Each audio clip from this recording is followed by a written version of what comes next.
Next is the chanting of the sacred mantras and the scriptural references of all of the asanas, which our acharya is going to perform.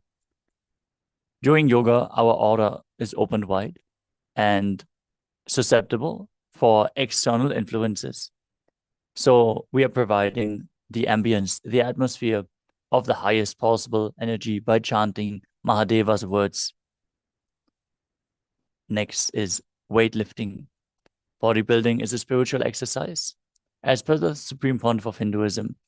That is why we are including weightlifting as a part of Nithyananda Yoga, intensely activating the Kundalini during some of the asanas. We're going to point out the asanas where it's advised to hold the weight to intensify the asana practice. The next component is mandala, the visual representation of certain devatas and energies of the universe. In the background, we have the Shri Yantra, which is the representation of all the gods. If you gaze at the yantra like you would gaze at a rose, the lines and patterns activate certain non-mechanical parts of your brain and literally reflect the macrocosmos into your microcosmos. The next component is abharanam, the sacred jewelry. The traditional Rudraksha bead, as worn by Paramashiva himself, has the capacity to hold the most spiritual energy of all jewelry items, more than any stone. That is why we advise you to have physical contact to Rudraksha beads at your throat at all times, and the mala around your neck also holds you in the higher state of energy. Finally, we have Aushada, the sacred alchemy products like vibhuti, kumkum, and sandalwood paste, if applied externally, infuse prana into your system and therefore increase the energy in your system even more. Together, all those components aim to make you experience Paramashivoham. Let us now settle down and get ready to perform the Dvitiya Vinyasa Krama, starting off with the first asana, where you sit in a comfortable cross-legged position with your head, neck, and spine in a straight line.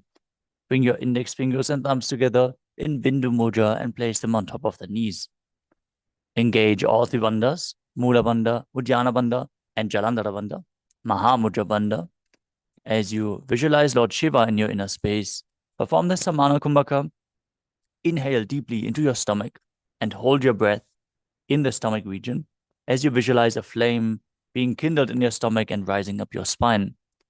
Internally chant the japa soham as you visualize it rotating around your throat. All those components form the first asana, Sukhasana. तत्सुखासनमित्युक्तमशक्तस्तत्समाचरेत् आसनं विजितं येन जितं तेन जगत्त्रयम्.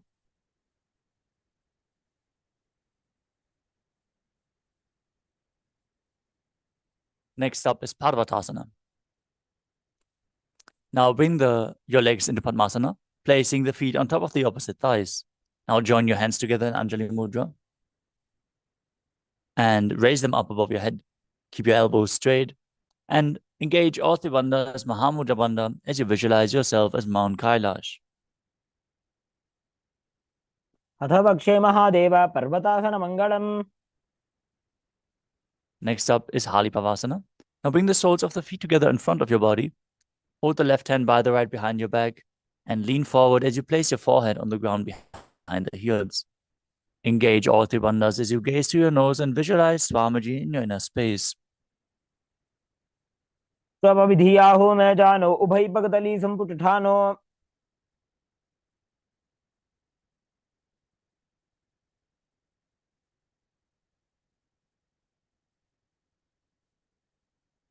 The next asana is Nagipavasana. Keep the soles of the feet together and extend your hands out in front, cupping the palms, placing them down on the ground in front of your feet as you place your forehead on the ground behind your heels.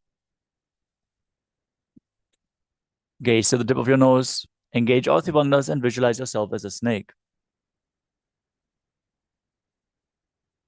पूर्व विधि पर्यागाने नीचौ हो वीकहु निभनास्यौ लगाई. The next asana is Kokilasana.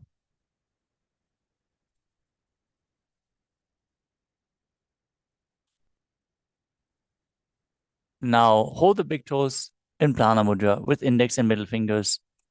Stretch your legs straight out and upwards and then cross them into Padmasana as you lean forward and down onto your elbows. Engage all three bandhas and visualize yourself as a bird. स्थान्यदासनं वक्षे yen Sidho भवेन्नरः.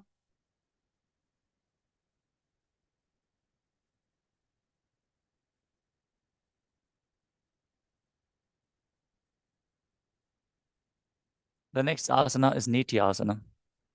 Now place one ankle on top of the opposite knee and hold on to the opposite elbows. Engage all three bandhas. Start rotating your arms in a circle as you gaze to the tip of the nose and visualize Swamiji in your inner space.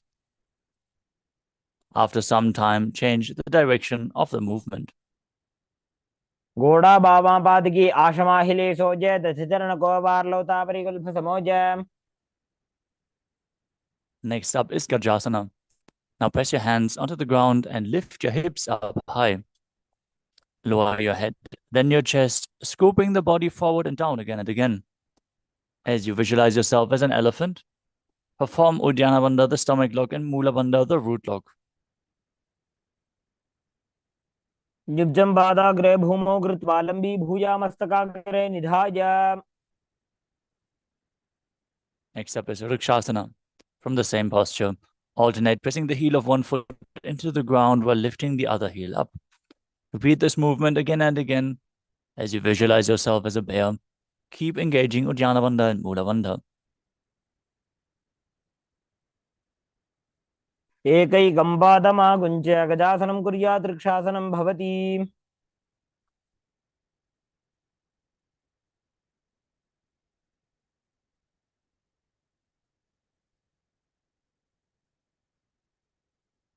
The next asana is Vaishyasana. Now stand tall on the tips of the big toes with all other toes raised off the ground. Keep your head, neck, and spine in a straight line and bring your index, middle, and ring fingers to the heart center in Hridaya Mudra. Visualize Swamiji in your inner space as you perform Mula Bandha and Uddiyana Bandha. केशेन पादयुगलं बद्ध्वा तिष्ठेत अधोमुखः. Next up is the Urdhva Janukarana. Now stand in Adimandi position with the heels touching toes facing outwards at a 45-degree angle and the knees bent. Then place both hands at the chest and the elbows parallel to the ground as you raise one knee up towards your chest and follow along with the respective hand, drawing circles with your hands and knees on both sides again and again.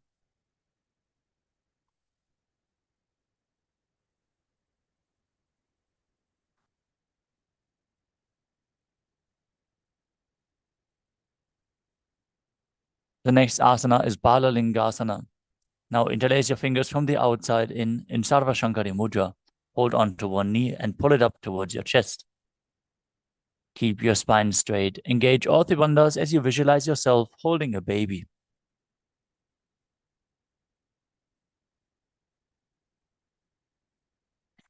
एकं जानुवरसि आलिङ्ग्य स्थातव्यं बाललिङ्गनं भवति. Next up is Parapittanasana. Now take one foot and pull it behind towards your buttocks, holding it with both hands. Keep your head, neck, and spine in a straight line. Engage all three bandhas as you visualize Swamiji in your inner space. स्थित्वैकस्मिन् पादतले कराभ्यां वेष्टयेत् तनुम्. The next asana is Natarajasana. Now hold onto the sole of one foot with the respective hand as you lean forward, extending your arm with the hand in Bindu Mudra. As you kick the leg back and up while leaning down, visualize yourself as Lord Nataraja and perform the Mula Bandha. उत्तानपादं क्रौञ्चं च मरीचिं वीरभद्रकम्. Now stand on the other leg. Pull the opposite knee towards your chest. Engage earthy bandhas as you visualize yourself holding a baby in Balalingasana on the other side. एकं जानुवरसि आलिङ्ग्य स्थातव्यं बाललिङ्गनं भवति. Now pull the other foot towards your buttocks, holding the foot with both hands. Visualize Swamiji engage all three bandhas as you repeat Parapidanasana on the other side. स्थित्वैकस्मिन् पादतले कराभ्यां वेष्टयेत् तनुम्. Now repeat Natarajasana on the other side, holding the other foot, leaning forward, hand in Bindu Mudra, visualizing yourself as Lord Nataraja. उत्तानपादं क्रौञ्चं च मरीचिं वीरभद्रकम्.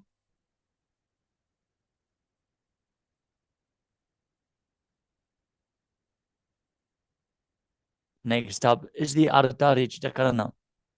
As you stand in Arimandi, heels together, toes pointing outwards, and the knees bent.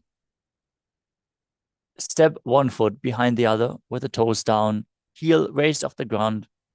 Bring the respective arm to your chest and swing the other hand back and forth like a pendulum.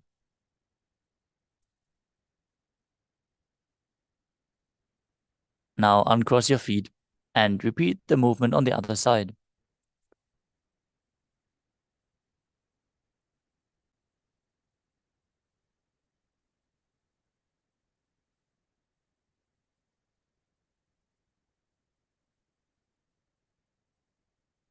Next up is the skeleton dance.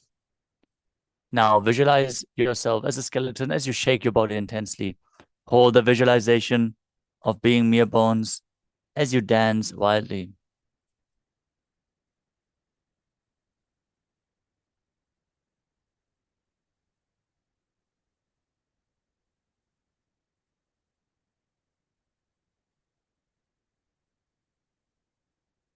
Next up is Katichina Karana from Arimandi position. With the heels touching, toes pointing outwards and the knees bent, bring your arms above your head, cross them, palms facing backwards, then open up your hips to one side as you open the arms wide above your head. Return to the center and repeat the movement on both sides again and again.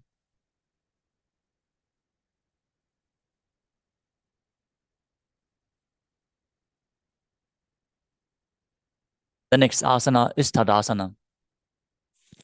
Now, stand tall on the tips of the toes as you raise your hands up above your head. Engage all three bandhas as you visualize yourself as a palm tree. महामुद्राबद्ध कोनो ताड़ासन विभेदकान्. The next asana is Uttanasana. From a standing position, lean forward and down. Bring your hands flat to the ground. Engage all three bandhas and bring your forehead towards the knees. Visualize Swamiji in your inner space as you perform Mahamudra Bandha. महामुद्राबद्ध कोनो ताड़ासन विभेदकान्.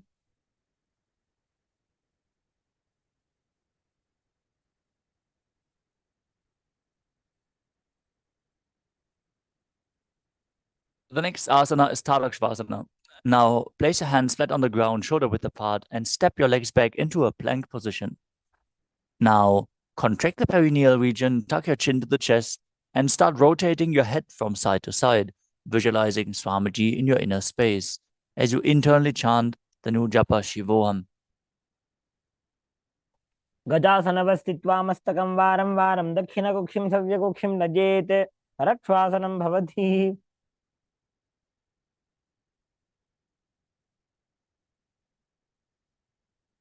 The next asana is Bhujangasana. Now lower your entire body down onto your stomach as you keep the toes pointing back and the hands near the chest, flat on the ground. Now lift your neck and head with the strength of your lower back. Don't lift any higher than your belly button. And don't push too much with your hands. Use your lower back. Open your mouth wide in Bhujangani Mudra and inhale through the hollow of your throat. As you visualize yourself as a cobra, engage the Mula Bandha in Bhujangasana. अंगुष्ठनाभिपर्यन्तम् अधो भूमौ विनिन्यसेत्. From Bhujangasana, push your body up back into the plank position and alternate, bringing one knee in towards your chest back and forth, while visualizing Swamiji in your inner space and breathing calmly through your nose in Sahadra Kumbhaka in Shashasana. गजासन संस्थितौ चारुद्वयमाकुञ्च्य वारं वारं कर्तव्यं शशासनं भवति. The next asana is Rathasana. From the same position, step one foot in between the hands and jump your foot back as you bring the other one in between the hands again and again while visualizing yourself as a chariot. गजासन संस्थितौ एकैकं पादं पुरमार्गेण भ्रामयित्वा कर्तव्यं रथासनं भवति. Next up is Virabhadrasana. Now keep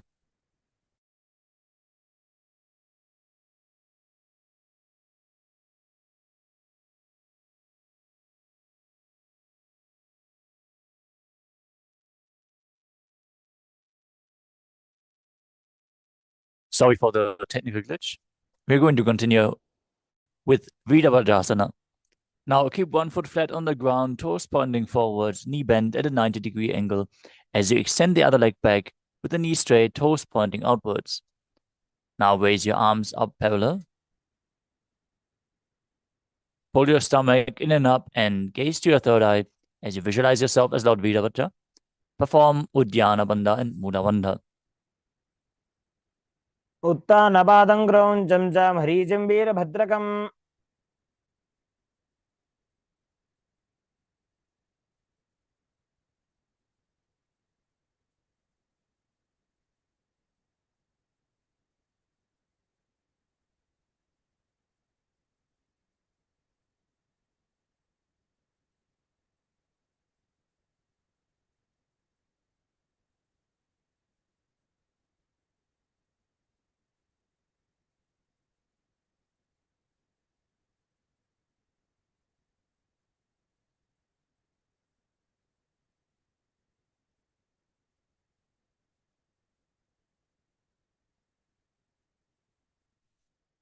Now exchange the position of your feet.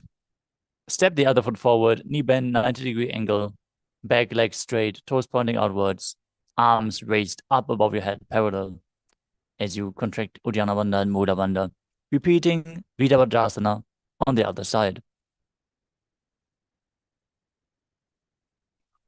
वासिष्ठमथ कौण्डिन्यमूर्धकुक्कुटमेव च. The next asana is Vrikshasana. Now stand tall, bring one foot to the inner thigh of the other leg as you bring your palms together in Anjali Mudra and raise them up above your head with the elbows straight.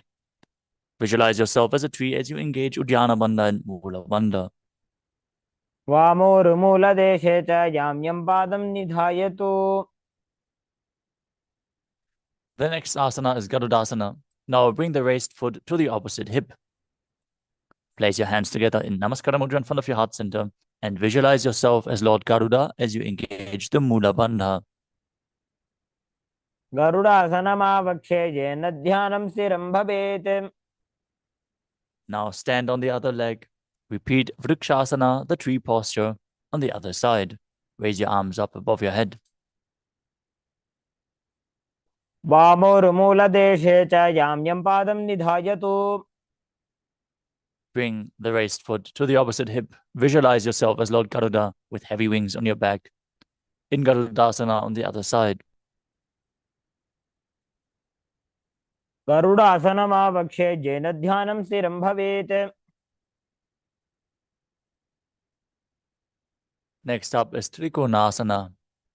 Now stand and step one leg far back as you keep the front toes pointing forward and the back toes facing sideways. Now bring your arms parallel to the ground and lean forward and down. One hand to the foot, the other one up to the sky. As you gaze up, visualizing yourself as a triangle. Perform the Mula Bandha in Trikonasana. उत्तानपादं क्रौञ्चं च मरीचिं वीरभद्रकम्. Exchange the position of your feet and keep your arms parallel, lean forward and down, repeating Trikonasana on the other side. उत्तानपादं क्रौञ्चं च मरीचिं वीरभद्रकम्. Next up is the Nikutaka. From Arimandi position, heels together, toes pointing outwards, and the knees bent. Raise one heel off the ground and bring your hands to the heart center, palms facing each other. Now stomp the raised heel down, raise the other one up, and exchange the position of your hands again and again.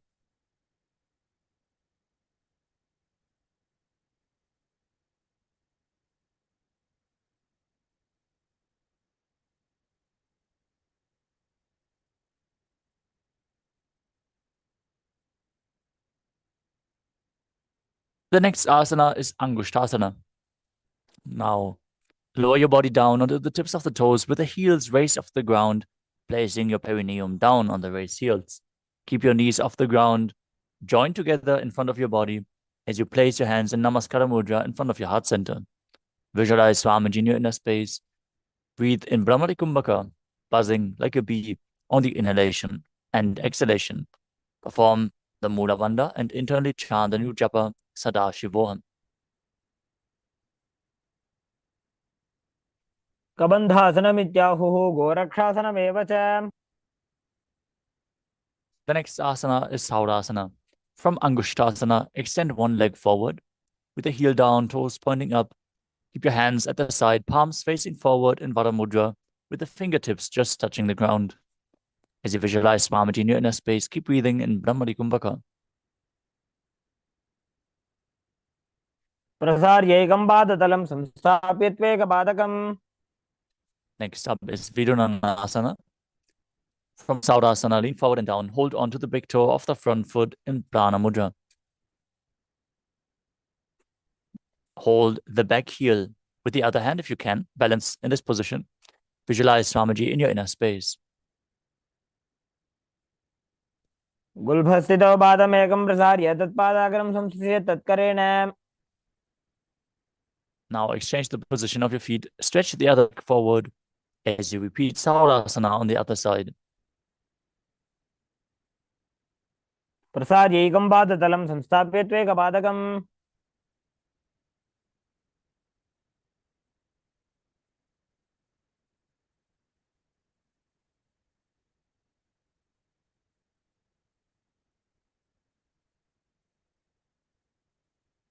Now lean forward and down. Hold onto the big toe of the front foot and the back heel. Repeating Vidunanasana on the other side.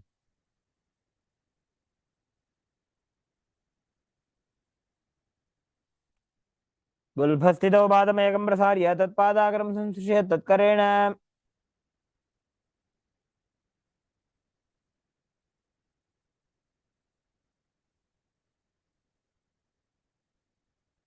The next asana is Brahmajarankushasana.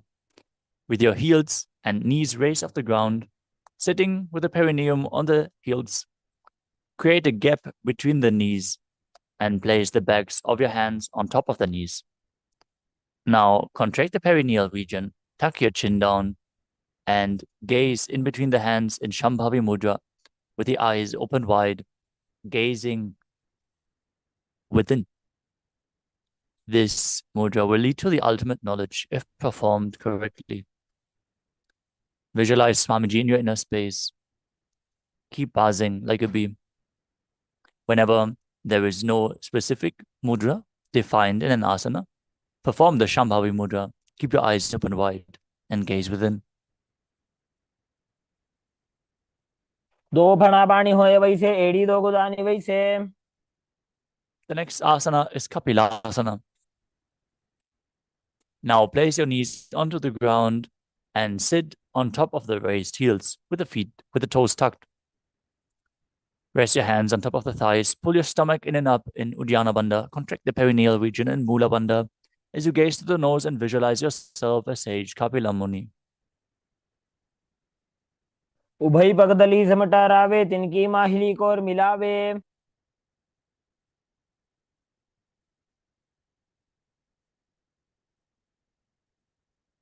Next up is Bhadragurakasana. Now place from the same position as Kapilasana. Gaze to the third eye. Visualize. The next asana is Suryasana. Now sit with the toes tucked, perineum placed on top of the raised heels as you lift your knees off the ground. Bring your thumbs and little fingers together, opening up the palms, resembling a lotus flower in Padma Mudra. As you raise your arms up above your head and gaze through the hole between your palms, visualizing Lord Surya in your inner space, perform Uddiyana Bandha and Mula Bandha.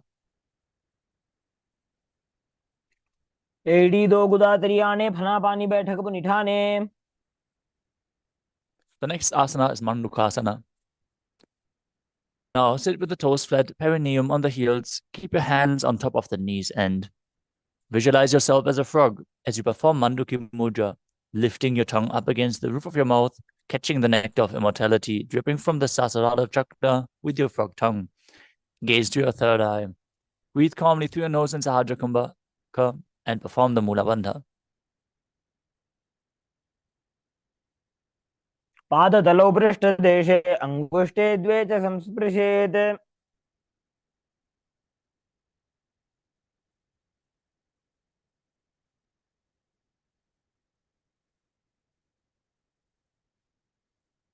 The next asana is Uttana Mandukasana. Now maintain Mandukasana position, but bring your hands behind your back, holding on to the opposite shoulders. Keep the elbows close to your head. Keep performing Manduki Mudra, visualizing yourself as a frog as you gaze to your third eye and perform Uddiyana Bandha and Mula Bandha. मण्डुकासन मध्यस्थं कूर्पराभ्यां धृतं शिरः. The next asana is Simhasana. Now cross your ankles and sit on your feet. Keep your knees wide and the fingers spread on top. Visualize yourself as a lion as you open your mouth wide, stick out your tongue, and exhale forcefully. Gaze at the nose and perform the Mula Bandha. दक्षिणं सव्यगुल्फेन दक्षिणेन तथेतरम्. Next up is Bhadrasana. As you sit with your heels under the perineum with the knees open wide, cross your hands behind your back and hold onto the big toes in Prana Mudra with index and middle fingers. As you gaze to the nose, visualize Swamiji in your inner space and return to buzzing like a bee in Brahmari Kumbhaka while performing Jalanara Bandha and Mula Bandha. गुल्भौ च वृषणस्याधो व्युत्क्रमेण समाहितः.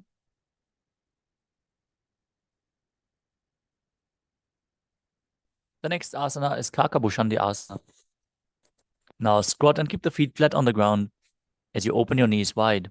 Bring your arms in and around the raised knees as you interlace your fingers behind your back in Parashu Mudra. Gaze to your nose, visualize yourself as a crow, and perform the Mula Bandha. If you can't reach your hands behind your back, it's okay. Just push your body forward and open up your hips.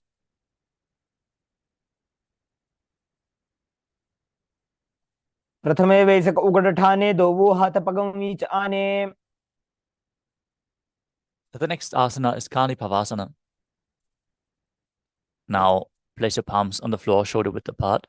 Bring your knees onto the back of your arms towards your armpits as you lean forward and balance on your arms, raising the feet off the mat. Visualize Swamiji in your inner space as you perform the Mula Bandha. आसन को गुण आशीदुषता होई तो आछी होई.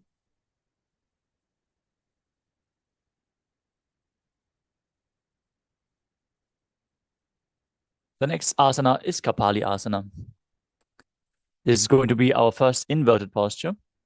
So if you have any blood pressure related issues or neck or upper back injuries, please take it slow with this asana. There is progressive asanas you can perform instead, like Kanipavasana. If you need, you can get the support of a wall. Now, place your hands on the ground, shoulder width apart, and bring the top of your head onto the ground.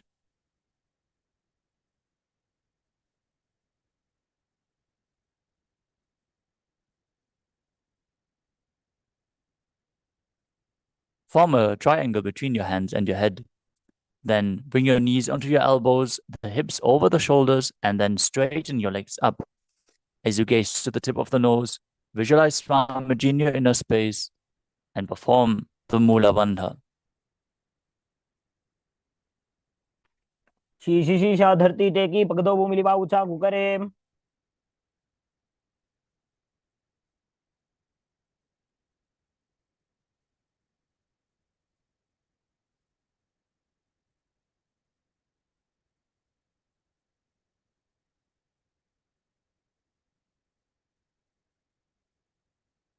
The next asana is Paramashivoham. Now squat on the toes with the legs together, twist your body and place both hands to one side. Align your elbows with a knee and hip and lean onto your arms, balancing as you extend your legs to the side. Gaze to your third eye. Visualize yourself as a peacock. Exhale fully and hold your breath in Urichaka Kumbhaka and perform the Mula Bandha in Paramashivoham. Majuram dandavat kuryan majuram namakam. Now, twist your body in the other direction. Lift your legs up, extend them to the side. Visualize yourself as a peacock as you repeat Paramashivoham on the other side. Majuram dandavat kuryan majuram namakam. Now, place your hands shoulder width apart on the mat as you extend your legs back into Tadakshvasana and then step one foot outside the shoulder in between the hands. As you gaze to your third eye, visualize yourself as Lord Kala Bhairava in Bhairaganathasana. Asana ko guna piti jai. Now step the front leg back to Tadakshvasana and step the other leg outside the shoulder in between the hands. Gaze up, visualize yourself as Lord Kala Bhairava. Repeat Bhairaganathasana on the other side. Asana ko guna piti jai. Back to Tadakshvasana. Place your elbows and your forearms on the mat as you walk your feet forward slightly, raising your hips. Gaze to your third eye. Visualize Swamiji in your inner space as you perform the Mula Bandha in Unmukhapitasana. Bhunyastaujanuni hasto chadushpadama vangmukham. Back to Tadakshvasana. And now rotate your body up. Raise it on one arm as you lift the other hand up towards the sky. Gaze upwards. Visualize yourself as Sage Vashishta as you perform the Mula Bandha in Vashishtasana.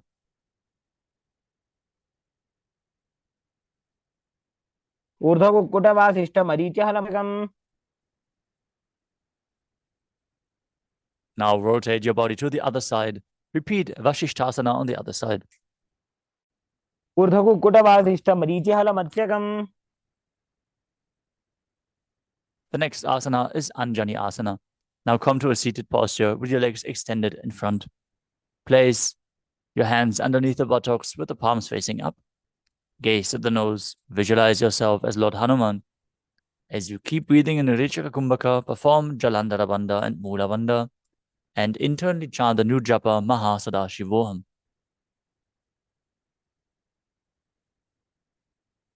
तो गर्गी उभय हथेली कोरवारली मैले भेली.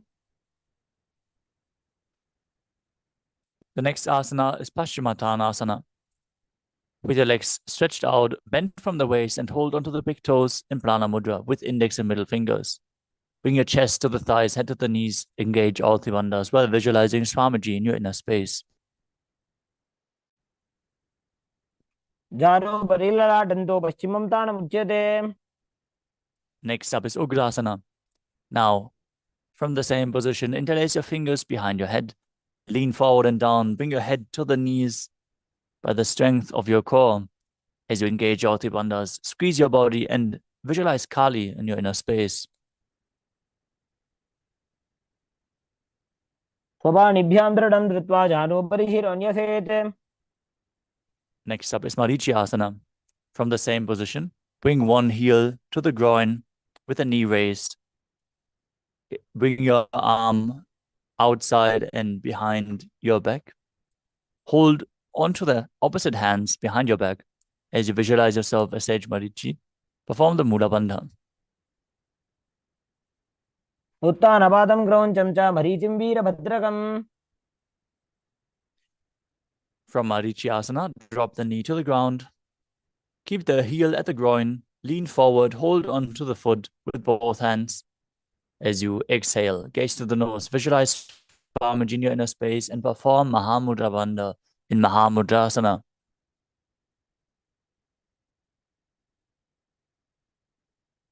Mahamudram pravakshami tantresmin mama vallabhe.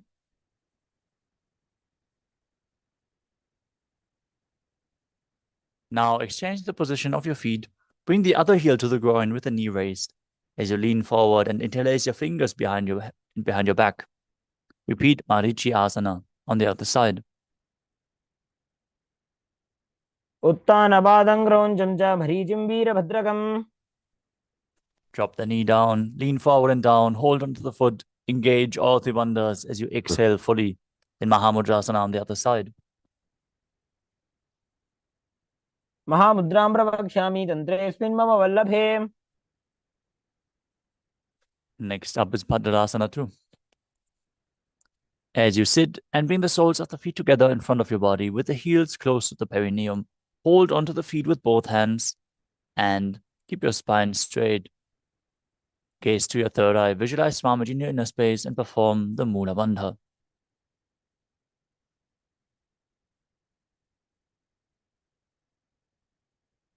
धौतवृषणस्यादः सीवन्त्याः पार्श्वयोः क्षिपेत्.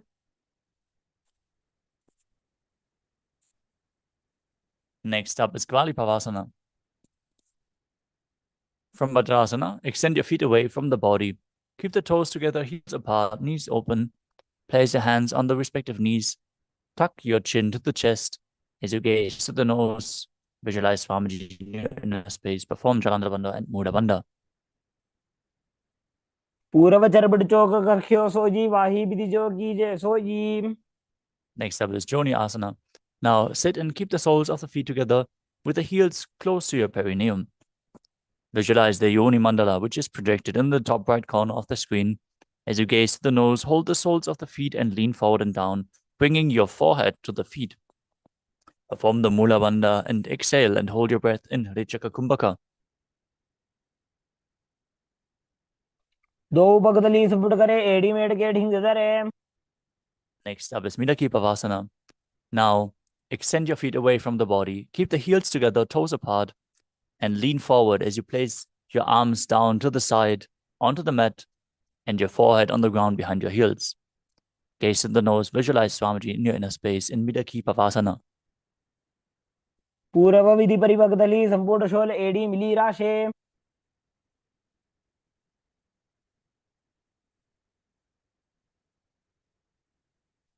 The next asana is Siddha Samadhi Asana. Now sit and keep the toes together, heels apart, and bring your arms below the shins with the palms facing up.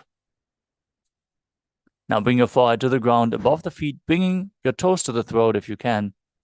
Engage the Mula Bandha, gaze to the nose, and visualize Lord Surya in your inner space.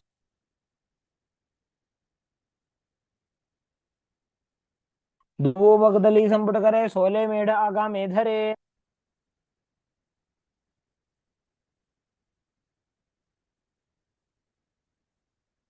The next asana is Chinaki Pavasana. Now bring the heels close to the perineum. Bring the toes apart as you hold the feet and open them up like a book. Press your elbows down onto your thighs, bringing the knees to the ground as you gaze to the nose and visualize Swamiji in your inner space. दो पगा की एड़ी धरती मगिवा मेढ लगावे. Now bring the soles of the feet back together as you place your hands on the knees and gently press them down. Gaze to your third eye, visualize Swamiji and perform Uddiyana Bandha and Mula Bandha in Chadapata Chukasana. दो दो पगदली संपुट धारे आगा नेकर जा रे पसारे. Next up is Bhairavasana. With the soles of the feet firmly pressed together, raise the heels up and bring the toes down. Use the support of your hands in this intense stretch. Then place the knees on the ground, hands on top of the knees in Bindu Mudra. As you gaze to your third eye, visualize yourself as Lord Kala Bhairava. Perform Uddiyana Bandha and Mula Bandha in Bhairavasana. गुल्भौ संबीड्य जान्योन्यं व्युत्क्रमेणोत्थितं शनैः. Next up is Samanasana. As you sit with one heel at the perineum, lift and hold the other foot, pulling the sole of the foot to your chest. Gaze to your third eye and perform the Mula Bandha as you exhale fully and hold your breath. Visualize Swamiji in your inner space.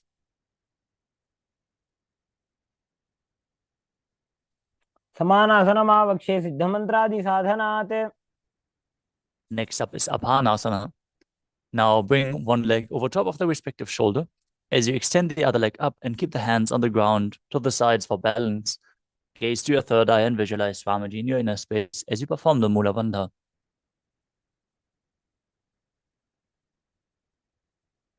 केवलं पादमेकं च स्कन्धे चारोप्य यत्ततः. Next up is Samanasana on the other side. Bring the other heel to the groin, opposite foot to the chest. Gaze to your third eye. Visualize Swamiji in your inner space. समानासनमावक्षे सिद्धमन्त्रादिसाधनात्. Now bring the other foot over top of the shoulder, opposite leg extended up. Repeat Apanasana on the other side as you gaze to your third eye. केवलं पादमेकं च स्कन्धे चारोप्य यत्ततः. The next asana is Gomukhasana. Now stack your knees and bring the heels to the opposite hips. As you interlace your fingers in Parasha Mudra, place them on top of the knee. As you gaze to the tip of the nose, visualize the face of the cow, Gomukha. As you start breathing in Siddhkari Kumbhaka, pressing your tongue up against the palate of the mouth without touching your teeth, hissing through the teeth while inhaling. Perform the Mula Bandha and internally chant Om Nithyanandoham. सव्ये दक्षिणगुल्फं तु पृष्ठपार्श्वे नियोजयेत्. Next up is Anasuyasana. From Gomukhasana, hold onto the big toes in Prana Mudra. Gaze to the nose. Engage Uddiyana Bandha and Mula Bandha as you visualize yourself as Rishika Anasuya. दक्षिण गोड़ नीचे उठाने, बाहों ताके ऊपर आने.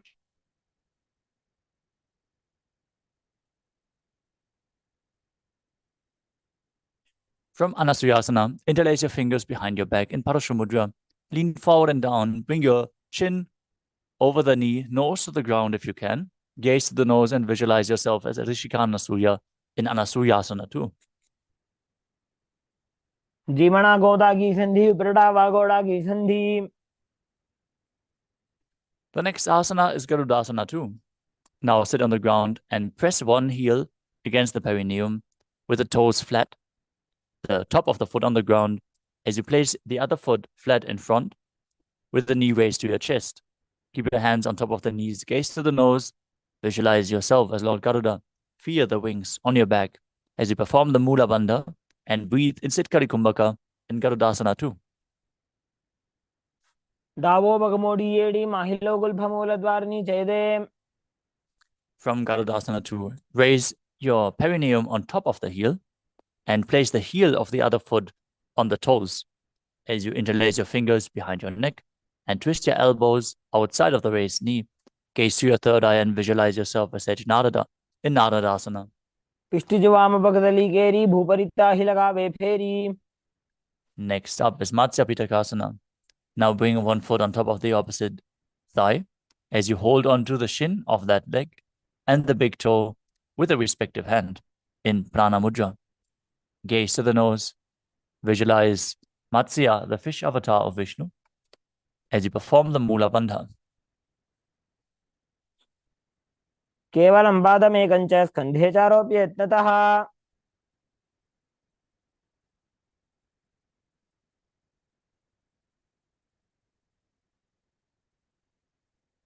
Now slide your knees over top again with the other knee on top, repeating Gomukhasana, the cow face posture on the other side.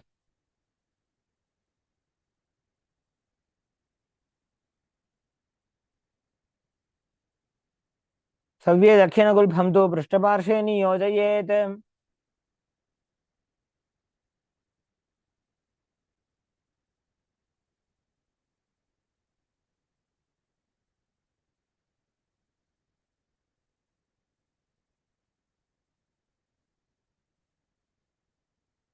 From Gomukhasana, hold onto the feet, gaze to your nose, visualize yourself as Rishika Anasuya in Anasuyasana on the other side.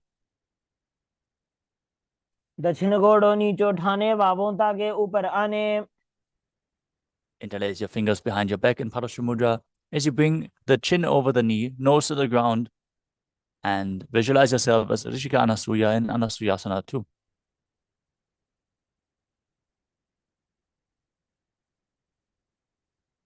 जीमणा गोदा की संधि, उपरटा वागोड़ा की संधि.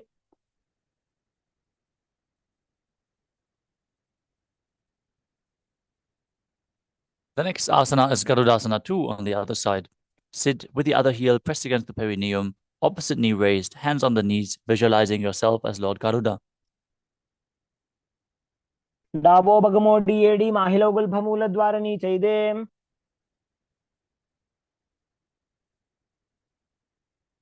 Raise your perineum on top of the heel. Interlace your fingers behind your neck and twist your elbows outside the raised knee as you visualize yourself as Sage Narada in Naradasana on the other side. पिष्टि जुवाम बगदली केरी भूपरि दाहि लगावे फेरी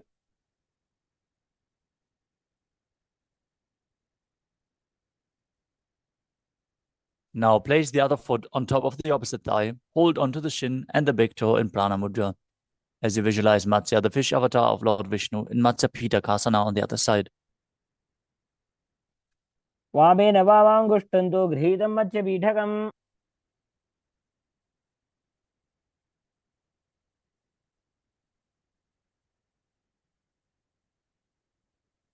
The next asana is Matsyendrasana. Now place one foot on top of the opposite thigh and place the other foot flat on the ground. If you can, place the foot over top of the knee. Twist your elbow outside of the raised knee with the hand by the neck and place the other hand on the ground behind you. As you twist your spine, gaze to your third eye and visualize Sage Matsyendranath, the master of Hatha Yoga. Keep breathing in Siddhkari Kumbhaka as you perform Matsyendrasana. उदरं पश्चिमाभासं कृत्वा तिष्ठति यत्नतः From Matsyendrasana, extend the front arm down to the foot. Hold onto the big toe in Prana Mudra if you can. Otherwise, you can hold the shin or the foot or the ankle. Place the opposite hand to the ear and gaze back and up to your third eye as you visualize yourself as a camel in Kubasana. आसन को गुण झोलो जाए From Kubasana, place the back hand to the ground. Keep holding onto the front foot as you twist your body even further. Gaze to your third eye and visualize Sage Matsyendranath in Matsyendrasana too. मत्स्येन्द्रपीठं जठरप्रदीप्तिं मृदण्डरुक्मण्डलखण्डनास्त्रम् Now exchange the position of your feet. Bring the other foot on the opposite thigh. Opposite foot flat. Twist your elbow outside of the raised knee, hand by the neck. Repeat Matsyendrasana on the other side. उदरं पश्चिमाभासं कृत्वा तिष्ठति यत्नतः Extend the front arm down to the foot. Hold onto the back ear with the other hand. As you repeat Kubasana on the other side. आसन को गुण झोलो जाए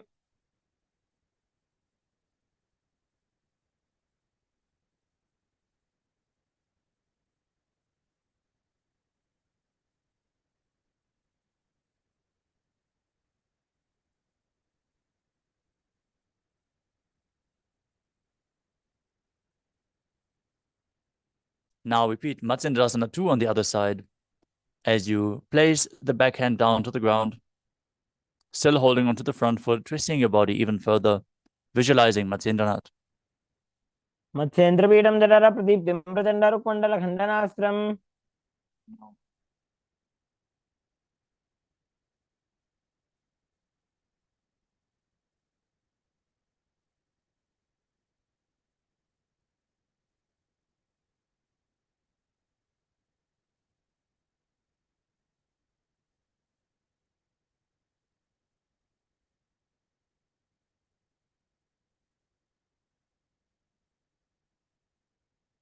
The next asana is Padmasana. Now place your feet on top of the opposite thighs.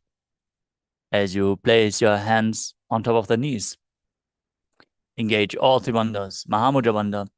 As you gaze to the nose in Shambhavi Mudra, visualize yourself as Lord Shiva. Press your tongue against the back of the teeth and hiss through the teeth in Sitali Kumbhaka. As you internally chant the new japa, Om Nithyananda Paramashivam.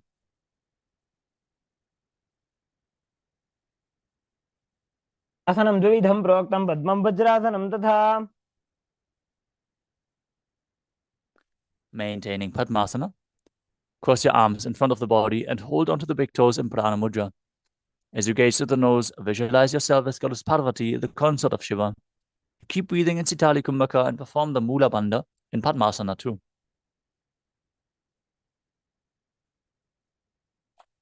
उत्तानौ चरणौ कृत्वा उरु संस्थौ प्रयत्नतः।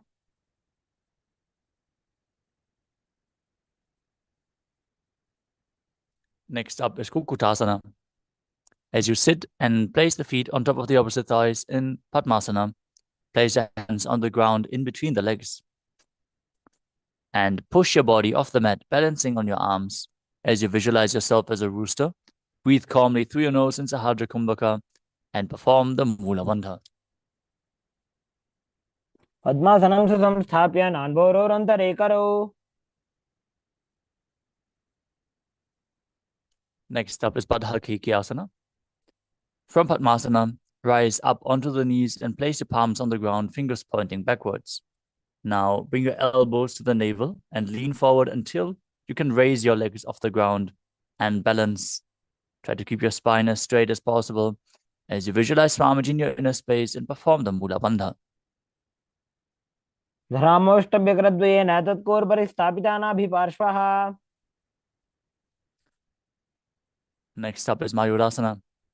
Now extend your legs as you place your palms on the ground, fingers pointing to your body, elbows to the navel, balance on your arms as you keep the legs straight off the ground, visualizing yourself as a peacock with beautiful feathers. Perform the Mula Bandha. अथ वक्षे Mahadev मयूरासनमुत्तमम्। Now lower your body down onto your stomach as you keep the toes pointing outwards.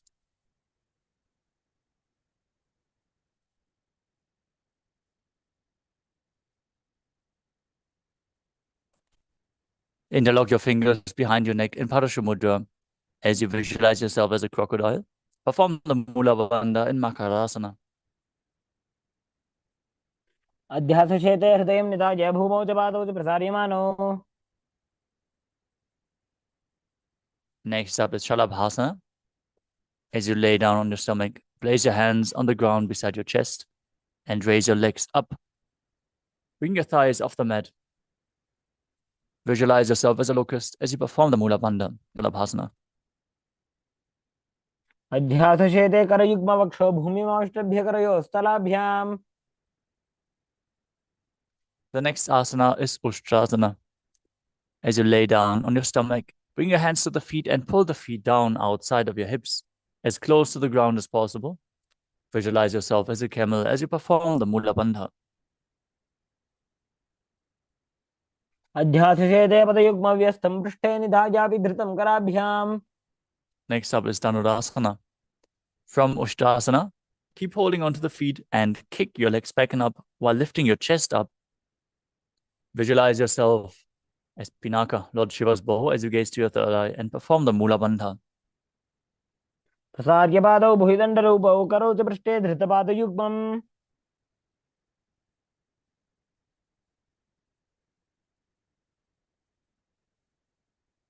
The next asana is Bhagasana.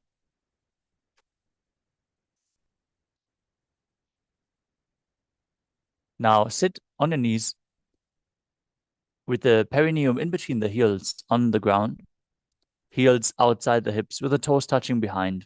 Place your hand on the legs, gaze to your third eye. Visualize Swamiji in your inner space as you perform the Sahaja Kumbhaka, the Mula Bandha, and internally chant the new japa, Om Nithyananda Paramashivoham. उल्टा मोड़ी पाव दो वैसे बहुरो जुगति करे एक ऐसे। It's nice to see everyone gathered again today for Nithyananda Yoga. Many well-known faces from the Paramashivoham also, like Bigyan Chapagain, Chan Wang, Alex Dutch, Senyang Lee, James Hull, Hugo Pavelek, Shun Chang Chang, Jay Isure. Nice to see all of you performing the yoga with us.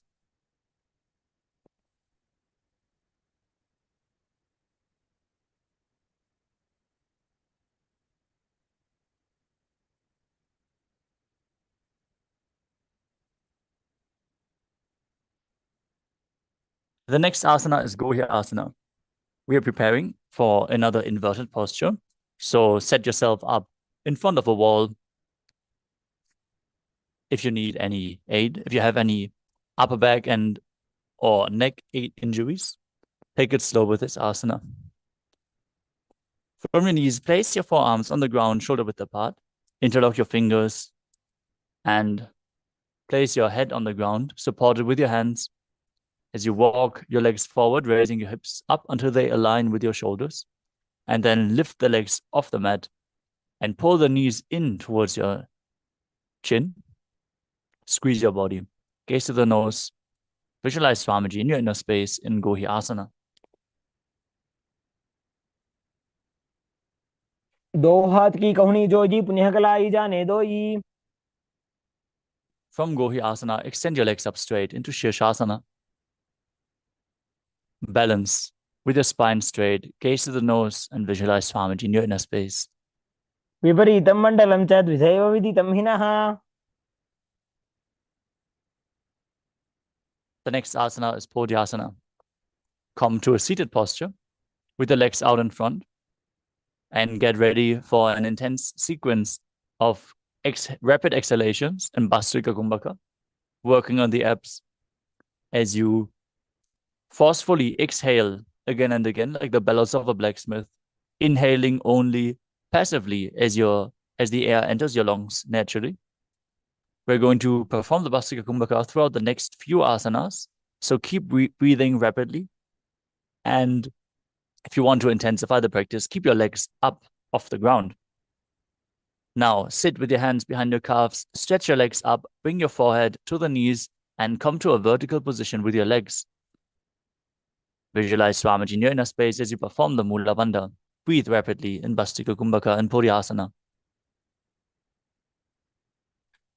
दो हाथ पग बाहर आने घोड़ा तरे कागजी ठाने.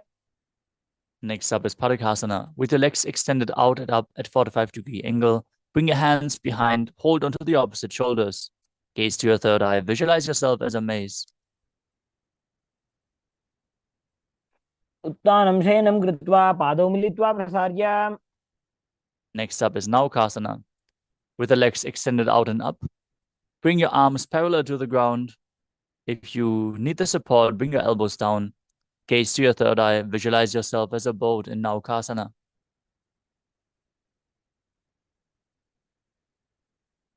उत्तानशयनं कूर्पराभ्यां भूमिमष्टभ्य. Next up is Rudrasana. As you sit and lift the feet up, scoop your hands under the heels and pull the feet against your chest. Gaze to the nose. Breathe rapidly in Vasika Kumbhaka as you visualize yourself as Lord Rudra. पगतले संपूर्ण करी हाथस्य पग ऊंचाई. Now lay down on your back with the feet flat on the ground, knees raised, breathing calmly. Raise your hips off the mat as you engage the Mula Bandha and the Jalandhara Bandha, tucking your chin down to the chest and contracting it internally. As you breathe in Mudra Kumbhaka, forcefully pushing the air out while you keep Jalandhara Bandha, the throat lock engaged. This leads to a state of swooning. Visualize Swamiji in your inner space in Unmukhapitasana too. ऊर्ध्वे च जानुनी कृत्वा शवित्वोर्ध्वमुखं तथा. Now lower your body down completely to the mat. Keep the arms flat at the side, palms facing up beside your hips. Forcefully pull the Kundalini Shakti up along your spine from Muladhara to Sahasrara with Shakti Chalan Mudra. Relax, completely unclutch from any micro movements of your body and mind. Visualize your body is dead and Swamiji, the Supreme Pontiff of Hinduism, is liberating you internally. Chant the Mahavakya, Om Nithyananda Paramashivoham in Shivasana.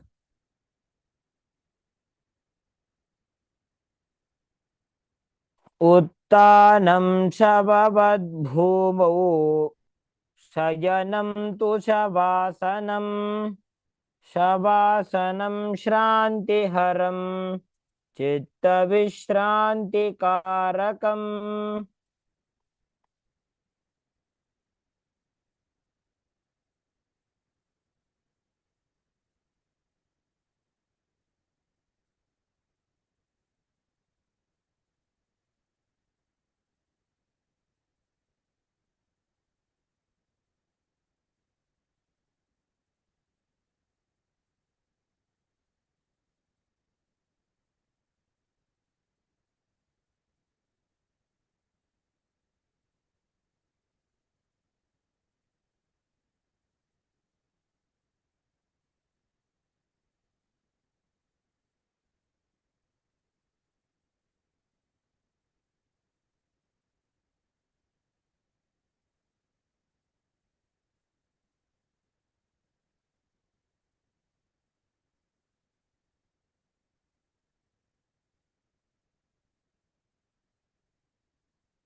Slowly return to your physical body. Start to wiggle your fingers and toes, your wrists and your ankles, elbows and the knees. Pull your knees up with your hands. Pull them close to your chest and rock your body from side to side. Slowly returning to a comfortable seated position. Congratulations, you completed the first 108 asanas of the sequence, which form the Pratama Vinyasa Krama. We're now going to get ready to perform the next asana of the Dvitiya Vinyasa Krama. But before that, we would like to ask all the participants to please switch your cameras on and make sure you're visible so your room is properly lit. The camera is aligned in a way that we can see you. All those are security measures, so we request you to follow along. And thanks to all the participants who sincerely participate in the yoga today with us. Let us now move on to the next asana of the sequence, which is Yathasana. Now sit in a comfortable position that brings ease to your physical and mental space. Place your hands on top of the respective knees in Bindu Mudra with index and thumb together. As you visualize Swamiji in your inner space, breathe in the Samana Kumbhaka. Inhale deeply into your stomach and hold your breath. while visualizing a flame being kindled in your stomach.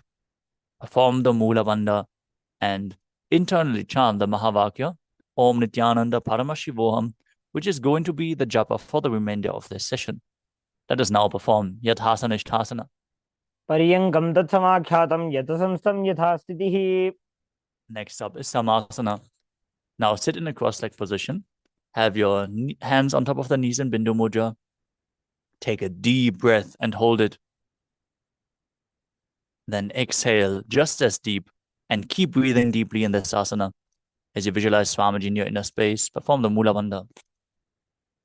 Paryankam tatsamakhyatam yatasamstam yathastitihi.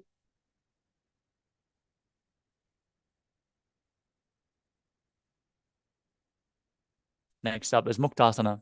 Now, place the left foot against the genital region and the right foot over top of the left. Keep your hands facing down on the knees as you gaze to the tip of the nose and visualize yourself as a sage liberated by the Supreme Pontiff of Hinduism.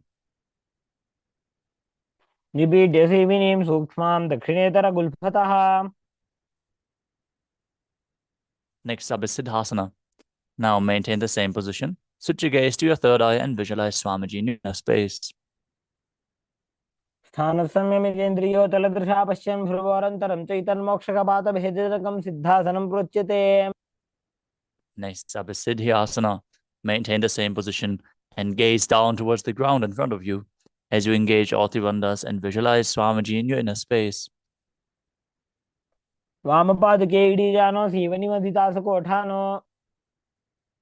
Next up is Rudrasana 2. Maintain the same position. Rotate your hands on top of the knees into Bindu Mudra. Gaze to your third eye and visualize yourself as Lord Rudra. वामचरणभरदशराखे एकजुगदीयसे विदिदाखे. Next up is Santadunasana. Maintain the same position. Switch your gaze to the nose. Embody tranquility and an unshakable nature. आसन की गुणमन की चिन्ह चलता मीटे. Next up is Siddhasana 2. Now maintain one heel on top of the other as you bring your hands to the navel, cupping one palm over the other, resembling a lotus flower in Samputar Mudra as you visualize Swamiji in your inner space. ऋजुकाय समासीना सिद्धासनमुदीरितम्. The next asana is Bandha Yoni Asana.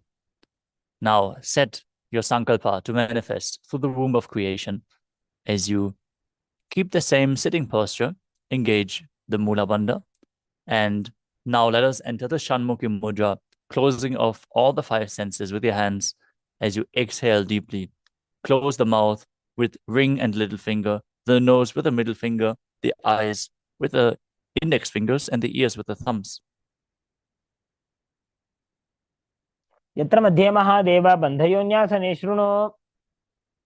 Next up is Virasana. Now place one foot on top of the opposite thigh and the other foot below the opposite thigh. Now place your hands on top of the knees in Bindu Mudra as you embody the state and space of bravery. एकं पादमथैकस्मिन् विन्यस्योरुनि संस्थितः. Next up is Valmikasana. With the left heel on the right side of the regenerative organ, with the toes underneath the thigh, place the right foot on top of the left leg with the toes by the knee. Keep your hands on the knees in Bindu Mudra, gaze to your third eye, and visualize Valmiki, the great sage, poet, and author of Ramayana. Valmikasana. दावा बगगी बगदली पुनियेड़ी है जो यम. Next up is Joni Mudrasana. As you maintain the feet in the same position, rotate your hands so the palms are flat on the knees. Gaze to the nose and visualize the Yoni Mandala, the visual representation of Devi Paramashiva Shakti herself. Perform the Mula Bandha. वामपादकी बगदली जाहि माहिली कोरे. Next up is Yoni Asana. Maintaining the same position, gaze to your third eye and keep visualizing the Yoni Mandala. योन्यासनं पर्वतेन योगं योगफलेनिलम्. Next up is Bhadrasana 3. As you sit and bring the soles of the feet together, pressing your heels to the groin, hold both feet firmly with your hands and push the knees down to the mat. As you engage Uddiyana Bandha and Mula Bandha, gaze to the tip of your nose and visualize Lord Virabhadra in your inner space. Bhadrasana 3. गुल्फौ च वृषणस्यादः सीवन्त्याः पार्श्वयोः क्षिपेत्. Next up is Aghorasana. As you keep the soles of the feet together, perineum pressed against the heels. Press your tongue up against the roof of your mouth in Kechari Mudra, leading the tongue even higher towards your brow center in the nasal tract, if you can, in Kechari Mudra. And cover your mouth with the right hand. Close the left nostril with the index finger. Inhale through the right nostril, then close both nostrils. Hold your breath. Then exhale through the left nostril and repeat on the other side in Abhyantara Kumbhaka as you gaze to your third eye and visualize yourself as an Aghori. पूर्व कहो भिश्रिका जोजी वाही विधि जो कीजे sooji. Next up is Kanari Pavasana.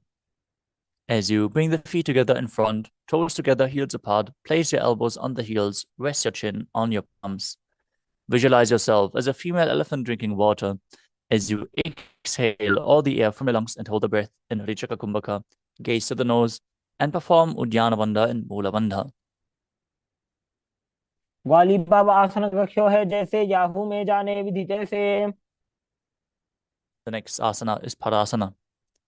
As you sit with the knees raised, keep your arms between the thighs and calves. Interlace the fingers in Parashva Mudra as you gaze to the nose and visualize Swamiji in your inner space. ततोर्ध्वम्रे च येत् वायुं मृदुनिश्वास संयुतम्. Next up is Gopi Chandasana. As you interlace your fingers around the feet with the soles together, bring your toes to the group of your throat and the heels to your chest. Place your chin on the hands, gaze to your nose, and embody the state and space of a king. पूर्व विधि बगा का अंगूठा कंठ को पराशे. The next asana is Uddarasana. Now sit with the soles of the feet together, insert your hands underneath the legs, hold the feet with interlocked fingers, and bring the feet up to your chest, placing your head down with the chin on the soles. Gaze to your nose and visualize your body free from any defects in Uddarasana. दो पगदली संपटटाने उभय हस्त करी वरद हिताने. The next asana is Vishishtasana. As you sit with the feet together, lift them up even higher in front of your face. Bring the interlocked fingers to your forehead as you visualize yourself excelling in everything. दो पगदली जोड़ी संपुट करे. Next up is Bhujasana. From a seated position, lift both legs over top of the respective shoulders and bring your arms underneath the legs. As you interlace your fingers around the back of your neck, visualize yourself as a cobra and perform the Mula Bandha. शिरासनं तु विज्ञेयं कक्षासनं अतः परम्. The next asana is Kalyanasana. Now maintain a seated posture. Raise your legs up and bring the elbows under the knees as you wrap your arms around your back, clasping your palms behind your back. Gaze through your nose and visualize yourself as a beautiful, auspicious goddess. दो हाथ भगवान नीचे आने तिनको गोड़ा नीचे ठाने. The next asana is Sankatasana. As you place the top of the left foot on the ground, sit on the left heel and stick the right leg over top with a heel outside of the hip. Visualize yourself as an elegant swan as you start breathing in Ujjayi Pranayama, making an ocean-like sound with your mouth, gazing in Vaishnavi Mudra, not focusing on any of the external objects, only focusing on the object within. वामपादं चिदेर्मूलं संन्यस्य धरणीतले. Next up is Dhenukasana. Now slide the left heel on which you are sitting outside of the hip and place both hands on top of the stacked knees as you visualize a cow in your inner space and perform Uddiyana Bandha and Mula Bandha. अनुषागी Nagar पंचडम ऋषिलिंदकल्यम्नि. Next up is Machandrasana. Now place the right foot on top of the left thigh and the left foot on the right knee. As you twist your body, bring one arm behind your back, hold on to the opposite thighs with your hands. Gaze to your third eye, visualize Swamiji in your inner space, and perform the Mula Bandha. वामजंगपरदक्षिणटाने वामहस्तविष्टिदिशाने. From Machandasana, untwist your body, hold onto the big toes in Prana Mudra. As you lean forward and down, bring your forehead to the ground. As you visualize Swamiji in your inner space in Machandasana too. प्रथम जी मनो चरण जोई वामजंगपरि राखे सोई. Maintaining your feet in the same position, engage all three bandhas, interlace your fingers and place them on the top knee as you visualize Swamiji, your Guru, in your inner space in Guru Asana. ऊरुमूले इतरपादस्य कनिष्ठिका प्रदेशगुल्फं संस्थाप्य. Now bring the top of the right foot onto the ground and sit down on the right heel. Stack the left knee over top. Hold onto the opposite knees. Visualize yourself as an elegant swan as you repeat Sankatasana on the other side. वामपादं चितेर्मूलं संन्यस्य धरणीतले. The right heel outside of the hip. Sit down on the ground as you visualize a cow in your inner space. Repeating Dhenukasana on the other side. अनुशागीनगर पंचडं वृषीलिन्दगल्यम्नि.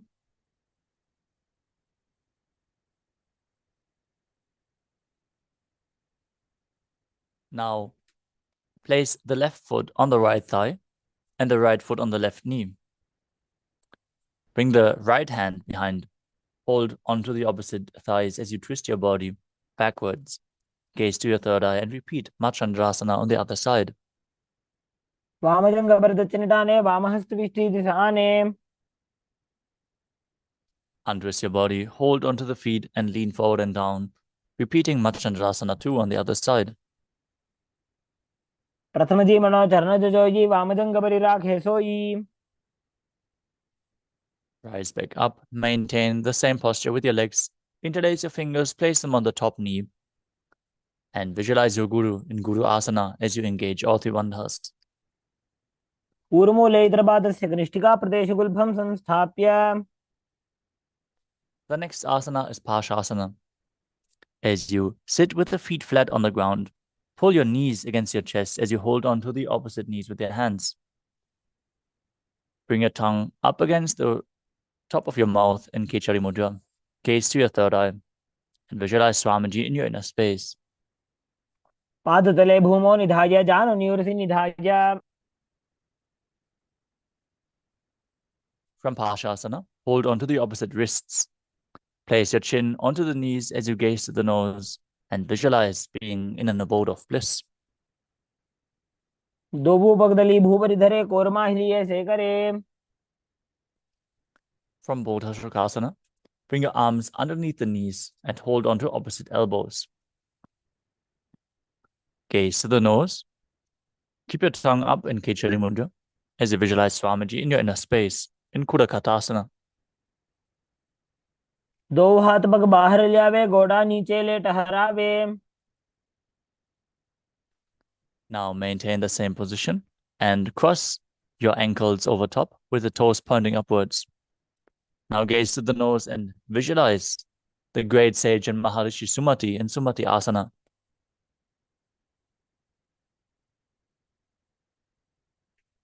मूलद्वारी धरती पर इठाने डाबा पग परिदच बदाने. Now extend your legs forward and straight as you rise your arms up, interlacing the fingers with the wrists pointing outwards, straight above your head. Engage all three bandhas as you gaze to the nose and visualize Swamiji in Dandasana. इदानीं गर्भिणीनां योगाभ्यासो यथा लघु. Next up is Arambhasana. From Dandasana, lean forward, hold onto the feet as you start performing Nadi Shodhana, inhaling through one nostril, exhaling through the other, alternatingly. Just by the strength of your will, control the flow of your prana without using your hands.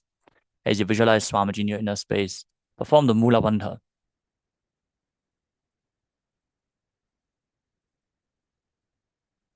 पग मिलिवा पसारी पगा का अंगूठा पकड़ी लीला टकोड़ा लगावे.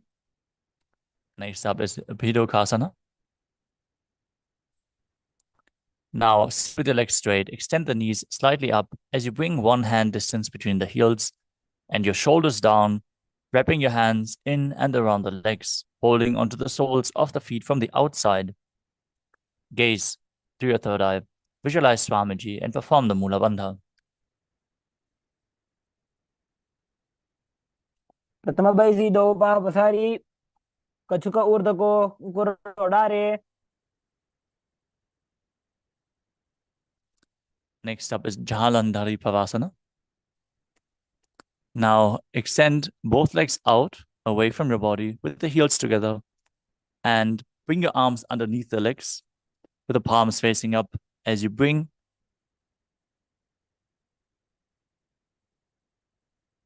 your chin onto the heels. Gaze to your nose, visualize Swamiji in your inner space, and perform the Mula Bandha. दो एड़ी में लिखे दीजिए हाथ पसारी.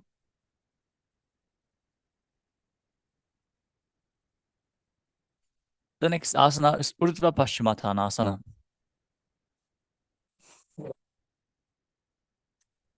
Now sit and extend both legs out.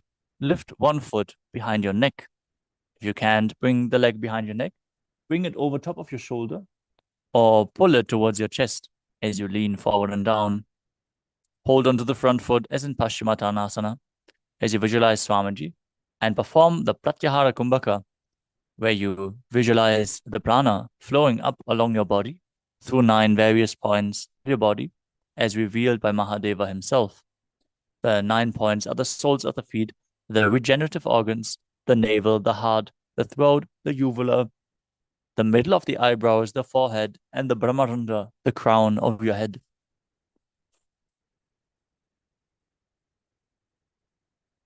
पश्चिमतानवत् संस्थितिं कृत्वा एकं पादं ग्रीवायां धृत्वा तिष्ठेत्.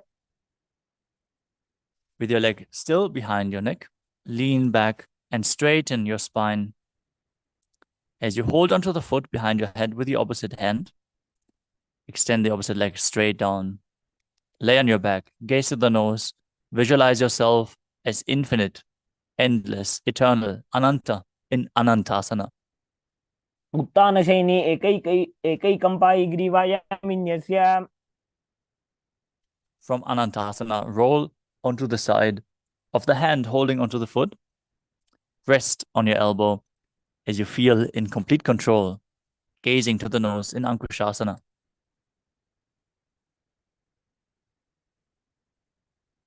उत्तानशेत एकैकं पादं ग्रीवायां कुर्वन्. Now roll onto your back and pull the knees towards the chest. Encircle them with your thighs. Encircle the thighs with your hands as you rock from side to side, still focusing on the upward flowing prana in Pratyahara Kumbhaka.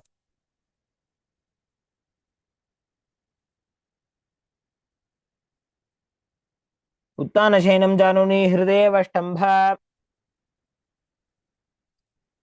Now bring the other leg behind your neck as you hold on to the front foot, repeating Urdhva Paschimottanasana on the other side. पश्चिमतानवत् संस्थितिं कृत्वा एकं पादं ग्रीवायां धृत्वा तिष्ठेत्. Now straighten your spine, lay on your back, hold on to the foot with the opposite hand. Visualize yourself as eternal, unending, in Anantasana on the other side. उत्तानशयनी एकैकम्पायि ग्रीवायां विन्यस्य. Roll onto the side, feel in complete control. Repeat Ankushasana on the other side. उत्तानशयितः एकैकं पादं ग्रीवायां कुर्वन्. The next asana is Yoga Nidrasana. As you lie on your back, lift your legs one by one up behind your head. Hold onto your hands behind your back as you gaze to your nose and visualize Swamiji in your inner space. पादाभ्यां वेष्टयेत् कण्ठं हस्ताभ्यां पृष्ठबन्धनम्. The next asana is Atma Ramasana. While laying on your back, raise your legs towards your head And wrap your hands around the legs, interlacing the fingers behind your neck. Gaze to your nose. Visualize Lord Vishnu blessing you from within. आत्मा राम आसन प्रथम सूधो सोवे. Next up is Kochikasana. As you lay on your back, with the knees to the chest, soles facing up, extend your arms sideways. Gaze to your third eye and visualize Swamiji in your inner space. दो हाथ सीधा सा करे, 300 ube Sapa करे. The next asana is Jathara Parivritti. This asana consists of 3 steps. We are going to perform all 3 steps and then repeat them on the other side. Visualize Swamiji in your inner space. Perform the Mula Bandha and focus on the upward flowing prana in Pratyahara Kumbhaka as we enter the neutral position where you pull your knees towards the chest and extend your arms out to the side at shoulder level. Now bring one knee to the ground on one side as you bring the other leg extended straight down. This is the first step. Second step, bring both knees bent to the side. And in the third step, you extend both legs to the side and gaze in the opposite direction of the feet as you hold onto the feet with your hand.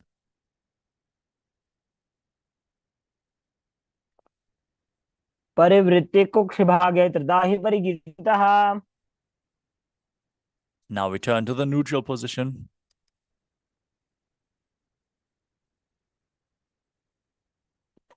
With the knees to your chest, arms extended out to the sides as you place the other knee to the ground, opposite leg straight, both legs bent to the side,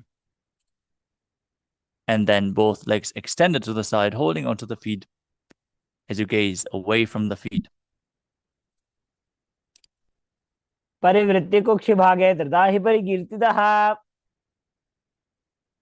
The next asana is Dvipadapitam. As you lay on your back, bend your knees and place your feet flat on the ground. Hold your ankles and lift your hips up as you gaze to your nose and visualize yourself being as sturdy as a bridge. Breathe in Murcha Kumbhaka with Jalandhara Bandha and Mula Bandha engaged, exhaling while the Jalandhara Bandha is still engaged. प्रतिक्रियायुतं द्वन्द्वपीठ सर्वबलप्रदम्. The next asana is Paryankasana. As you lay on your back, with the feet flat on the mat, bring your arms over your head and place the hands flat on the mat as well, with the fingers pointing towards your feet. Lift your entire body off the ground as you visualize yourself as sturdy as stone furniture.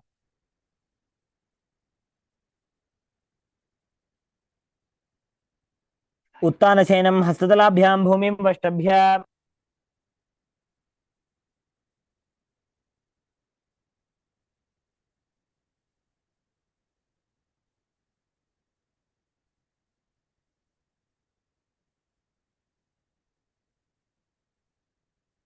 This asana is Shvotanasana. As you lay on your back, pull your knees to the chest and place your hands on the respective shoulders as you move your hips round and round, visualizing yourself as a dog playfully rolling around on its back. सवच्छरीरं संस्थाप्य जानुनि सम्मील्य नाभवानीय. The next asana is Viparita Karani.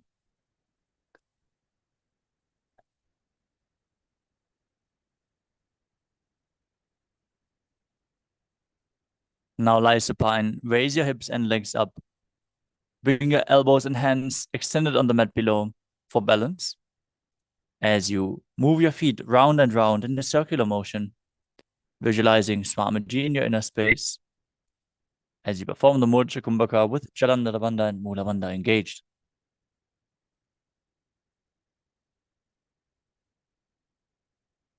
भूतले सुशिरो दत्वा खेनये चरणद्वयम्.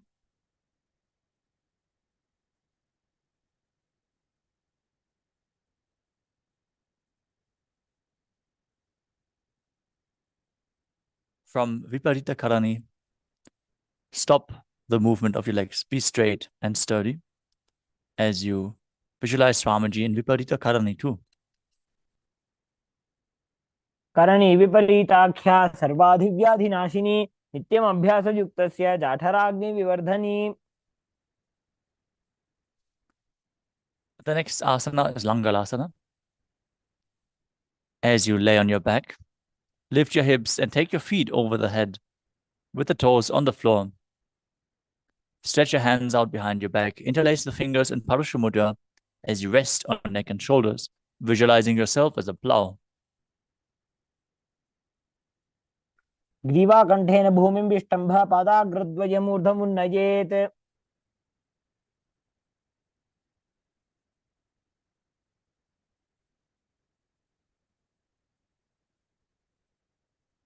The next asana is Shaita Paschimottanasana. As you lie on your back, lift your legs over your head, hold onto the feet, keep your arms and legs straight. This is one of the 84 asanas revealed directly by Lord Paramashiva himself. Breathe in Mudra Kumbhaka with Jalandharabandha engaged. शयित्वात् कुर्वीत शैत्यपश्चिमतानकम्. From Shaita Paschimottanasana, bring your hips over top of the shoulders and then open your legs wide.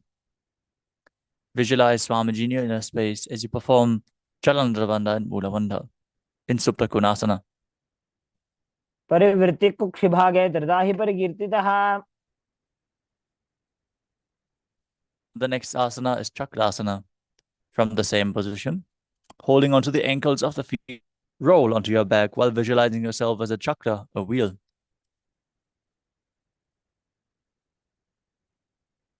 शवासनस्थद्वौ पादौ कुर्यान्मस्तकतः परौ. The next asana is Supta Prasarita Parangushtasana.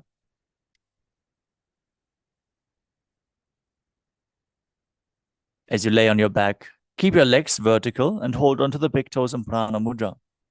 Then open your legs wide to the side as you visualize Swamiji in your inner space and breathe in Ujjayi Pranayama, making an ocean-like sound. उत्तानपादं क्रौञ्चं च मरीचिं वीरभद्रकम्. Now join your feet together. Keep holding onto the big toes in Supta Parangushtasana, visualizing Swamiji in your inner space. उत्तानपादं क्रौञ्चं च मरीचिं वीरभद्रकम्. Next up is Matsyasana. From the same position, bring your legs into Padmasana. Then bring your body flat to the mat as you hold on to the opposite elbows over top of your head. Gaze to the nose. Visualize Matsya, the fish avatar of Vishnu, in Matsyasana. मुक्तपद्मासनं कृत्वा उत्तानशयनं चरेत्. Next up is Parasharamasana. From the same position, place the backside of the right hand onto the left palm. Gaze to the nose and visualize Lord Rama in your inner space.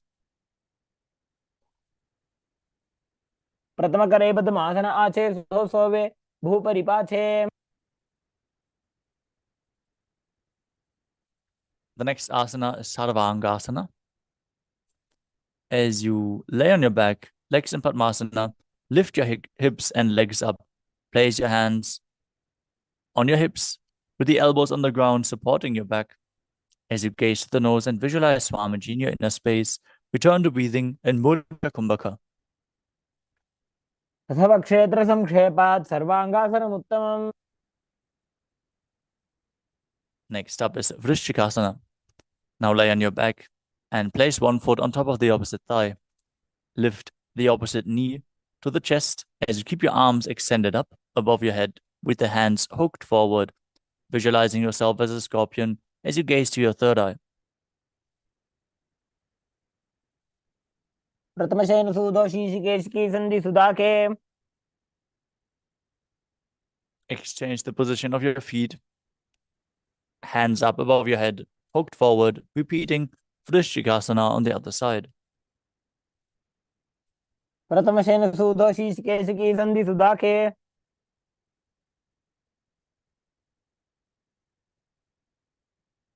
The next asana is the Vrishapadakshipaasana. Lay on your back, interlace your fingers around your neck in Padashamudra as you lift both feet off the ground and alternate, bringing one knee in towards your chest back and forth.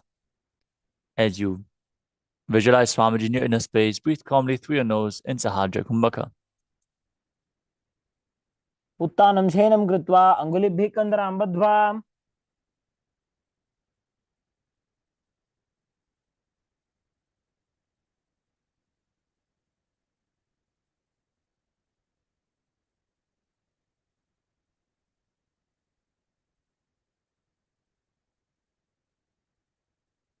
The next asana is Maruttanasana. As you lay on your back, lift your legs one by one, touching the knees to the ears. Visualize Swamiji in your inner space. Perform the Mula Bandha. श्रोतानवत् संस्थितीकृत्वा जानुद्वयं पर्यायेन कर्णयोः संस्पृशेत्.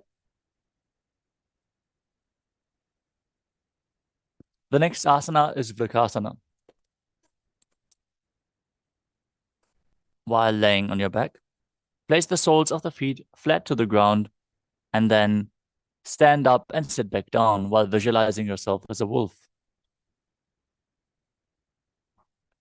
उत्तानशयनं कृत्वा पादतलाभ्यां भूमिं धृत्वा. The next asana is Luthasana. As you lay on your back, quickly throw your legs above your head and completely roll over. Finish in a prone position as you repeat it again and again, visualizing Swamiji in your inner space. उत्तानशयनं पादौ शिर उल्लङ्घ्य.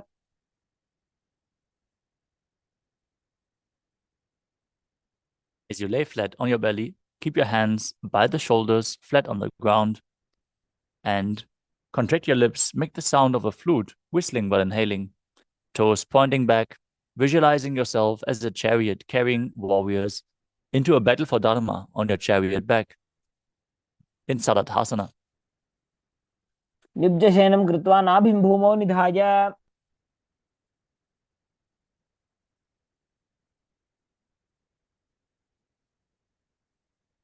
The next asana is Dehalyulanganasana. As you place your palms on the mat and push your body up into a plank position, jump your legs forward and back between your arms. Feel yourself go beyond the body and mind. हस्तद्वयं बद्ध्वा तन्मध्ये चरणद्वयम् उड्डानैव बहिरानीय. The next asana is Jatyasana. From a standing position, bend forward, place your hands on the mat, and start walking around on the mat as you visualize yourself as a wise 60-year-old elephant. अथ जात्यासनं वक्ष्ये येन जातिस्मरो भवेत्. Next up is Lolitika Karana. Now stand with the knees bent, feet pointing outwards, bend your elbows, and move your hands in a circular motion around the body as you bend back and move your head in all directions.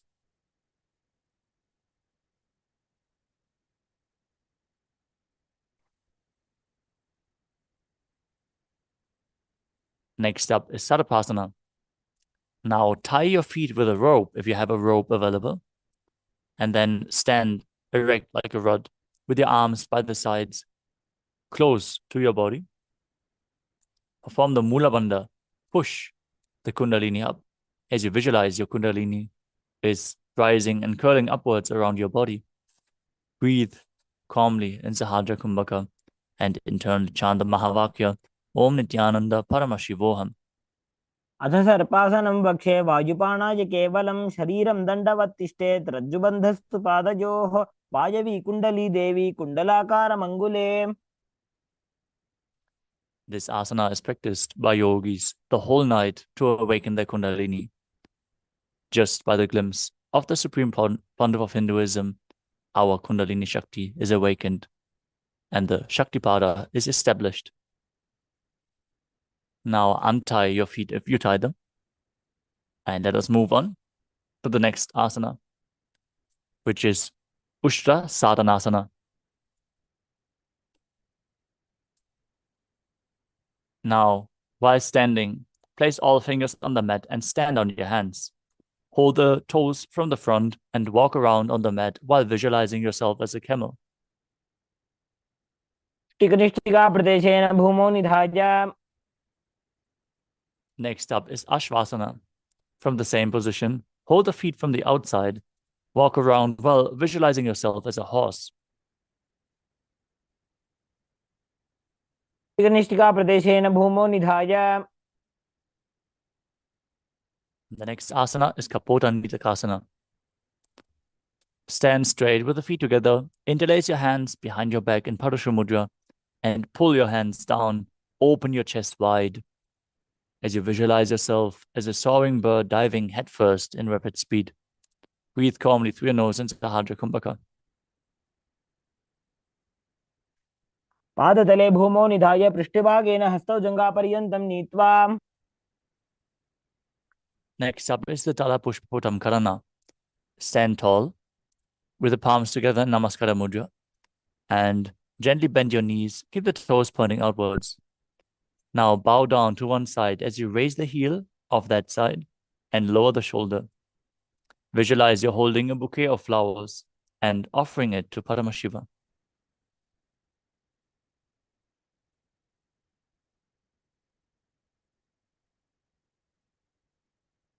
The next asana is Khadgasana. As you visualize yourself as a rhinoceros, gaze to the tip of the nose, and then lay down on your stomach and jump your feet back up towards your hands. And then bring your palms together in Namaskara Mudra, forming the horn of the rhinoceros. सरतमासनं कृत्वा पादतलाभ्यां भूमिं धृत्वा. Next up is the Uttanottanam.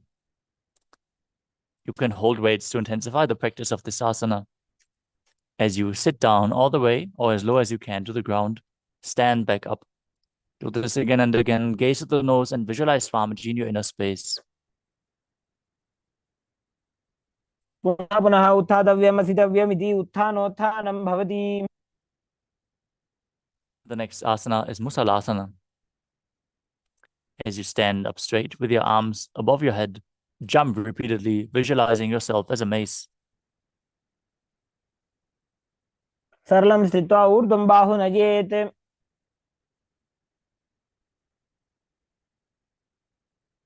Next up is Utchir Shakasana. From a standing position, pull the soles of one foot towards your chest. And with the other leg, sit down and stand back up, alternating on both sides as you gaze to the nose and visualize Swamiji in your inner space. एकैकं पादतलं कुक्षौ निधाय. Next up is the Parshvajanukarana. As you stand on one leg, with the knee slightly bent, toes pointing outwards, pull the other knee towards your chest. Hold it with your arm, with your hand in a fist. Place the other hand on top of the opposite thigh, with the fingers pointing towards the center of your body.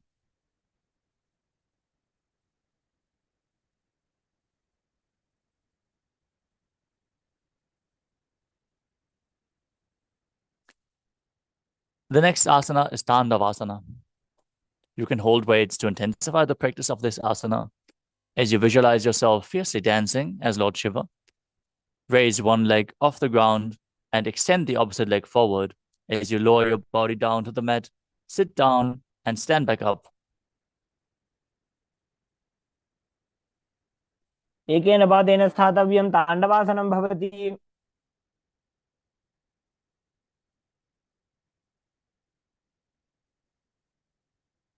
The next asana is Brahmanasana.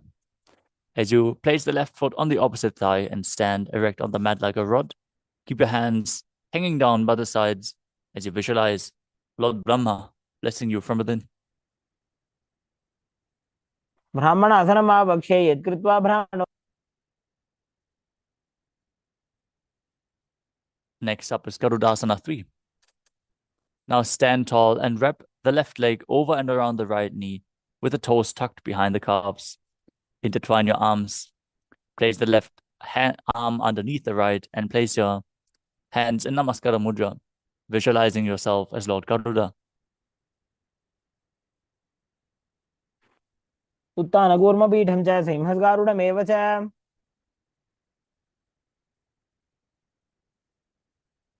The next asana is Ekapadasana. As you stand straight on the right leg, place the left foot on the opposite thigh and keep your hands relaxed by the knees. Visualize Swamiji in your inner space. दक्षाङ्घ्रिं वामपादस्य जङ्घोपरिनिधाय च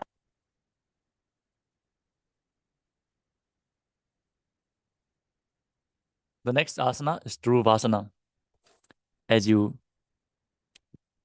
stand on the right leg, hold the big toe of the left foot, straighten it out to the side and rotate your body quickly on the standing leg as you visualize yourself as the North Pole Star.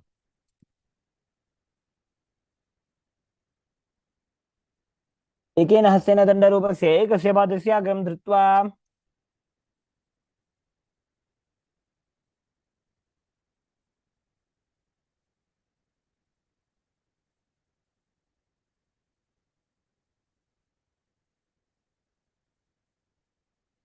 Next up is Trivikramasana.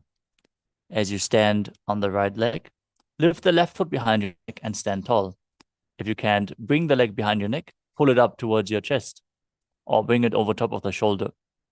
Try to alternate sitting and standing, performing the 3 steps of Lord Vishnu as you visualize Lord Vishnu blessing you from within. ग्रीवायां पादं संस्थाप्य स्थातव्यम् उत्थातव्यं त्रिविक्रमासनं भवति.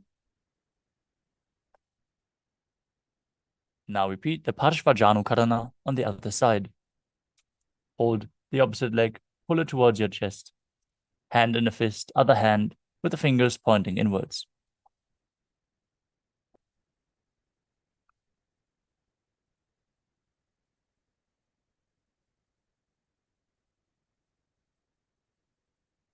Now repeat Dandavasana on the other side. Visualize yourself fiercely dancing as Lord Shiva.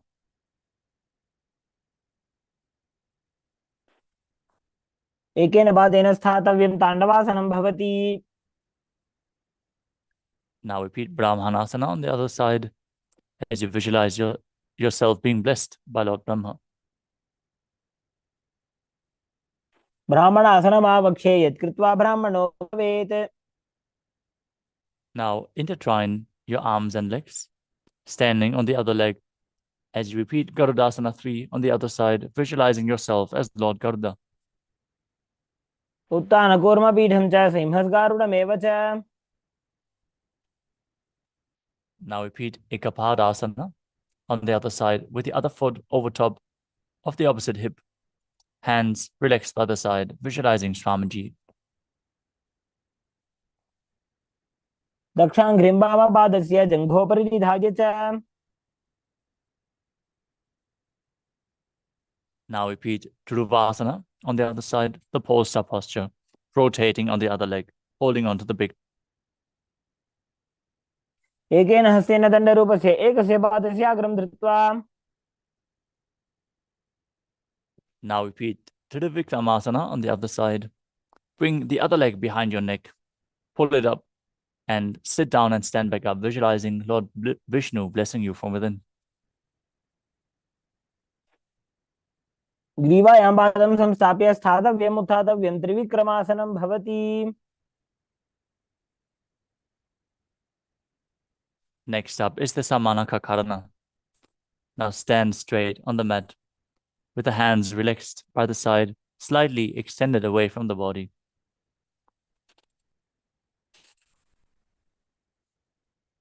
Feel the awakened energy flowing through your body. As we enter the final 100 asanas of this sequence, we want to again remind all the participants to please keep your camera turned on and join us in this happening of Nithyananda Yoga, preparing yourself to hold the intense energy of today's darshan. Now, let us move on to the next asana of the sequence, which is Gorak Anjali Asana. As you stand erect and then bend forward, bring both hands underneath the knees and interlock them in Parasha Mudra. As you sit in a squatting posture, let the finger lock touch your navel. Visualize the great sage Goraknath, founder of the Natha Yoga Hindu Sampradaya. As you inhale deeply, hold your breath, and then forcefully move the prana within your body by the force of your will, along with your mind, throughout your body, up and down, and through your limbs. Move the prana freely. Gain mastery over the air within. As you perform the Mula Bandha, internally chant Om Nithyananda Paramashivoham. प्रथम ही उबो होवे बाहुरी नीचो होवे. Next up is Kanchi Asana. Now insert your hands between the thighs and calves. Wrap them around behind your butt. As you squat down, hold your hands behind. Keep your chest straight. Visualize Swamiji in your inner space.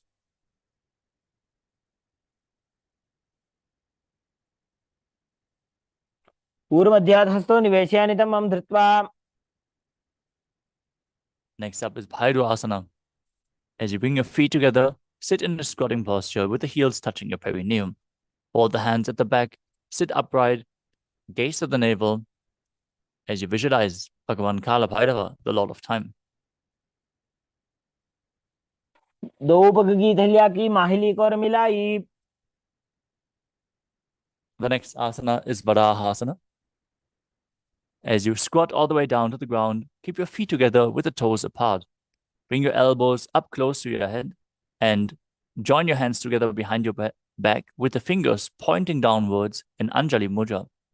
Gaze to the tip of the nose and visualize yourself as Varaha, the boar avatar of Lord Vishnu. पागथली की माहिली को मिलाई फणा पानी उकड़बई से. Next up is Pripitasana. As you hold onto the big toes of the feet with the heels touching, bring your hips to the same level as your knees. Let your hands hang down. Visualize Swamiji in your inner space and perform the Mula Bandha. पार्श्वद्वय सम्मील्य स्थित्वा नितम्बं जानु प्रदेश आनीय. Next up is Bakasana. As you place both hands on the mat, shoulder width apart, place your knees onto the back of your arms and lift the feet off the ground, balancing on your arms. As you visualize yourself as a crow, perform the Jivachala Kumbhaka, moving the retained prana within your body. हस्ताभ्याम अवनिमवष्टभ्याम. Now place the crown of your head onto the mat and lift your body onto your head, bringing the feet into Padmasana in Sushtanga Kapali Asana. आसन को गुण कपाल आछो होई.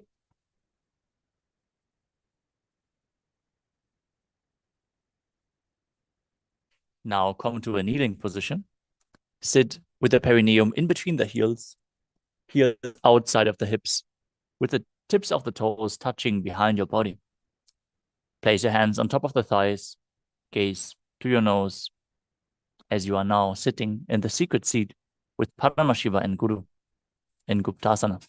जानोर वोरंतरे पादौ कृत्वा पादौ च गोपजेत. Next up is Vrikshasana too. Now we're going to enter another inverted posture. So go close to a wall or get a partner to assist you in this asana. As you place your hands on the ground with the fingers wide, lift your body up straight into a handstand. Everyone should practice this asana to purify the 7 chakras. Gaze forward. Visualize you're a tree with deep roots into the ground. As you breathe calmly through the nose in Sahadra Kumbhaka, lead the prana along your spine. सप्तचक्रक्षालनाद्य vrikshasana विशेषकान्. Next up is Shiva Asana, another handstand posture where you join your hands together closer and join the feet. Visualize Tejas, energy, is flowing to your third eye as you gaze to your third eye, rejuvenating your body and bringing divine radiance to you.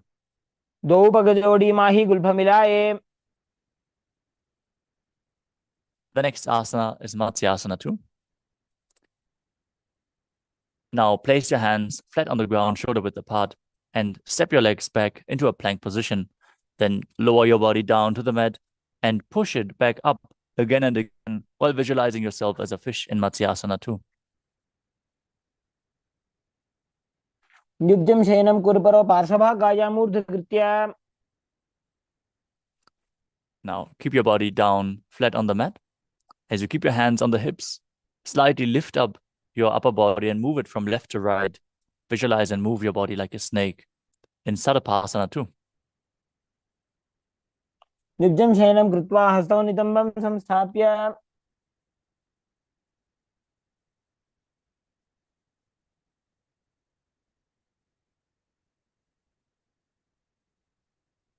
The next asana is Niralambanasana. As you lay prone on your belly, with your hands in Padma Mudra, the lotus mudra, holding onto your chin. Keep the elbows on the mat, the toes pointed backwards. Feel self-supported and completely independent. कराभ्यां पङ्कजं कृत्वा तिष्ठेत् कुर्परया सुधीः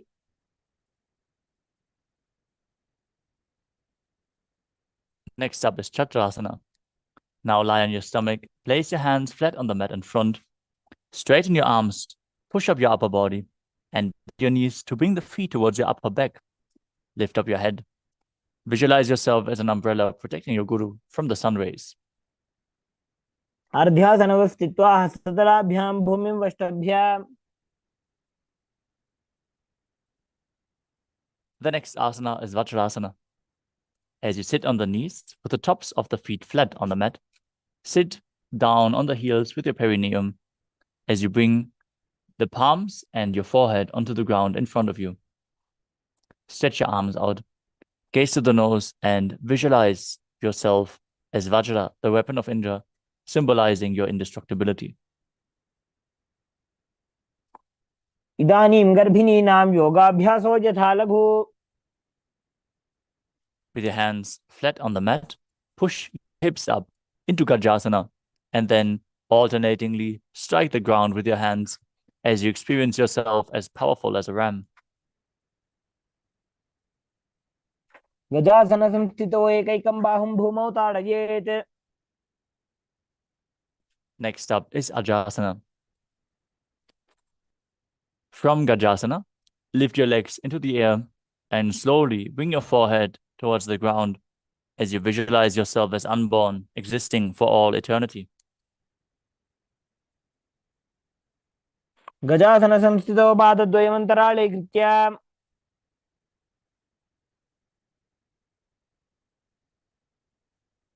Next up is Dhanantarasana. As you sit on your heels, keep the legs together. Interlace your fingers around the big toes and pull the feet towards your perineum. Then place your hands on the respective knees. Keep your spine straight and gaze to the tip of your nose as you visualize Swamiji in your inner space and return to making an ocean-like sound with your mouth. पूरबविधि परिहाता की काकसीस्यो फणा शरा मोडी Next up is the Angamotanam. Now interlace your fingers in front of the body and then behind you as you stretch your arms forward, up, down, left, right, in all directions, giving massage to various different joints and muscles of your body while visualizing Swamiji in your inner space.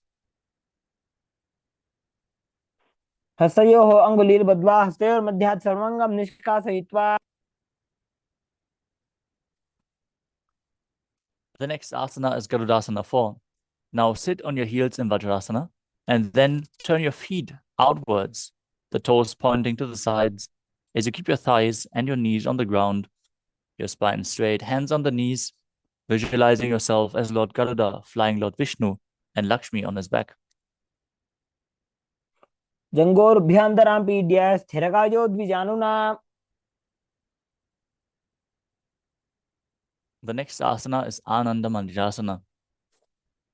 Sit with your legs folded back, toes pointing backwards, with the knees open wide. Place the front of your buttocks on the ground as you hold onto your ankles, gaze to your third eye, and visualize you're residing in the blissful space of a temple. अथ वक्षे वीरनाथ आनन्दमन्दिरासनम्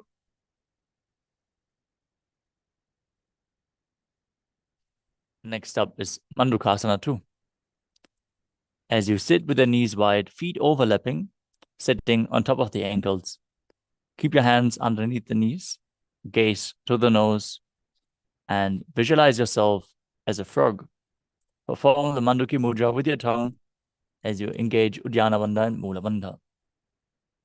पृष्ठं सम्पीड्य गुल्भाभ्यां जान्वङ्गे सबलयाकृतिः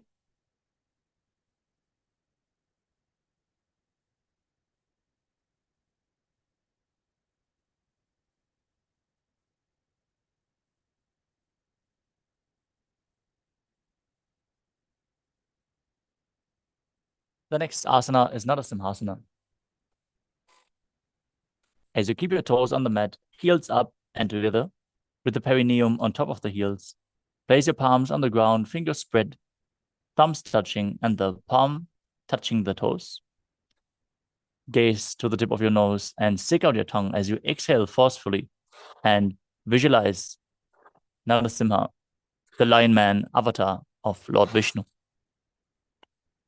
दो फणा पाणी होए वैसे एड़ी Mailer उदानी वैसे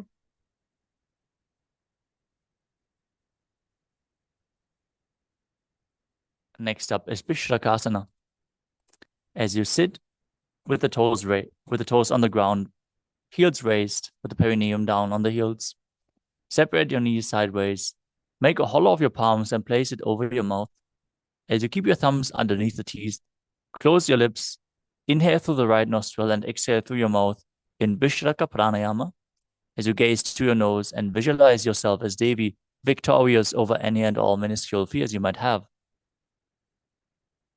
दो बगांगी एड़ी जोजी गोड़ा फनोवान अपनी होई. The next asana is Makadasana. Keep the soles of the feet together with the top of the feet on the ground. Sit on your heels. Bring your fingers to the armpits and imitate as if you were a monkey stretching yourself as you visualize yourself as a playful monkey. Gaze to your third eye and perform the Mula Bandha. दो पगदली संपुट आने तिनकी पिष्टि भूमि पर इठाने.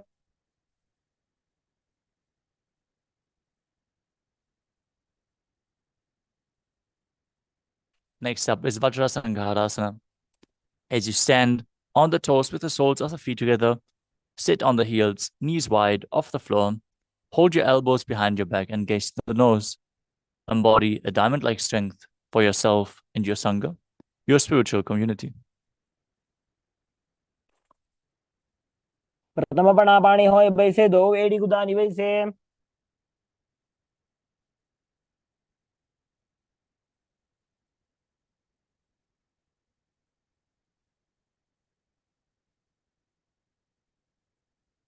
The next asana is Kanjanasana.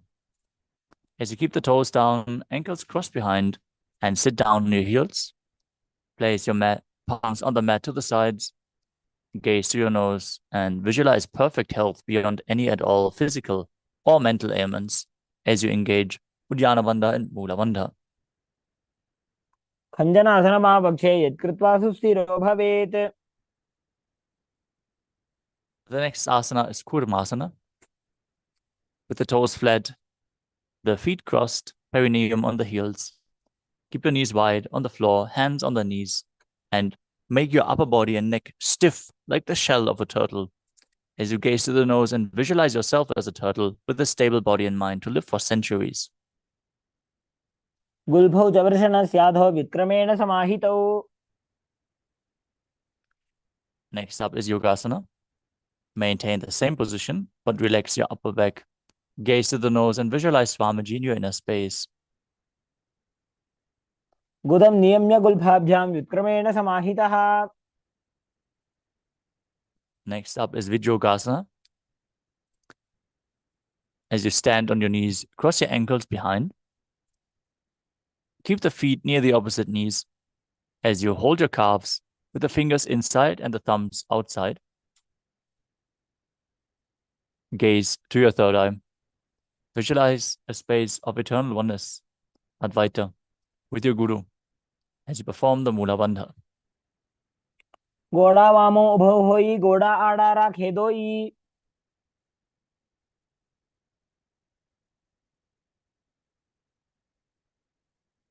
Next up is Ushtrasana 2. In a kneeling position, bend backwards, hold your ankles with your hands, and keep your arms straight.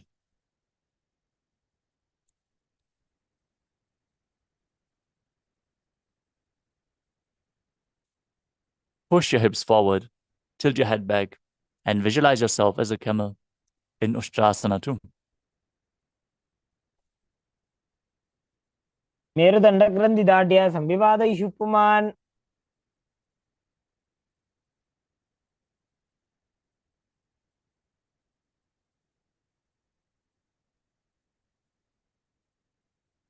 The next asana is Jati Asana too. With your heels together, hands on the soles of the feet, slowly lean back and bring your elbows and then your head onto the mat as you gaze to the nose and experience yourself as a lotus blooming. Return to the Ujjayi Pranayama, making an ocean-like sound with your mouth. दो AD संपुट करे 16 मूलद्वारी धरे. Next up is Viratasana. As you sit on the knees with the thighs and calves together, lean back and touch your back to the ground as you then raise back up. Do this again and again. Use the support of your hands if needed. Gaze to the nose and visualize the healing and liberation of all causal, subtle forms of your body. जंगा पृष्ठभूमो निधाय जंगोद्रयोः ऊर्णी संस्थाप्य. The next asana is Kapotasana. From Viratasana, raise the hips even higher. Bring your forearms on the mat and hold onto the back of your heels. Bring your head in between the feet as you visualize yourself as a beautiful dove. मेरुदण्डग्रन्थि दाढ्य संविवादयिषु पुमान्. Next up is Varasana. Now stand upright on the knees with the toes tucked. Hold your arms with opposite hands.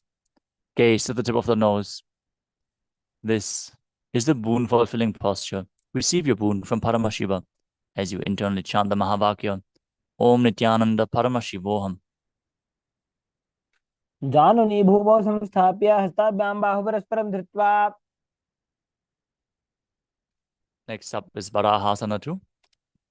As you keep the knees together, toes tucked, lean forward, bring your elbows to the mat, and hold your head with your hands.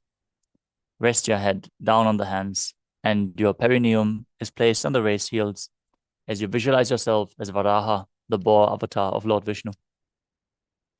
सूर्यं चन्द्रं भेदनानि आसनानि कथ्यते. The next asana is Mundasana. Now kneel down, place your elbows on the mat shoulder width apart. Interlock your fingers, place your head on the mat, support it with your hands, and then raise your hips, walk your feet forward till your hips align with the shoulders, and then straighten your legs up. As you gaze to the nose and visualize yourself as a lop tree, perform the Mula Bandha and breathe calmly through your nose in Sahadra Kumbhaka. अधोमुण्डासनं वक्षे सर्वेषां प्राणिनां सुखम्. Lower your body down and straight. Place your head in between the knees with the elbows outside the knees. Gaze to the nose and hold your head with your hands as you visualize Swamiji in your inner space in Andhasana. प्रथम भगदल्ली समटहरावे कोरमाहिली उभे मिलावे.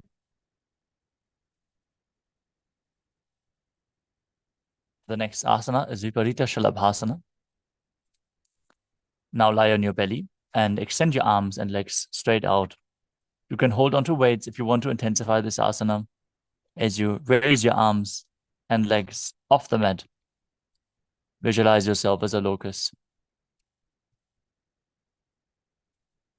शलभासन भेदाश्च नटभेरुण्ड नामके.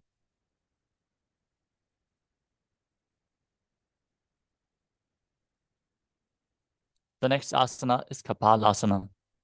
Now lie on your belly with the arms at the side, palms facing down. Keep your forehead to the ground, chest on the mat. Lift your legs up while visualizing a skull representing the mind with purified thoughts and a strong will to attain enlightenment in Kapalasana. कपालं भूमौ निधाय ऊर्ध्वं पादौ नयेत्.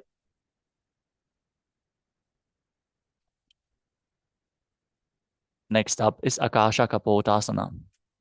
As you lay on your stomach with the hands by the sides, Lift your legs up over your head and slowly place your feet on the mat in front of your head. Keep your palms flat on the mat behind you as you visualize yourself as a free and open dove. उष्ट्रासने स्थित्वा चरणौ भूमेरुत्थाप्य. Next up is Chatakasana. As you sit on the knees, bring your chest down, navel touching the knees. With your hands flat on the mat, forearms on the ground. Be sturdy. Visualize yourself as a sparrow as you perform the Mula Bandha and breathe calmly through your nose in Sahadra Kumbhaka. कूर्परपर्यन्तौ हस्तौ धरामोष्ठभ्य.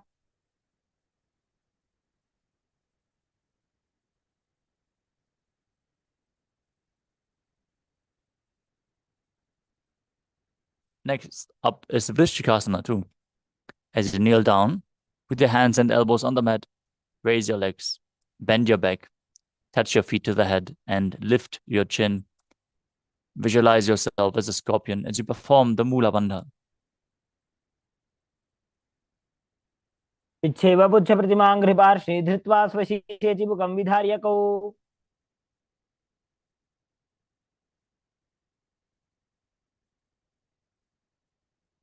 The next asana is Vrishasana. Now, sit and place your perineum down on the right heel as you keep the left foot outside of the hip with the toes pointing outwards. Visualize yourself as a bull as you start breathing in Antarangaka Kumbhaka, forcefully inhaling, holding the breath for a short while, and slowly exhaling. Perform the Vaishnavi Mudra. Focus on the object within. याम्य गुल्फे पादमूले वामभागे पदेतरम्.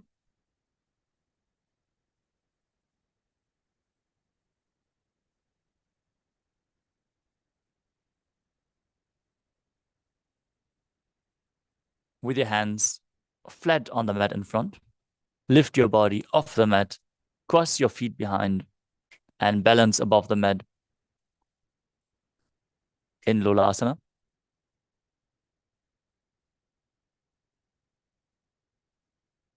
Visualize Swamiji in your inner space and perform the Mula Bandha.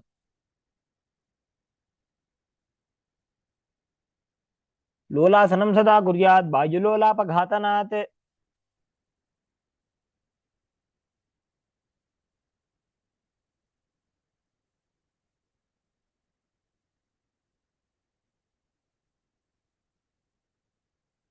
From Lolasana, place your perineum onto the other heel.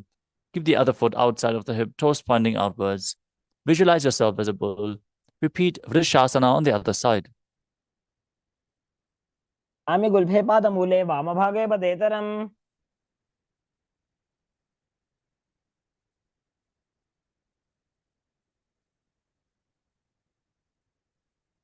Next up is Balagunasana. As you place the left toes on the ground with the heel raised, sit down on the raised heel. Bring the other foot flat on the ground, the knee to the chest, hands on the respective knees, visualizing Balagunahai, one of the 84 siddhas in your inner space. आसन को गुण जल विकार जाई. Next up is Grahasana. Now squat with your feet flat on the mat. Bring your elbows under the thighs and wrap your hands around the shins, holding onto the ankles from the outside as you visualize yourself as the entire planet.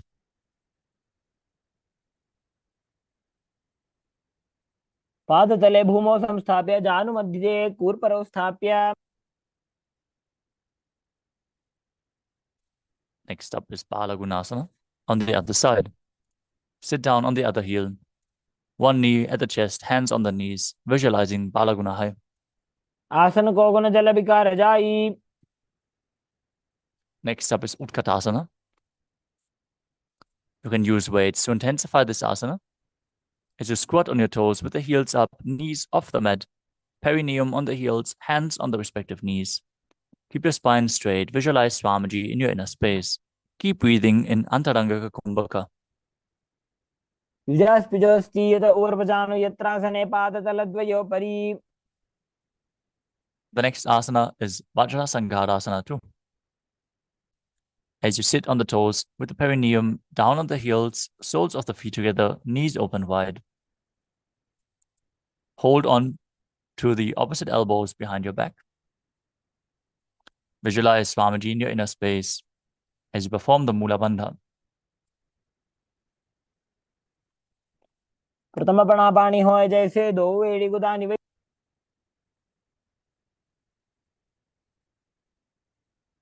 The next asana is Anilasana. Now squat or sit with the feet hip width apart, hands underneath the soles of the feet from the inside, with the palms facing down. Keep your arms straight, elbows at the navel, gaze to your nose as you visualize you're able to consume and live off air alone.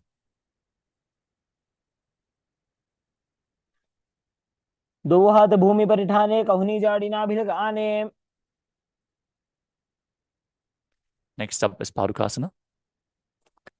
Now, place the back of your hands onto the mat with your fingers facing towards your body.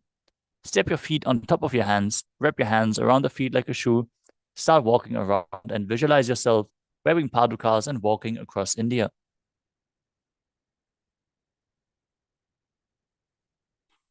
हस्ततलयोः पादतले कृत्वा तिष्ठेत् गच्छेत् पादुकासनं भवति.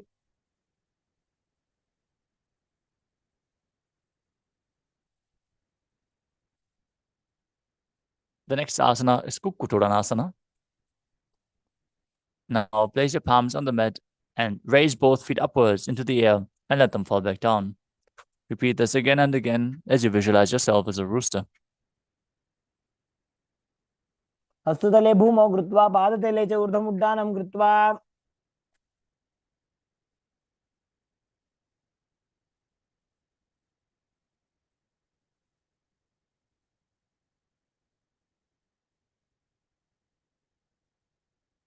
The next asana is Viparita Nrityasana. Now place your hands on the mat and raise your legs upwards into a handstand as you move around on two hands dancing. Feel yourself become free of all inhibitions as you breathe calmly through your nose in Sahadra Kumbhaka. हस्ततलाभ्यां भूमिं वष्टभ्य ऊर्ध्वं पादाग्रे कुर्वन्. The next asana is Kunjarasana. As you separate your feet, place one palm down on the mat with the arms straight. Bring the opposite hand to the head. Be stable and visualize Swamiji in your inner space.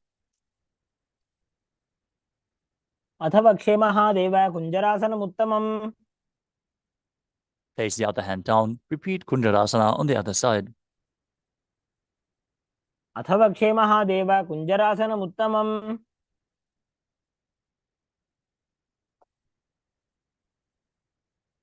The next asana is Kadambasana. As you sit on the ground with your feet flat, heels close to the body, hold onto the respective ankles and lift your feet off the ground.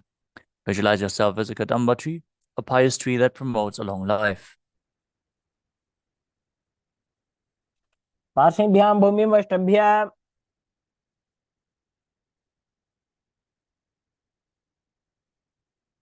Next up is Bhavana Muktasana. As you sit with the heels at the perineum, hold your knees with opposite hands and pull it to your chest. As you visualize any excess vata being released from or balanced within your system, as you perform the Mula Bandha. द्वयोस्तु पादयोः पाणिं लात्वा स्वस्वनितम्बके. The next asana is Chakorasana. As you sit and lift one leg behind your head, you can place it over top of your shoulder if you can bring it behind your head. And then extend the other leg forward and lift your entire body off the mat on your hands. As you gaze to the third eye and visualize yourself as a powerful source of energy. पूर्वदानं चतुष्पादपीठं वज्रासनं तथा. Next up is Dhanurasana 2. Hold on to the respective big toes in Prana Mudra.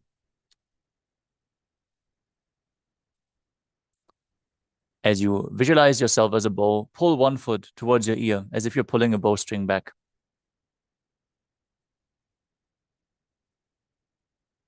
पादाङ्गुष्ठौ तु पाणिभ्यां गृहीत्वा श्रवणावधि. Next up is Ashtavakrasana.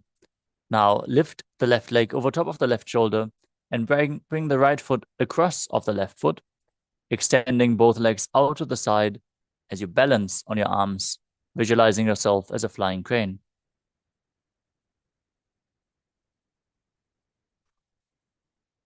वासिष्ठमथ कौण्डिन्यम् ऊर्ध्वकुक्कुटमेव च.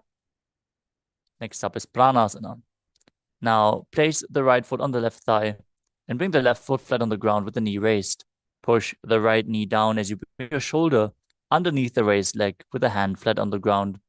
Gaze to your third eye and visualize you're immortal, able to exist solely from prana. एतत् प्रभेदं वक्ष्यामि करोति यस्य चामरः. Next up is Parasite. Now, keep the heel of the right foot at the left hip and place the left foot over top of the knee. As you twist and bring the hand underneath the raised knee, interlace your hands behind your back, gaze to your third eye and visualize Sage Matsyendranath, the master of Hatha Yoga, in Parasite. वामोर्मूलार्पितदक्षपादो जान्वो बहिर्वेष्टितदक्षदोष्णा. Now repeat Chakodasana on the other side, with the other heel, the other foot raised behind the head or over top of the shoulder. Arms by the side, other leg extended forward, body raised off the mat, visualizing yourself as a powerful source of energy. सुपदानं चतुष्पादपीठं वज्रासनं तथा. Now repeat Dhanuratu on the other side, holding onto the big toes, pulling the foot to the ear, like if you're pulling a bowstring, as you visualize yourself as a bow.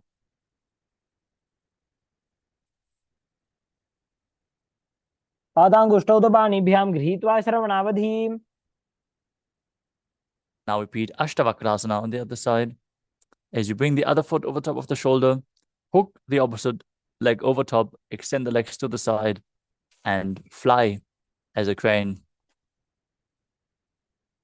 वासिष्ठमथ कौण्डिन्यम् ऊर्ध्वकुक्कुटमेव च. Now repeat Pranasana on the other side. Bring the other foot over top of the wrist, opposite thigh. Push the knee down. Bring the shoulder underneath the raised knee and visualize you're immortal and able to exist solely from prana. एतत् प्रभेदं वक्ष्यामि करोति यस्य चामरः. Now repeat Parashvamatsyendrasana on the other side as you twist your body with the hands interlocked behind your back, hand underneath the raised leg. ऊर्मूलार्पितदक्षपादो जान्वो बहिर्वेष्टितदक्षदोष्णा. Next up is Ardha Paschimottanasana. Keep one leg straight and press the perineum with your opposite heel. Lean your chest forward and down. Hold onto the front foot with both hands. As you visualize Swamiji, perform the Jivachala Kumbhaka, inhaling deeply and moving the prana freely around within your body, up and down and through your limbs in Jivachala Kumbhaka. एकं पादं प्रसार्य एकं पादस्य पार्श्वना Seoni सम्पीड्य. Next up is Kailasa. Now place your left ankle outside the hip, hold the sole of the right foot and lift the foot in front of your face. Keep the legs straight, visualize yourself as a crane. उत्तानपादं क्रौञ्चं च मरीचिं वीरभद्रकम्. Now repeat Ardha Paschimottanasana on the other side, opposite leg extended, heel at the groin, hold the feet, perform Jivachala Kumbhaka. एकं पादं प्रसार्य एकं पादस्य पार्श्वना Seoni सम्पीड्य. Now repeat Kraunchasana on the other side. In the other foot outside the hip, opposite leg extended up, holding onto the feet, visualizing yourself as a crane. वासिष्ठमथ कौण्डिन्यम् ऊर्ध्वकुक्कुटमेव च. Next up is Swastikasana. Now sit with the soles in between the thighs and calves. Keep your spine straight and have your palms resting on the knees. Gaze to the nose and visualize a swastika in your inner space. जानोर्वोरन्तरे सम्यक् कृत्वा पादतले उभे. Next up is Godakshasana. From the same position, cover your heels with your hands as you gaze to the nose and visualize Sage Godaknath, the founder of the Natha Yoga Hindu Sampradaya, as you perform Jalandhara Bandha and Mula Bandha. जानुर्वोरन्तरे पादौ उत्थानौ व्यक्तसंस्थितौ. Next up is Bhagasana 2. As you bring the left heel to the perineum and the right foot on top of the left thigh, visualize Swamiji and meditate on Arihanta, the enlightened one, as you lock all your five senses with your hands, the mouth with ring and little finger, the nose with the middle finger, the eyes with your index fingers, and the ears with your thumb. Gaze upwards to your third eye. वामपार्श्वमुदं संस्थाप्य. Next up is Yogasana 2. Now place your feet on top of the opposite knees and place your hands on the ground beside you with the palms facing up. Keep your spine straight, gaze at the nose, visualize Swamiji in your inner space. As you perform Kakachantra Kumbhaka, roll up your tongue and keep your mouth in the shape of the beak of a crow as you inhale through the rolled up tongue and exhale through your nose. उत्थानौ चरणौ कृत्वा संस्थाप्योपरि जानुनोः. Next up is Urdhva Kukutasana. Now rotate your hands outside of your body and push your palms to the ground, lifting your body up as you visualize yourself as a rooster, still breathing in Kakachantra Kumbhaka. वासिष्ठमथ कौण्डिन्यम् ऊर्ध्वकुक्कुटमेव च. Next up is Siddha Haratali Asana. From Padmasana, insert both hands through the knees and place them on the mat. Stay seated on the mat, don't lift your body up. Gaze to the nose, visualize Swamiji in your inner space. प्रथम पद्मासन को करे हस्तुदो वो गोड़ासन दिधरे. Now push your hands into the mat and lift your body up. Gaze to the nose and visualize yourself as an elegant swan in Hamsasana. कुटासन स्थित्वा स्कंदपर्यन्तं ऊरोनि नीत्वा. Next up is Karmukasana. From Padmasana, place your hands between the thighs and calves and lean forward as you push your hands behind your back. With interlocked fingers in Parashamudra, place your forehead on the mat. As you visualize yourself as Pinaka, Lord Shiva's bow. प्रथम पद्मासन को करे गोड़ासन दिमाहि कर इधरे. Next up is Kurmasana 2. From Padmasana, insert both hands through the thighs and calves. Then bend your elbows and hold on to the respective shoulders. As you visualize yourself as a turtle, having a stable body and mind to live for hundreds of years in Kurmasana 2. बाईजंग भर दक्षिण बाबा दाईजंग भर by ल्यावा. Maintain the same position. Tuck your chin down to the chest. Gaze to the nose. Rejoice, knowing you're sitting in Shiva's secret knot posture. Perform Jalandhara Bandha and Mula Bandha in Granthi Bedasana. अथवा वक्षे नीलकंठः ग्रंथिभेदासनं शुभम्. Next up is Uttana Kurmasana. Now, perform the same posture, but roll onto your back as you bring your arms through the legs in Padmasana. Hold onto your shoulders. Gaze to the nose and embody a turtle laying on its back. कुक्कुटासनबन्धस्थं कराभ्यां धृतकन्धरम्. Next up is Pangu Kukutasana. Sit in Padmasana and place both hands between the thighs and calves. One hand flat on the mat as you push your body up, balancing on one arm, visualizing yourself as a rooster. कुक्कुटासनव स्थित्वा एकेन हस्तेन अन्यस्य परिबन्धं धृत्वा. Now place the other hand flat on the mat, hold its wrist, and repeat Pangu Kukutasana on the other side. कुक्कुटासनव स्थित्वा एकेन हस्तेन अन्यस्य परिबन्धं धृत्वा.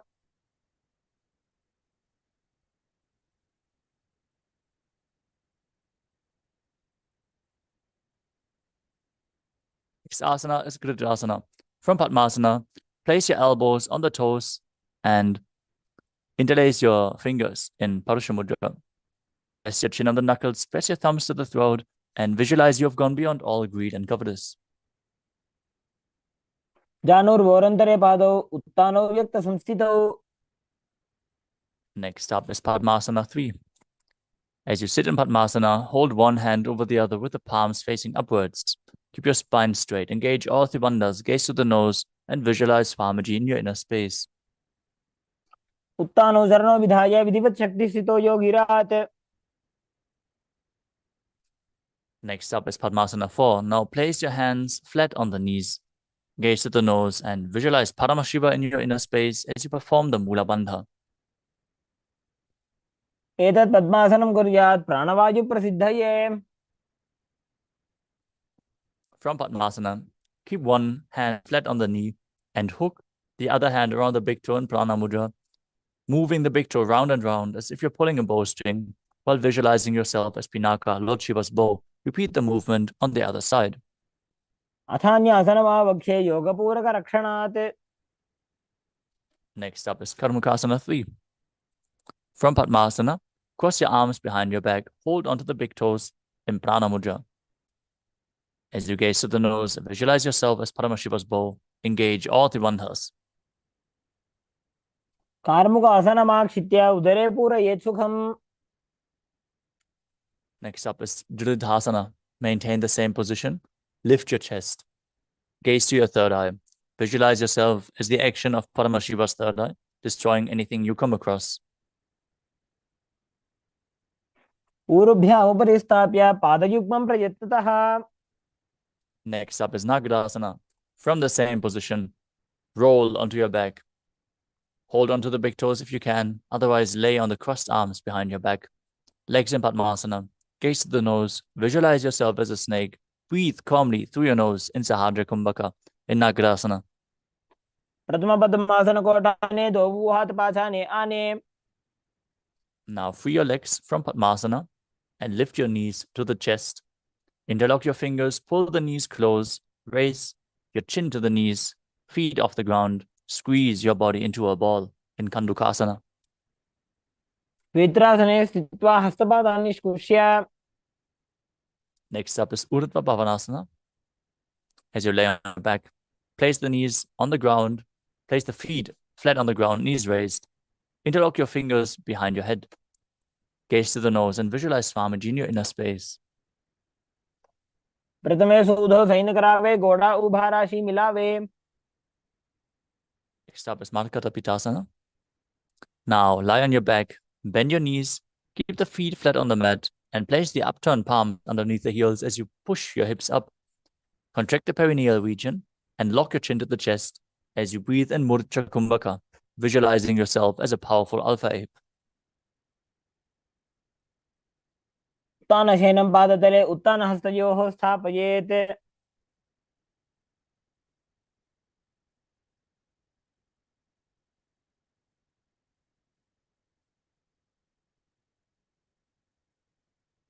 Next up is Uttana Shikhi Pitakasana. Now lie supine and raise your hips up as you support your hips with your hands placed at the waist, elbows on the ground, bearing the weight of your body. Gaze to the nose, visualize Swamiji in your inner space. जङ्घोरुबलहीनश्चेत् उत्तानशिखिपीठकम्. Next up is Narakasana. As you lie supine, raise your hips and legs up. Place your elbows and hands extended on the mat below for support. As you visualize yourself blissfully traversing Naraka Loka unscathed. ग्रीवाकण्ठेन भूमिं विष्टम्भ. Now bring your hands to the lower back for support. Keep your legs straight and then lower and angle them down, keeping your core engaged. As you visualize yourself as a boat crossing the ocean of samsara in Tirya Naukasana. नौकावत् स्थित्वात् ऊर्ध्वं पादाग्रं द्वयं नजेत्. Next up is Dvajasana. Bring your hands back to the mat. Keep your legs straight as a flag pole. As you visualize yourself as a Kailasa flag, respected across all nations in Dvajasana.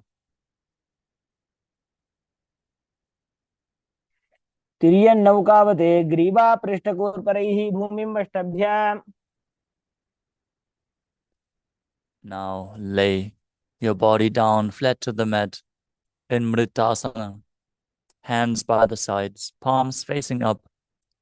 Pull the Kundalini Shakti up along your spine from Muladhara to Sahasrara Chakra. Visualize your body is dead and Swamiji the Supreme Pontiff of Hinduism is liberating you as you chant the Mahavakya, Om Nithyananda Paramashivoham internally.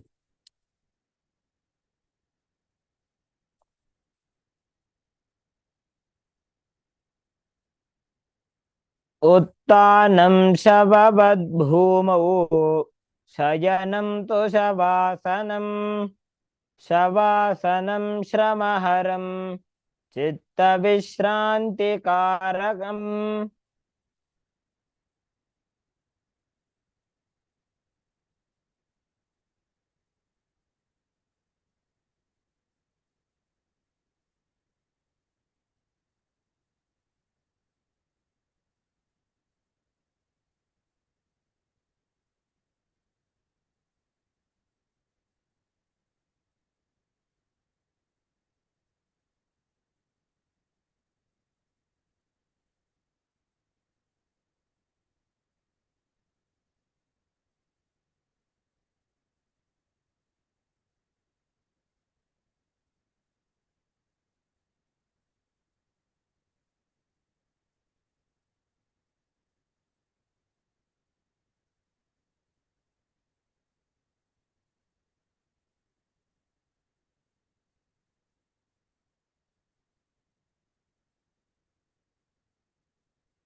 Slowly come back to your physical body.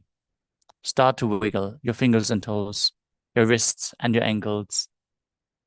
Pull your knees up to your chest.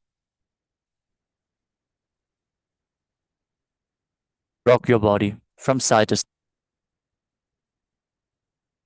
as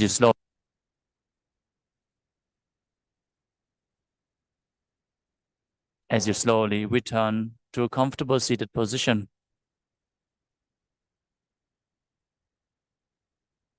Congratulations for completing the Dvitiya Vinyasa Krama, all 308 asanas.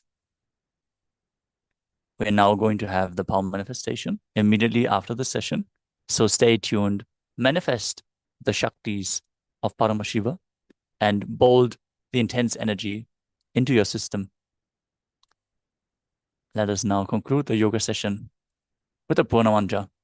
Sit straight, head, neck, and spine in a straight line, hands in Namaskara Mudra in front of your heart center. Close your eyes. Take a deep breath. Visualize Swamiji as we chant the Purna Mantra.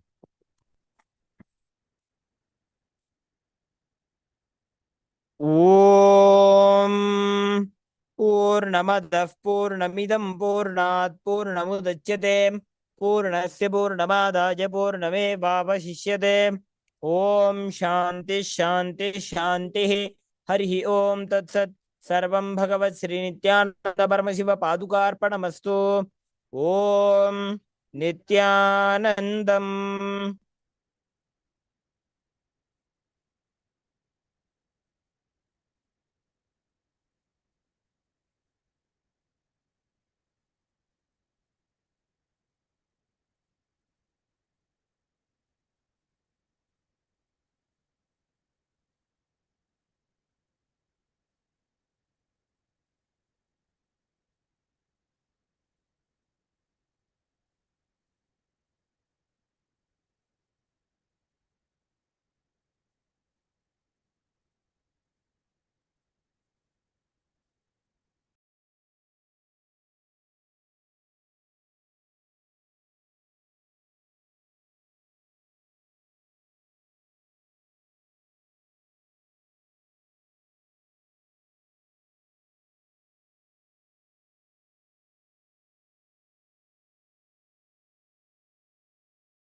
First thing I want to tell you, third eye can be opened. Second thing I want to tell you, for the sake of God, please open it. Third thing I want to tell you, do not believe the fellows who say it cannot be opened or it should not be opened. Third eye has a capacity to make anything you want as reality. Taste the first breakthrough, conscious breakthrough guaranteed. It is all about opening your third eye, giving you first conscious breakthrough. Any human being can go through these initiations and have this superconscious breakthrough, manifest these possibilities and powers. It is possible for all of you. If these words reach your ears, I am talking to you and it is for you. I welcome, O humanity, come, it is time you experience superconscious breakthrough.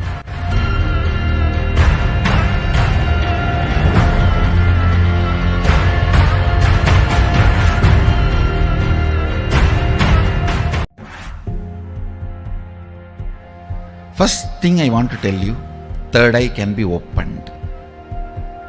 Second thing I want to tell you, for the sake of God, please open it. Third thing I want to tell you, do not believe the fellows who say it cannot be opened or it should not be opened. Third eye has a capacity to make anything you want as reality. Taste the first breakthrough, conscious breakthrough guaranteed. It is all about opening your third eye, giving you first conscious breakthrough. Any human being can go through these initiations and have this superconscious breakthrough, manifest these possibilities and powers. It is possible for all of you. If these words reach your ears, I am talking to you and it is for you. I welcome, O humanity, come, it is time you experience superconscious breakthrough.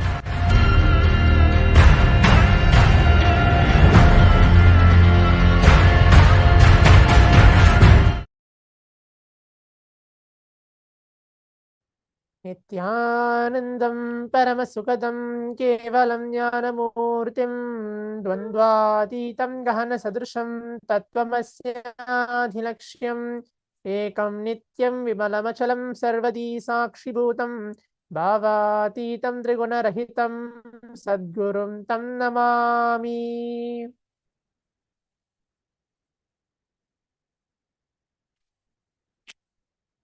Nithyanandam, I welcome all the Paramashivoham participants here who are being seated with us across many different Zooms and watching us live through different social media platforms for this exciting 21 minutes of power manifestation, manifesting the powers of Paramashiva, directly blessed, initiated by the Supreme Pontiff of Hinduism, Swamiji himself.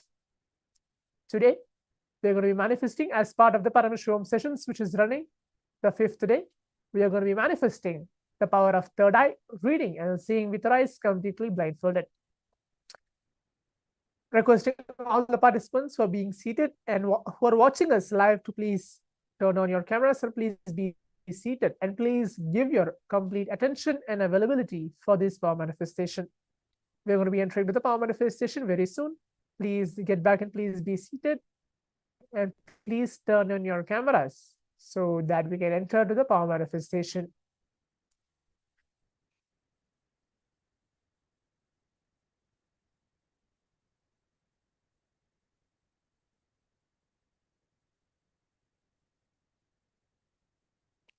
Again, as a gentle reminder, giving a few minutes for all the participants to please be seated.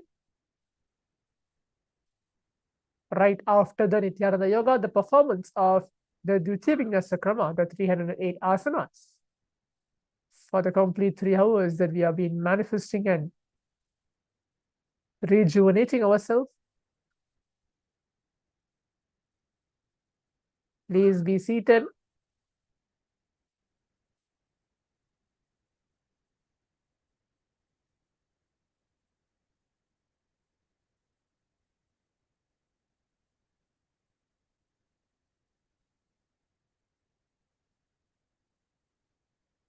Requesting all the participants to please bring your eye bands, pen and paper, and please be seated. As today we're going to do something similar to yesterday, but it's going to be a little more higher. In every single power manifestation across the day, which we're going to have, we'll be taking the level higher and higher for all of you to manifest this power of third eye, reading and seeing with eyes completely blindfolded. For those of you who are new for this program and coming newly attending today, it's a day 5 of Paramashivoham. Basic introduction of the power of third eye is ability to close your eyes and see something which is happening around you, everything which is there as how you see with your 2 eyes. This power will just manifest when you be in the space of oneness, connecting with Swamiji himself. So again, requesting all the participants to please bring your eye bands. If you don't have an eye band, something to blindfold yourself. Even a piece of a cloth, it's fine. Pen and paper, and please be seated. Please be ready to receive Swamiji for this power manifestation.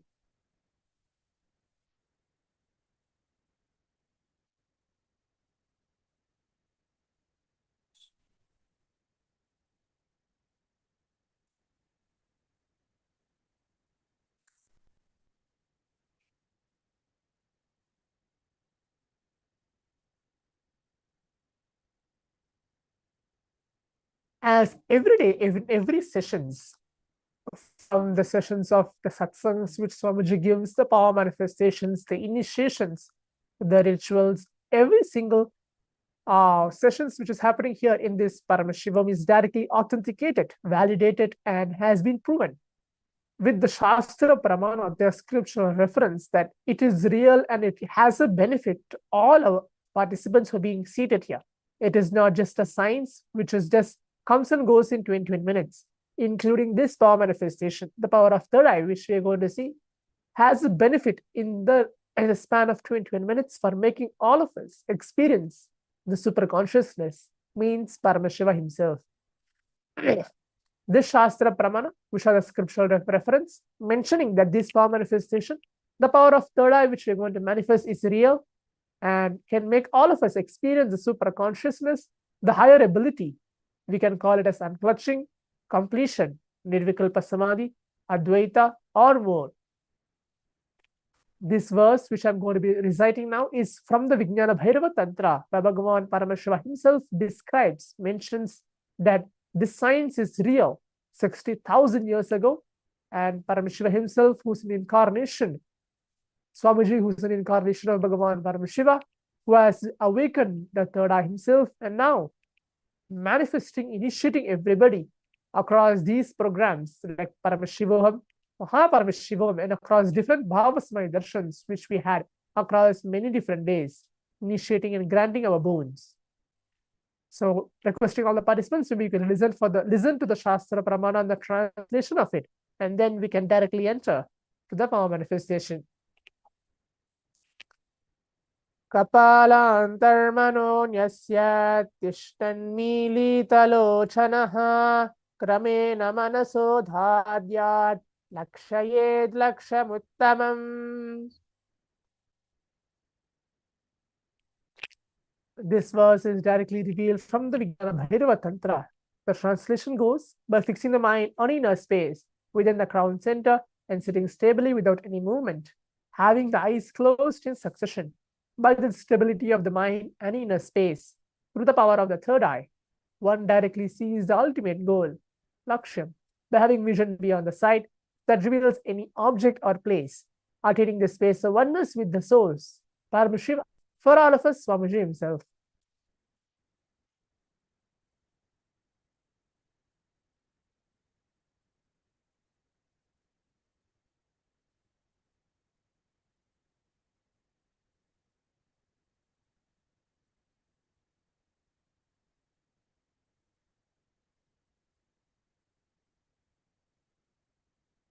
Now, requesting the participants, we're entering to the round 1 of the power manifestation. It's going to be shapes. I'll be telling 5 different shapes. From these 5 different shapes, I'll be choosing any one shape for all of and projecting it to all the participants for this round 1.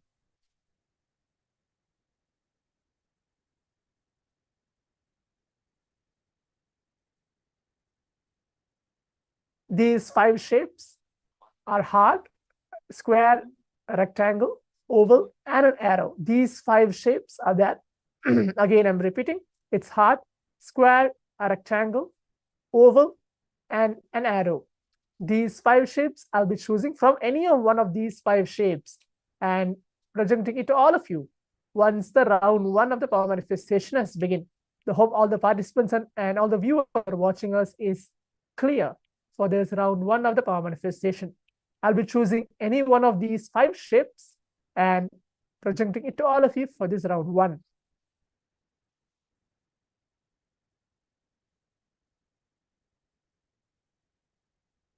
Now visualize Swamiji onto your inner space. Please close your eyes. Requesting all the participants.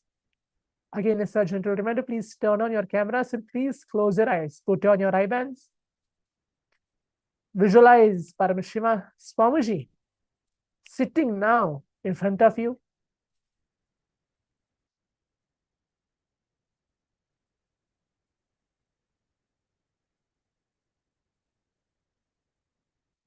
Close your eyes. Put your eye bands on.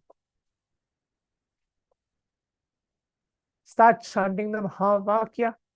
Om Nithyananda Paramashivoham.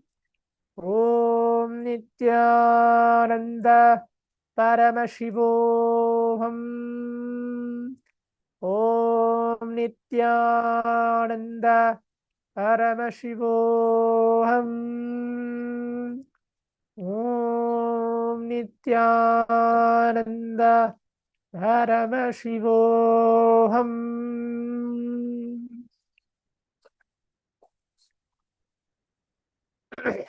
Keep your eyes closed. Requesting all the participants to please keep your eyes closed.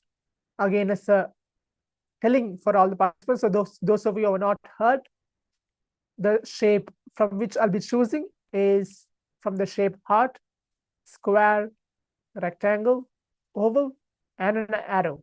From these 5 different shapes, I'll be choosing and projecting it to all of you for this round 1 of the power manifestation. Please keep your eyes closed as the round 1 has been started. Do not open your eyes.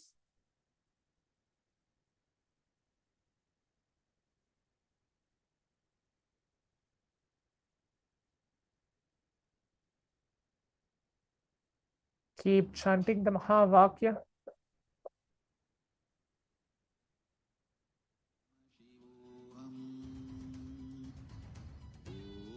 Nithyananda Paramashivoham. Om Nithyananda Paramashivoham. Om Nithyananda Paramashivoham. Om Nithyananda Paramashivoham.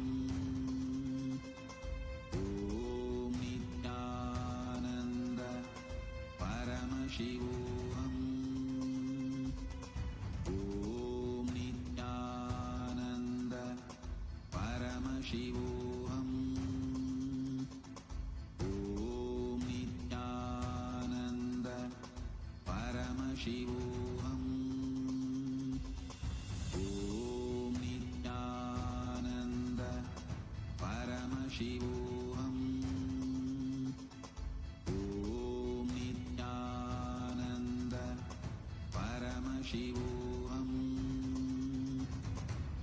Om Nithyananda Paramashivoham. We have a few more seconds left. Please close your eyes. Do not open your eyes. Paramashivoham. Om Nithyananda Paramashivoham. Om Nithyananda Paramashivoham. Om Nithyananda Paramashivoham. Om Nithyananda Paramashivoham. Om Nithyananda Paramashivoham. Om Nithyananda Paramashivoham. Om Nithyananda Paramashivoham. Om Nithyananda Paramashivoham.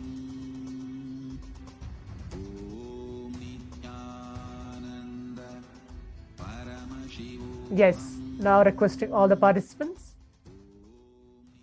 We can relax, and round 1 has been done. You can take off your eye bands, open your eyes. Please open your eyes. You can take off your eye bands. Yes. Now, let's go ahead to the next step of typing down your answers on the Zoom chat, telling what is the answer or what was the relation revealed to all the participants out here. You can type out on the Zoom chat telling what was the shape was revealed to all of you. So we can actually go ahead and verify to see how the manifestation and what the third eye has been revealed for each of the participants who are being seated here. So please type out your answers.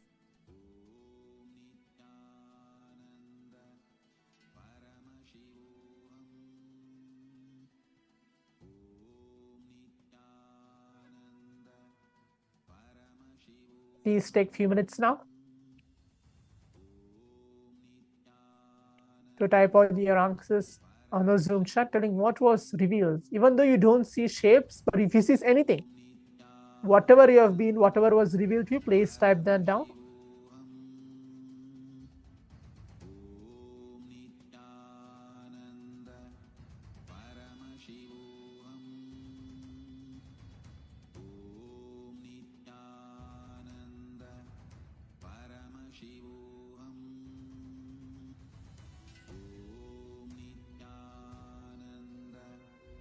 Sadyojata Shiva oval, okay.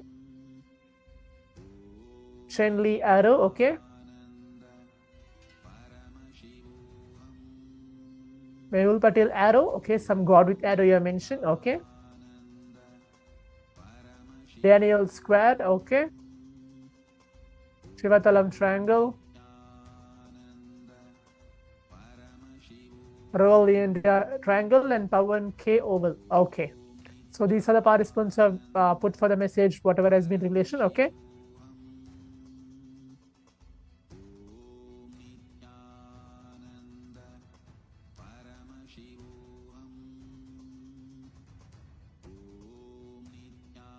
Now you can see the answer was revealed to all the participants. The first round was the shape of a heart. So I think so most of the participants have not yet manifested this, but it's good that you're able to see the shape.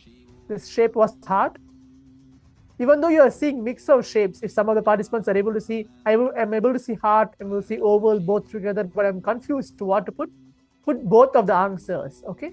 That's like, you can, whatever it is, don't put your mind into it telling, okay, I'm able to see heart, I'm not able to see oval, but what should I choose? Put whatever was revealed to you. Even though you're able to see 2-3 shapes together, put all those shapes together. Doesn't need to be any one shape. Okay, now we'll move on to the round 2 of the power manifestation. It's good that the first round was manifested. Please close your eyes. Requesting all the participants again to please put on your eye bands. We're entering to the round 2 of the power manifestation. It's going to be same as a round 1. I'll be choosing any one shapes from the shape heart, square, rectangle, oval, and an arrow. Please close your eyes. Blindfold yourself.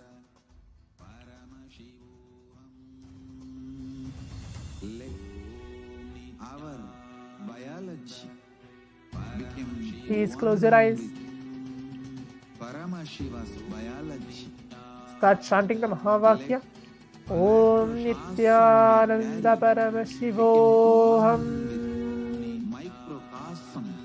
Om Nithyananda Paramashivoham. Macrocosm of Paramashiva. Let our organism become one with Paramashiva's organism. Let Paramashiva's organism become one with our organism. Do not open your eyes as the round 2 of the power manifestation has been started. Keep continuous the chant of Mahavakya.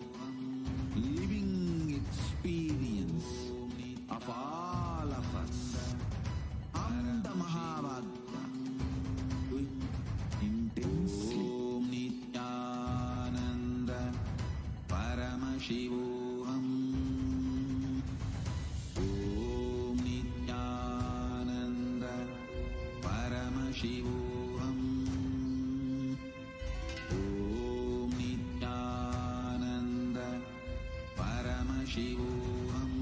Om Nithyananda Paramashivoham. Om Nithyananda Paramashivoham. Om Nithyananda Paramashivoham.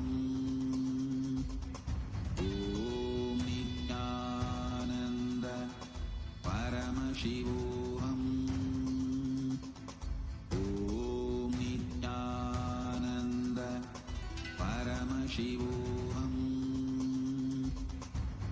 Om Nithyananda Paramashivoham.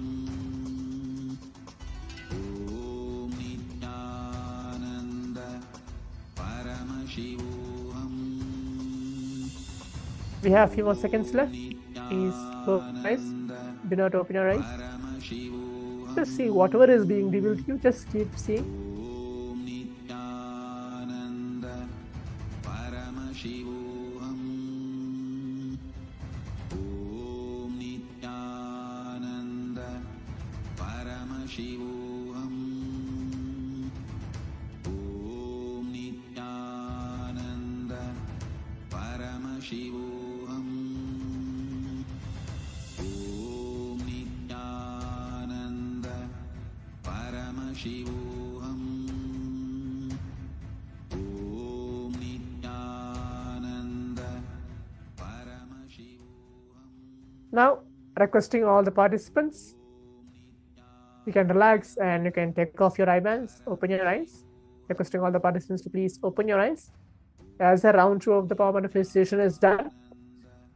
Now let's take a few minutes. We're moving on to the next step again, as you can type out your answers, telling what was revealed to you for this round 2 of the power manifestation. Please type out your answers in the Zoom chat. Yes.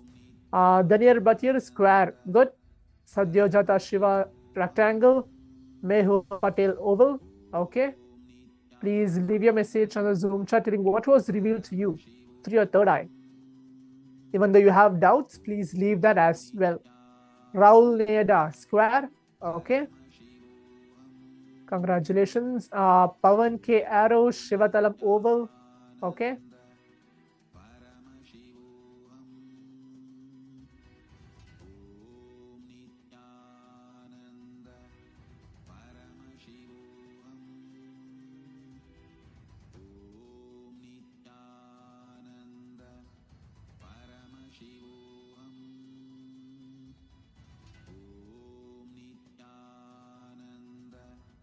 Okay, I can see the participant named as Antariksh Anand. I saw square box. Okay, hope you're being seated properly for this manifestation, as we are actually receiving Paramashiva.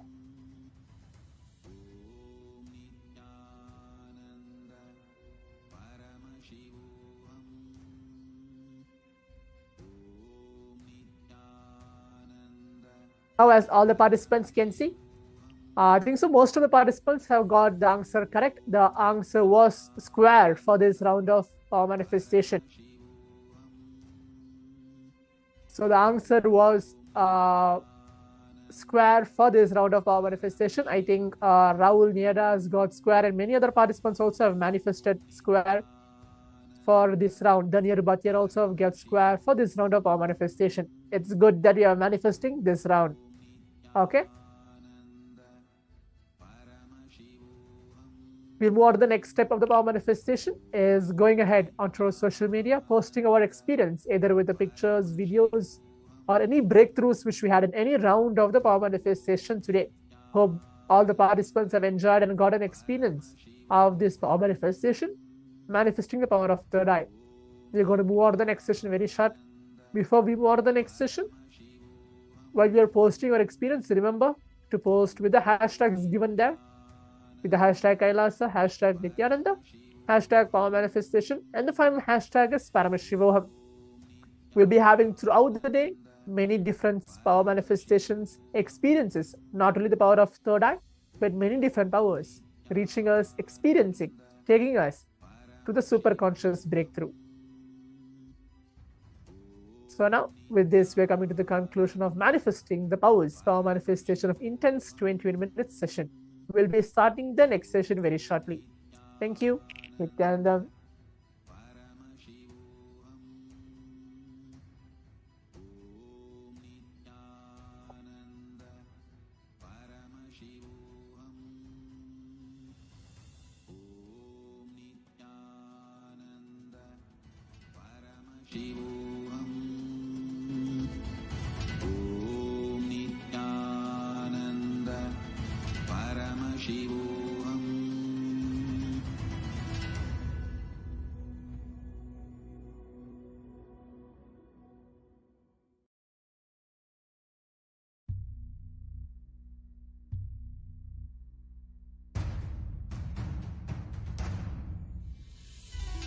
As Paramashiva, inhale and exhale deeply with 25 heads and 75 eyes and 50 hands.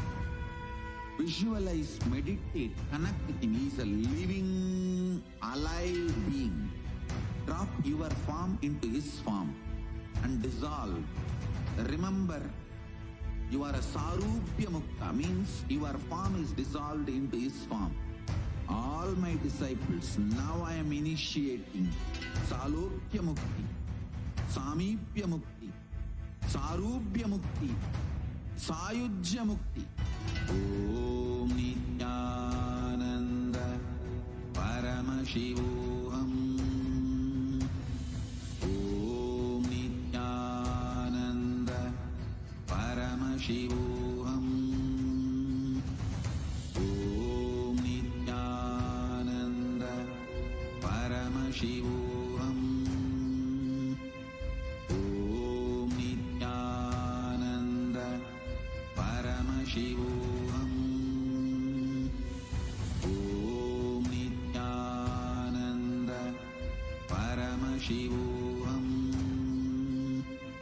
Om Nithyananda Paramashivoham.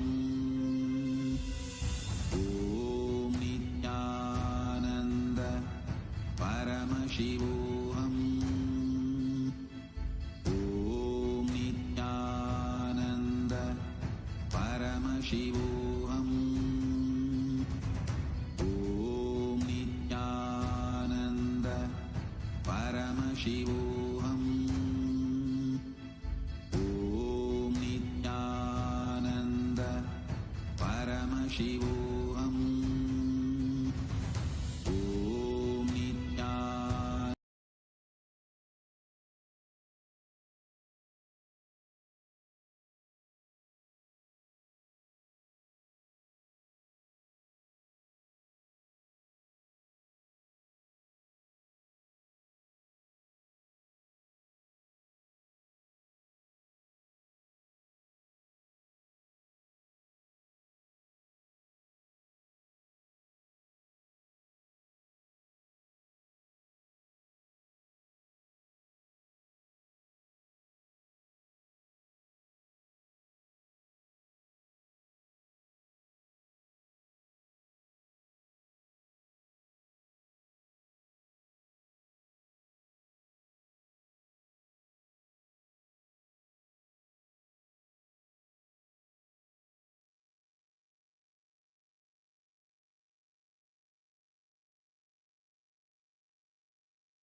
Nityanandam, to all the participants that are here with us today.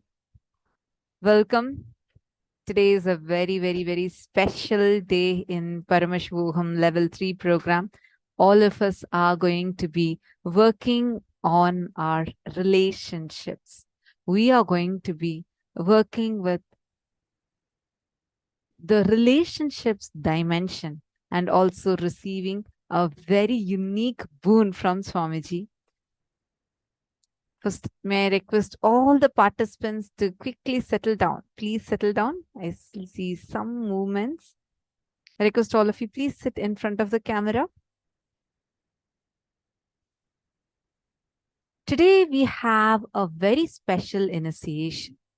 An initiation through which all of us can experience deep completion and fulfillment with our relationships, any relationship. Even if your marriage is about to be broken and you're afraid, you want to save your marriage, today's day is for you. Today, you can invite even your spouse or anyone, whoever, it might even be your mother, with whoever you want to experience love, fulfillment, completion. You can invite them to join today's program along with you. You can get them now, you can contact them, and all of us together are going to be experiencing the power of living Advaita, where we start experiencing oneness and manifesting oneness in our relationships. Not just that, we are also going to have a very, very, very unique boon that we have not gotten, I should say, this unique initiation for the very first time is going to be happening online, where Swamiji is going to be energizing and blessing the apples that you get for whoever wants to conceive, give birth to a child. You can get the blessing. Like there's so many people, especially in the modern day, who are struggling, who have money, who have everything else they want, but are struggling because they don't have a child. You don't need to worry, because Swamiji is going to be blessing you, giving you a unique blessing.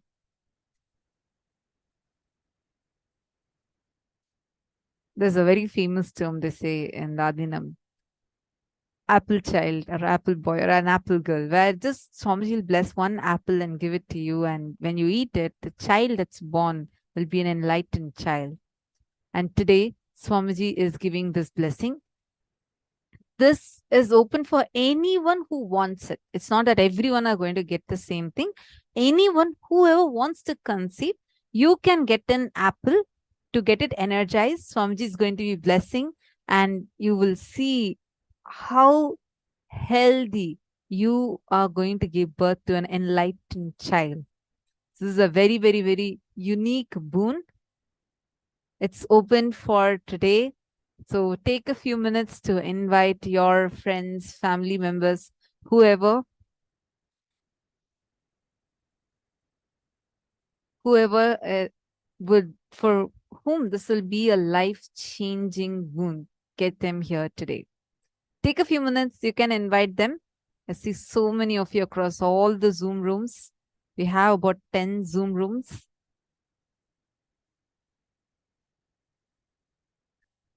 You all can attend as a couple. You can get you and your spouse, both of you together, and attend as a couple.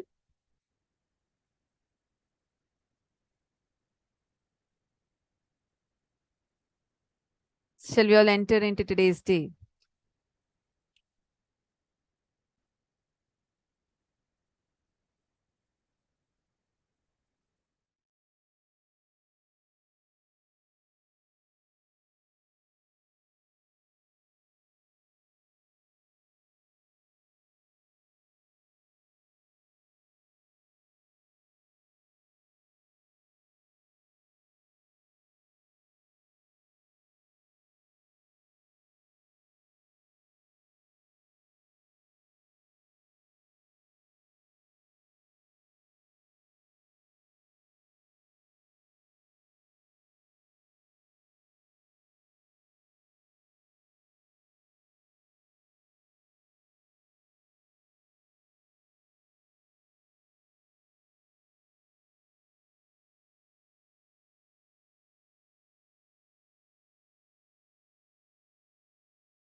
us are going to be receiving this amazing boon from Swamiji. So you all can get ready, invite your family members, invite your friends, invite all of them also to come and join with you.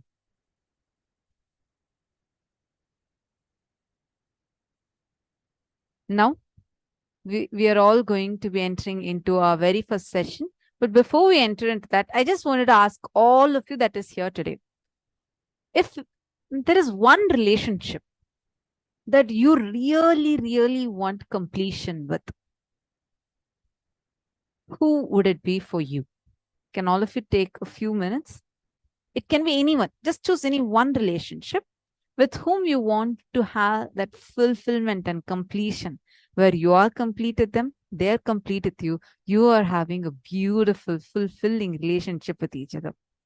Can be a spouse, it can be a mother, father, it can be even your boss, it can be your son, your daughter, anyone. Take a few minutes and post it in the chat. Who do you want to experience this fulfillment and completion with? Come on, Ma Rui Shooting, Ma Parandamini, Ma Jnana Pradata.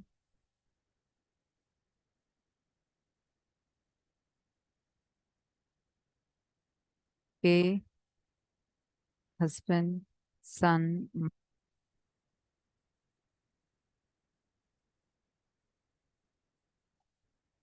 Shamla Pillai, one Eugene Shen, one Father Subramani. I request all of you to post who's that one relationship that you want to experience completion. Okay, mother and sisters, my family, Manasha, okay, Masita Narayan with my dogs. Okay, each of you can post whichever one that you really want to experience completion with, whatever relationship that is. You can put, see, some of you are putting like very generic ones. You can put more specific. One relationship that you really want to experience a breakthrough with. Ma Sarju Pandit and Ma Sri Lakshmi Kottapalli. Come on. All of you can post.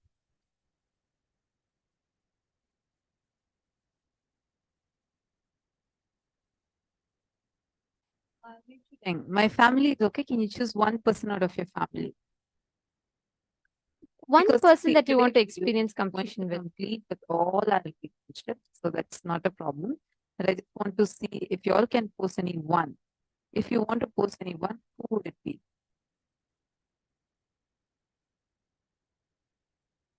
Come on, Ma. EL, Zoo,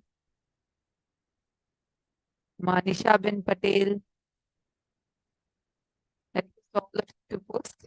Post it in the chat.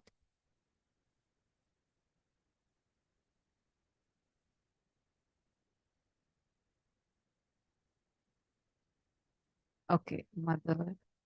Fine.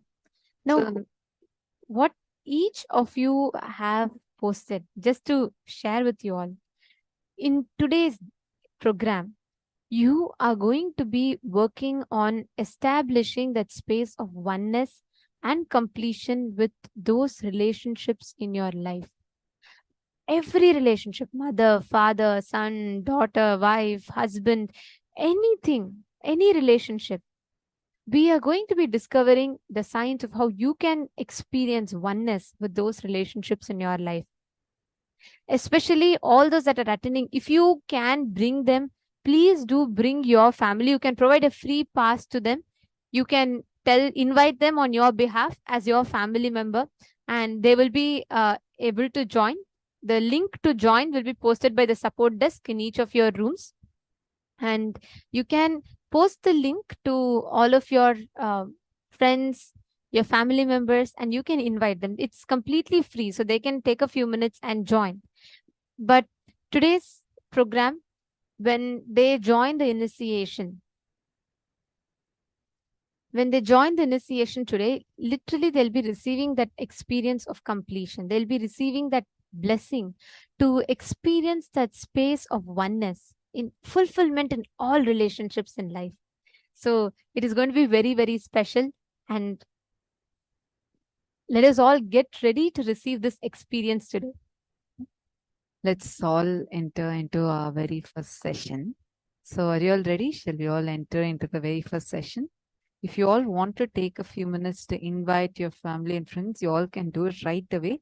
And a very important thing, see, attending through the day is very, very, very important for this. See, understand. Now, all of us, each one of us are having so many things happening in our life. We all have so many different things happening at right now. And we are not able to give that enough time, spend enough time with our family. Or even sometimes you're spending enough time, but your family somehow feel that, you know, they're not caring for you. Or you both of you want to really manifest that true and fulfilling relationships, but somehow there you are ending up with conflicts, you're ending up with lack of understanding. Or even if you feel everything is okay, there is still some fulfillment not happening. Swamiji says, true love and fulfilling relationships is your birthright. And today, in this workshop that we are going to be having today, we are going to get that back. We are going to experience the true love. All of us are going to be manifesting the real love and fulfillment in our lives. Now, what does this actually mean? Understand, Swamiji says, love is Paramashivam, the source material of Paramashiva, the source happening of Paramashiva. The core happening of the cosmos is pure love. This whole universe is nothing but multiple versions of that core love. Love is your birthright. You are Paramashiva is your birthright. You should always be kept in the highest space. That is your birthright. You are Satchidananda Parabrahma. You are the eternal truth, eternal consciousness, eternal bliss, the Nithyananda Swarupi. The science of completion is the science of eternal bliss.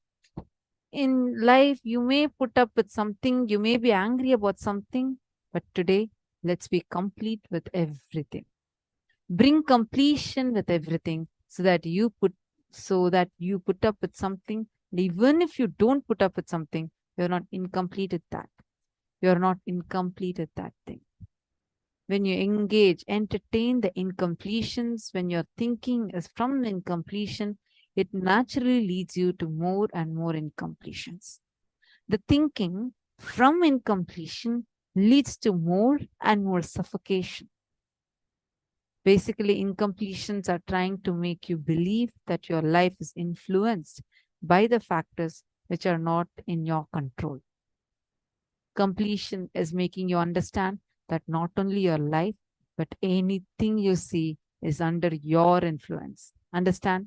It is not from reality you perceive. Now, what is the biggest wealth you know? Ability to relate with large number of people with love. This is the best wealth you can have, which will never leave you, which will never leave you. Understand there is only two ways you can be wealthy. The organic way of wealthy is the ability to relate with multiple people with energy. Toxic way of relating is ruling. Today, let's decide. I have to bring completion with others, with whoever I am living. This starts completion with others. So today, right now, all of us are going to spend a few minutes and we are going to be forming our Teamili as a first step before entering into the sessions itself. I'm going to explain what Teamili means.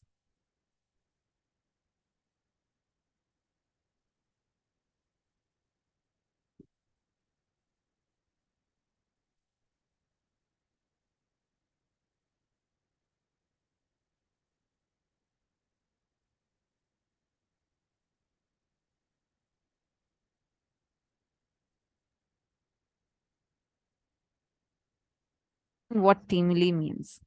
Teamili is family and team put together. Unfortunately, human beings have lost connection even with ourselves. Forget about having connection with the family. Even with ourselves, we have lost the connection. The strong, deep-rooted, grounded lifestyle is lost. Due to various reasons, now all of us have become so unconscious. We are living in a very, very, very unconscious way. Now, making us come back to consciousness and create complete, centered, grounded with yourself and with your family and team together is Teamili. Are all of us understanding? Teamili means your team plus family put together. Teamili means the people with whom you share your life, people who you share your life with, and they share their life with you, is Teamili. Literally, people who are part of your existence. Every day you spend time with them, meaning like even your friend could be in the US, but if there's anything that happens in your life, you'll call her and you will share with her. She will know what is happening with you, and she's a very much part of your life. Sometimes we live with the people next to our house also, we will not know what is that, but there are some relationships in our life whom we really share ourselves to. So all of them make a part of your Teamili. So please take a few minutes today, list down your Teamili members, whomever you really want to have completion with, experience completion with. List it down. A little more. The people that you remember at least 3 times in a day, minimum 3 times in a day, if you are remembering someone. If they are part of your life in some manner, then be very clear, they are your Teamili.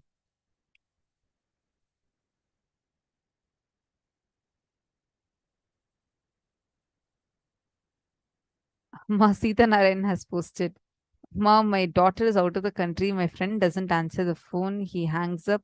Sister is busy with her husband. So I already shared it with my dogs. No. See, I'm not telling that whatever you are sharing with people is called as they're your Teamili. Not like that.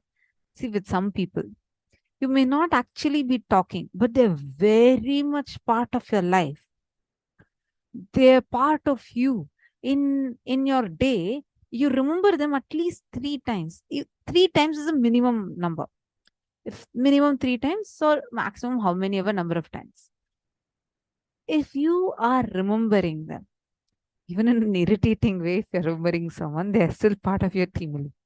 Anyone that you share your life with, just choose 11 people like that. Minimum, you should have 11 people. Maximum, you should have 21. Beyond 21, even when it becomes 22, your being can't handle it anymore. 11 is the right number. It can be slightly more than 11, no problem. But with who your life is happening, like these are the people who are literally impacting your life or being a part of your life. Not necessary that they need to know everything. For example, your child may not know anything about your life, but your kid is so much a part of you. Ma Alexandra is saying, what if I don't remember anyone? Am I antisocial? Here it's not about being social or antisocial, Ma. Here first, it is about your life happening. Understand, life happens with others. Your life, at least almost 50 to 60% of your life happens with others. How others are with you makes you. It really plays a major role in sculpting how you feel about yourself. Only less than 50% only our cognitions about ourselves matter here, because even the cognitions we carry about ourselves is from what people are telling about us.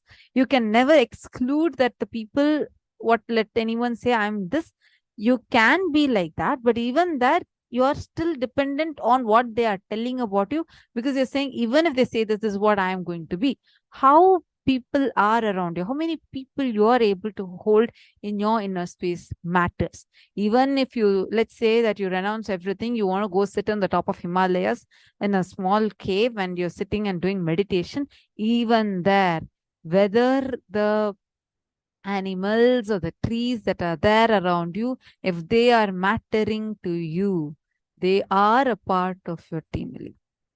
Understand, life happens with others. Life happens with everyone around you. Only with the others, your life is even happening. If there are less than 11 people in your Teamili, like you're not able to think of more than like 5-6 people, it is high time you wake up to the truth that you are supposed to expand yourself much more, because only when you have true fulfilling relationships, having the true fulfilling relationships in your life where they fulfill you, you fulfill them, only then you are wealthy. That's the real wealth. It is the real wealth. Your life happens. Otherwise, just imagine and see, can you just go celebrate your birthday all with yourself, just having a cake with yourself, party with yourself, and just enjoy with yourself? No.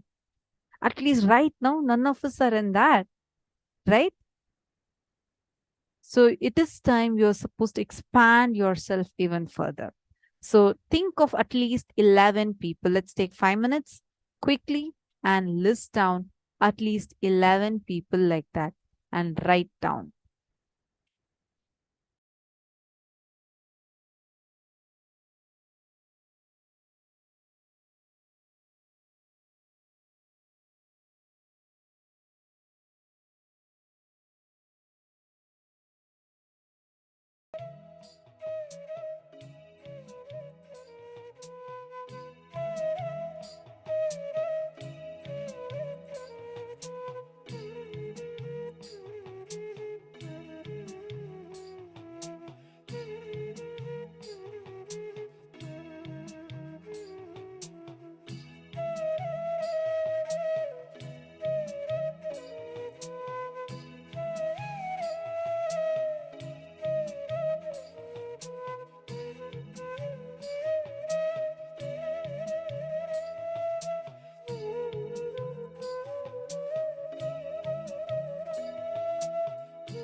I see a lot of questions that are coming up.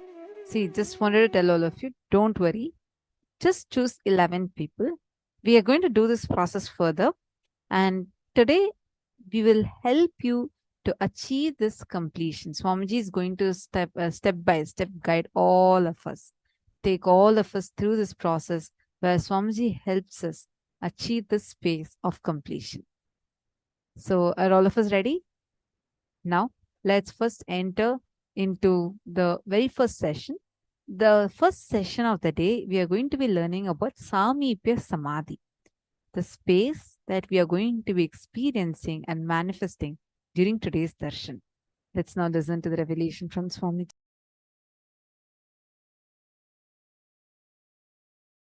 One thing you need to know, even people in Tapoloka, to reach Kailasa, they have to come to planet Earth and go. Directly from no loka, you can reach Kailasa, enlightenment space.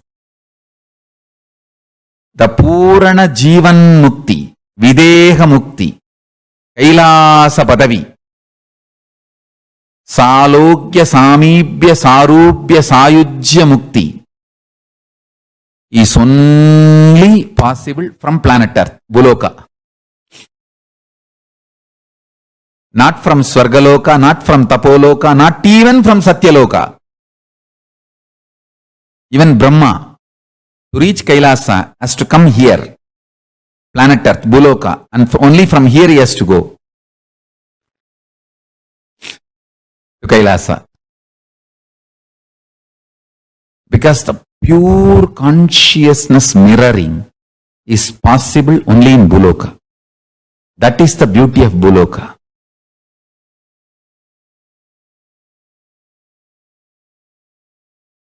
Now let me expand on reality so that you will understand how the four principles can be used to make reality as you want. Let me define what is reality. This is a very important definition. Only when you experience this as your reality, you can experience Brahmanyam Bahuputratam. Listen. Not having any conflict internally and contradictions internally about what you want to experience as your inner world and outer world, and projecting it powerfully, so powerfully that there is no conflict between your projection and your experience, perception. No conflict, no contradiction. Because there is no conflict and contradiction inside what you want and outside what you are experiencing, feeling the non-duality, Advaita, is reality. First thing, inside itself you have so much of conflict and contradiction. What you really want inside you and outside you.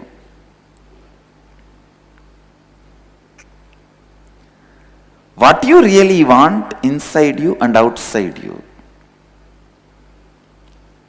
That itself has so much of conflict. Second, because there is a conflict inside, what you project is not able to move the outside as you want. Because when you say you want money, one part of you already says, no. I will ask, but you don't give. Because of the conflict, contradictions, unconsciousness inside, what you project also has conflicts, contradictions, unconsciousness outside. Because of that, your perception of the outside world also has unconsciousness, conflicts and contradictions. This is what I call unreality. The confusion of dvandva, duality. First, you being clear within you how much of wealth you need, how much of responsibilities you need to take for it, what is the way you want to feel you, what is the way you want to project you to others, what all the ways others may perceive you. Having clarity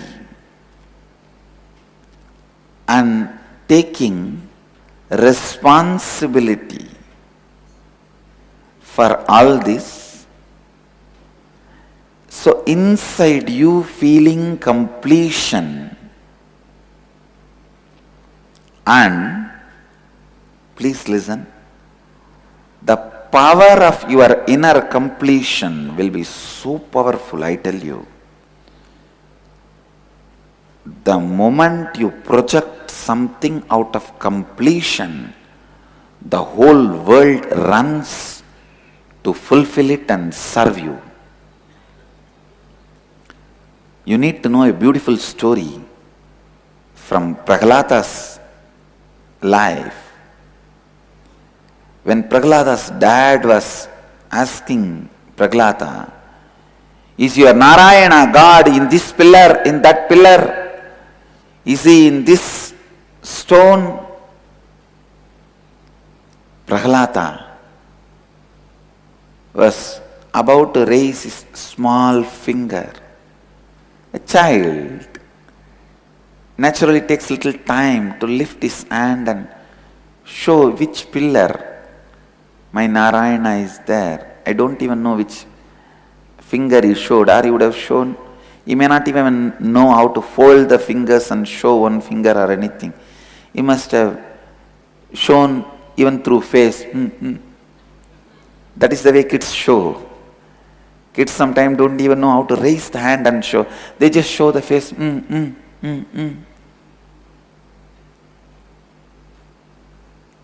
When Prahlada was about to mention the pillar, Narayana started running from Vaikuntha. Lakshmi asked, what happened? Why are you running so fast? What is there to be in so much of a hurry? Vishnu says, no, you don't know. Whatever pillar he shows, I have to enter into that pillar. Wherever he shows, I have to occupy that place and come out. Listen. When a child is established in integrity, just for his hand movement or the direction he shows, God lands. Listen. Whole world moves as you want when you are established in integrity. Prahlada is embodiment of integrity. Nachiketa is embodiment of authenticity. Dhruva is embodiment of responsibility. Markandeya is embodiment of enriching. Prahlada is embodiment of integrity. He was in completion with all the karmas. Prarabdha akamya sanjita.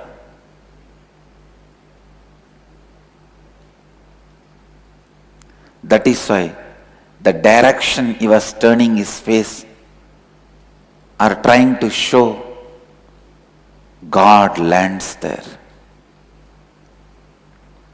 Same way, if you are in completion with integrity, without conflict, contradiction, internally, whatever you project on the world is project for the cosmos. Whatever you project on the cosmos is a project for cosmos. Simply does it. Simply cosmos does it. When you are integrated and project on the outer world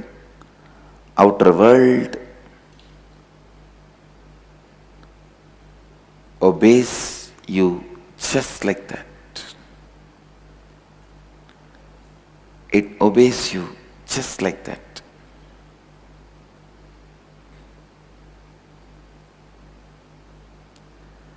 Power of integrity. Please listen. Nothing is political in the planet Earth. Means nothing is accidental in the planet Earth. Everything runs with these four principles. How much ever you doubt, no. Some of the fellows who are head of the countries, statesmen, are they integrated? Are they authentic? Are they responsible? Are they enriching? How come they are having whatever they want? No. When you are in completion and project to the world, you see that becoming reality, and your inside is in completion, outside is in completion. When both are in completion, the experience of you and your life does not have any conflict or contradiction. That is what I call flow of Advaita.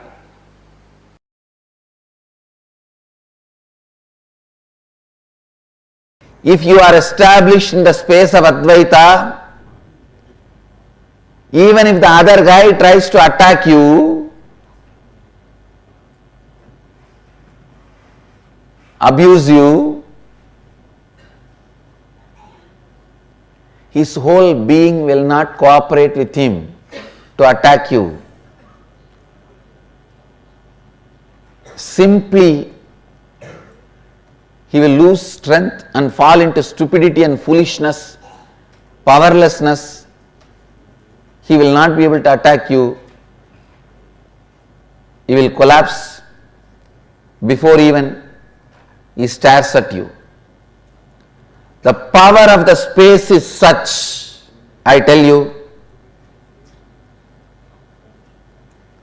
learn this science, practice this science, master this science, even if you have failed earlier.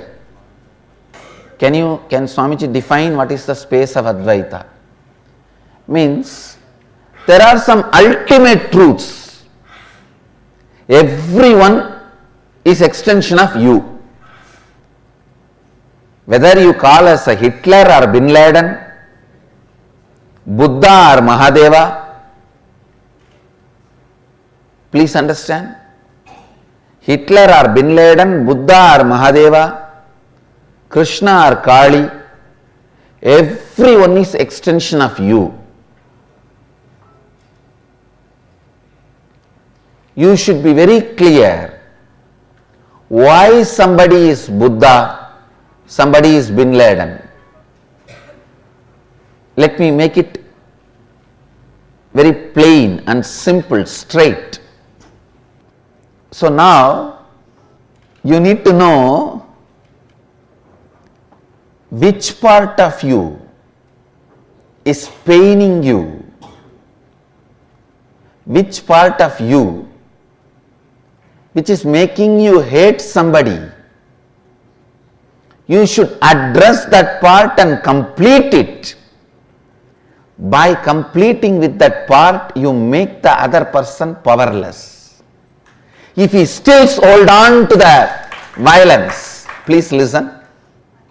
Listen once more. For example, in the world, in fact level itself, there are violent people, terrorists who attack, abuse, destroy.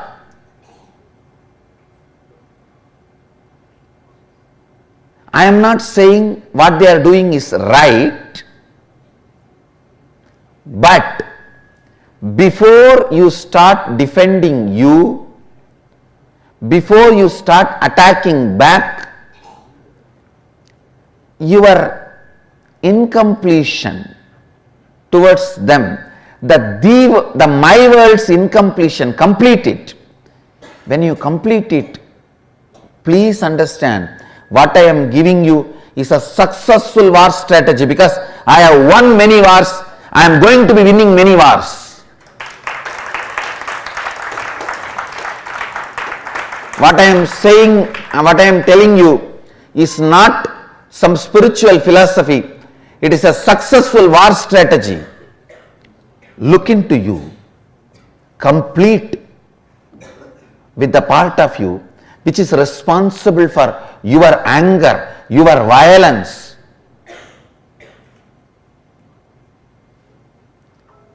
Complete with that. You will see that guy, the world terrorist, loses all his power. He will become powerless. You entertaining anger towards him, which is in the my world, keeps his violence active and alive. The moment you complete with this, your enemy will no more be lion, he will become a rat. You just need a little rat poison. You don't need a gun and AK-47.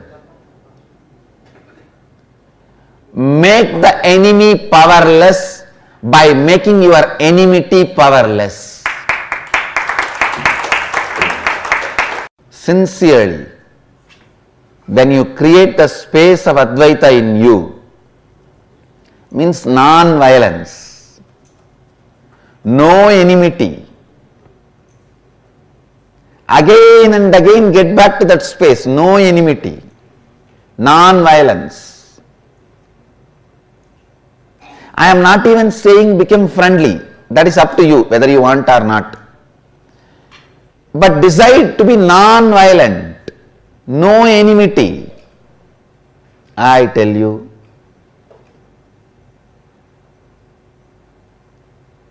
the moment you complete with your enmity and drop it, your enemy will suddenly lose power. The cosmos will not support him anymore. The person who is not supported by the cosmos is like a fan which is not supported with electricity, power. It cannot run. If it was running, maybe it will take few seconds for it to stop once you switch off. But not more than that. I tell you, everywhere,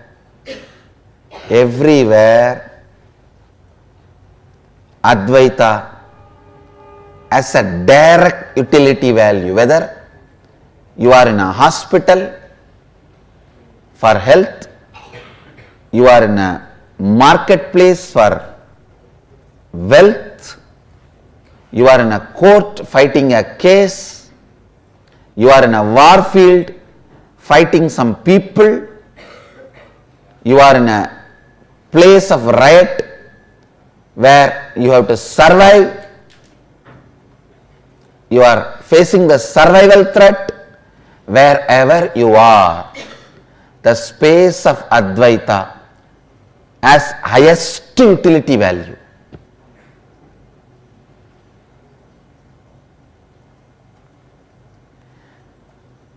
Just be brutally fanatic and practice Advaita. I am telling you. Whether you logically know the values of it, the side effects of it, or you need to take a little more time to learn the side effects of it, after effects of it, start practicing Advaita, the space of Advaita. I tell you, it will be amazing Kalpataru, giving constantly what you want, and amazing protection by making all your enemies stupid. By cherishing enmity, you will make yourself weak and make your enemies strong.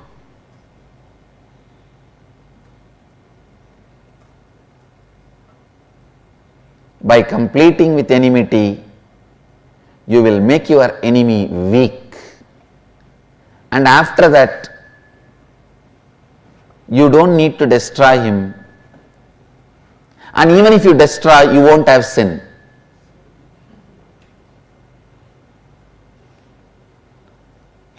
You may not even need, because he will die by his own powerlessness. Even if you want to destroy him, you may not need weapon. Understand? The space of Advaita is the best strategy planner, whatever situation you are in. The space of Advaita can be the best war strategy, political strategy, business strategy, economic strategy, health strategy, and the strategy for productivity, highest possible life. Whoever lives in the space of Advaita, even when you are directly facing your own death, is liberated. The moment you fall into Dvandva, your life is gone.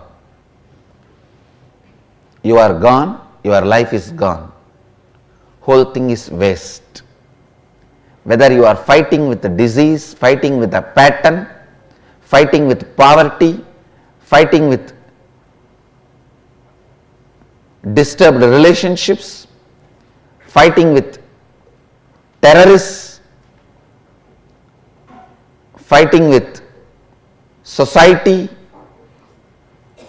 fighting with anything, keep Advaita, the space of Advaita, as a strategy for your life.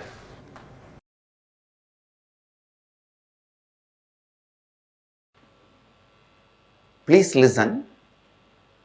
Whole life is a business.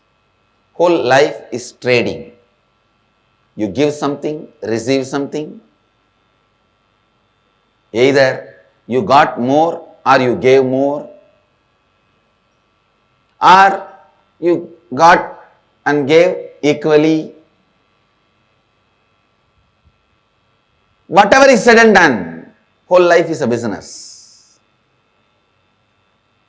Please understand, but the good news is, what you consider as you is the starting point. The best news is that can be just updated by the Advaita. Please understand, what you consider you is the position, trade position. If you consider you only dependent on your physical qualities, you only have depreciation asset.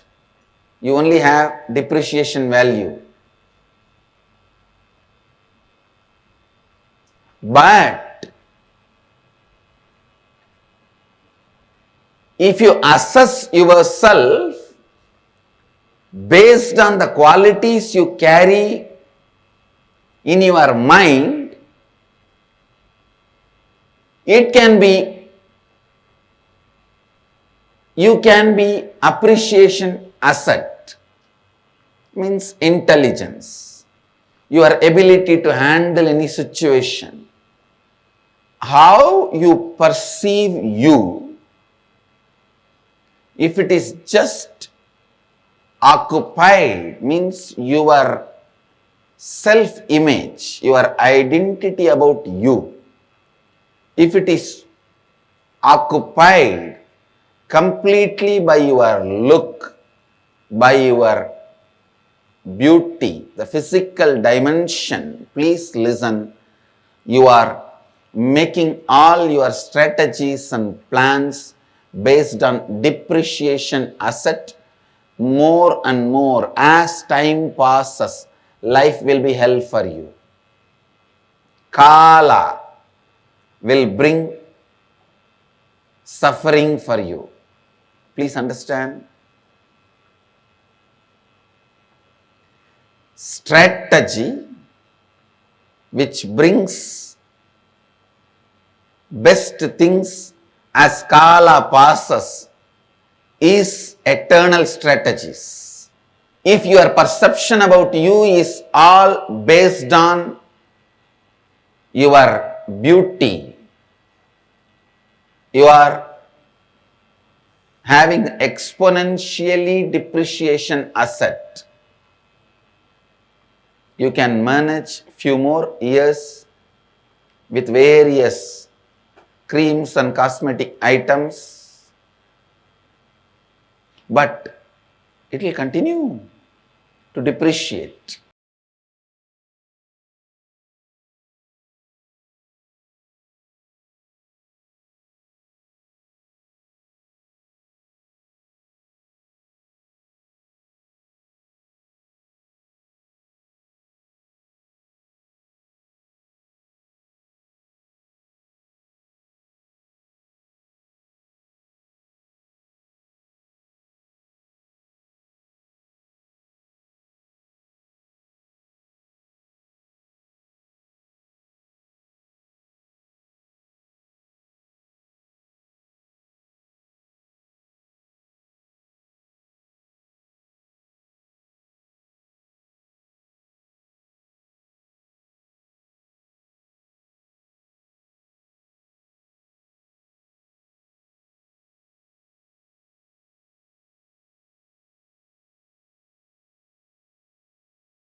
So beautifully Swamiji revealed how non-violence only is the thing that can make your enemy powerless. By you completing your enmity, you are making your enemy powerless. By you making your enmity powerless, you are making your enemy powerless. Wow. This is such a beautiful cognition, isn't it? How all the violence that we carry makes us lose the contact that we have with existence. All the violence that we carry within ourselves, how it makes us completely become out of touch with existence. Every one of us are stuck in this, right? The continuously operating from the space of Advaita, non-violence. See, many times what happens is continuously we keep creating um, gaps in our life, which makes us again and again fall back into that space of violence where we start separating our individual existence from the existence of the cosmos. And that is exactly what makes us lose being in that space of oneness. Every step of your life, every action, every moment, every space you carry in your life, the space you carry every moment of your life, everything should be only from Advaita.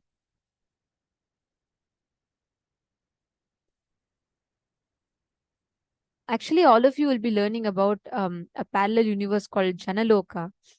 But one thing that I really clicked with that, Swamiji said, the principle that the Janaloka operates with is the principle of what if when done to you, how you would respond.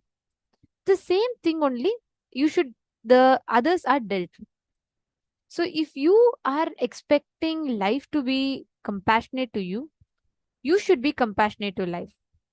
If you are expecting life to be very friendly with you, you should be friendly with life. This is the context with which that parallel universe exists. So Swamiji tells the context is so pure, that it's so non-violent, that anyone, when they just exist from that space, even if one person experiences completion, everyone will experience completion.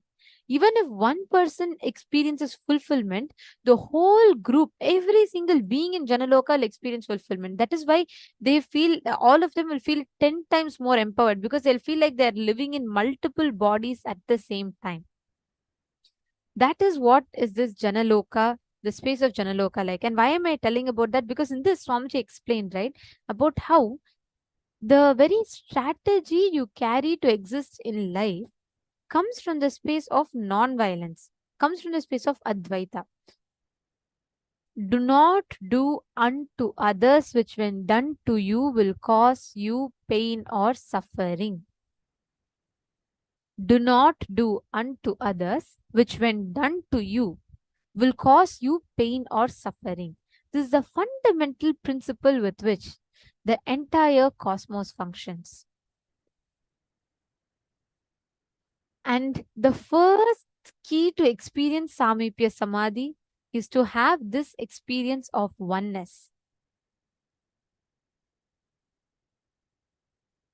The moment you think, oh, I am separate, life is separate, it's gone, that's all. Swamiji said, right? The moment you fall into the principle of Dvaita, thinking you are different and life is different, it's gone.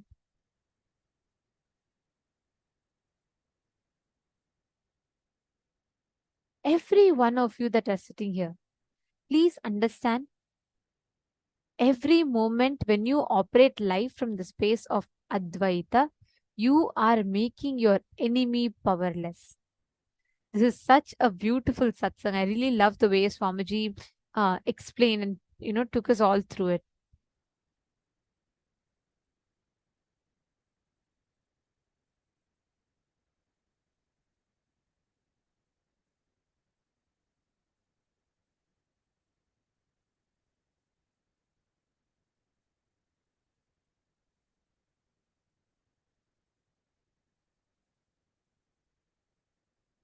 in the inner world, not having any conflict or contradiction about what you want, and projecting that, experiencing it without any conflict or contradiction in the outer world.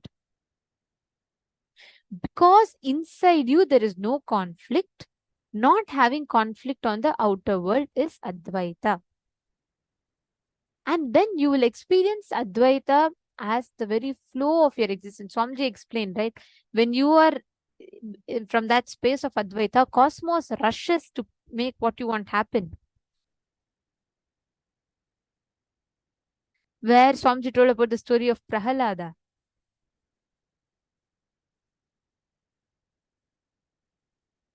See, understand, let's take an example of the analogy of color in the crystals. The spatika or the brilliant crystal is pure in itself and has no particular color of its own. But when a colored object is brought near it, it reflects the same color and it appears to be of that color, blue, red, or whatever color it might be. In the same manner, Brahman, the Atman, is without any attribute, without anything. It's colorless, taintless, attributeless. But only the upadhis or the limiting adjuncts makes it appear as if it is of different qualities. Actually, this is a very, very beautiful example. By our nature, we are all not bound to any particular aspect or attribute. By your nature, you're not bound to be good. By your nature, you're not bound to be bad. By your nature, you're not bound to be lazy. By your nature, you're not bound to be active. By your true nature, we are completely causeless auspiciousness. We have nothing. There's no existence. See, like how by the nature, the water does not have any shape, right? You pour it in a bottle, it becomes bottle shape. You pour it in a glass, it becomes a glass shape, correct? You pour it in a small balloon, it becomes in the shape of a balloon. Same way, our consciousness is without any shape, any color, any taste, anything. It remains as pure eternal consciousness. The only way it evolves, the only way you relate with it, when I say consciousness, I'm mentioning about the core of our being, our true existence.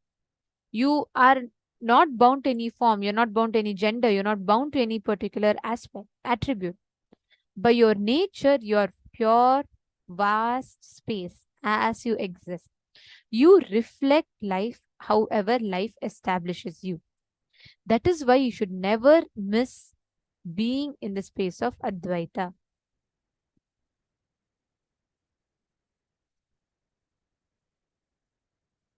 So, understand all the violence. Strategizing your life from the space of non-violence is Advaita. Strategizing your life, every decision of your life from the space of non-violence, that is Advaita. And that is what Swamiji explains. That's why Swamiji gave us all that example of the terrorist, correct? Swamiji said, even if someone is extremely violent in their own levels, your decisions should be based on eternal truths of non-violence. Now, let us take a few minutes. If you have any incompletion, pen that down. Any incident which is influencing you. Maybe someone would have cheated you in the past. So you have decided to be always very aware and cautious. You feel like, people cheat me, so I have to be careful. I don't want to trust people. Based on the influence of the past, where you let the present get influenced, please write it down. I request everyone to please write it down. Wherever you let the influence of the past affect your present decision.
Now, as you are writing down in the second step, please go to Swamiji's Atmamurti. Please understand, listen very carefully. You would have written down saying, okay, I was cheated in the past. Someone took money from me, but they did not give me. Now, go to Swamiji's Atmamurti and talk the incident out. What was the exact wound? You decided never to share anything with anyone because once you got cheated with money.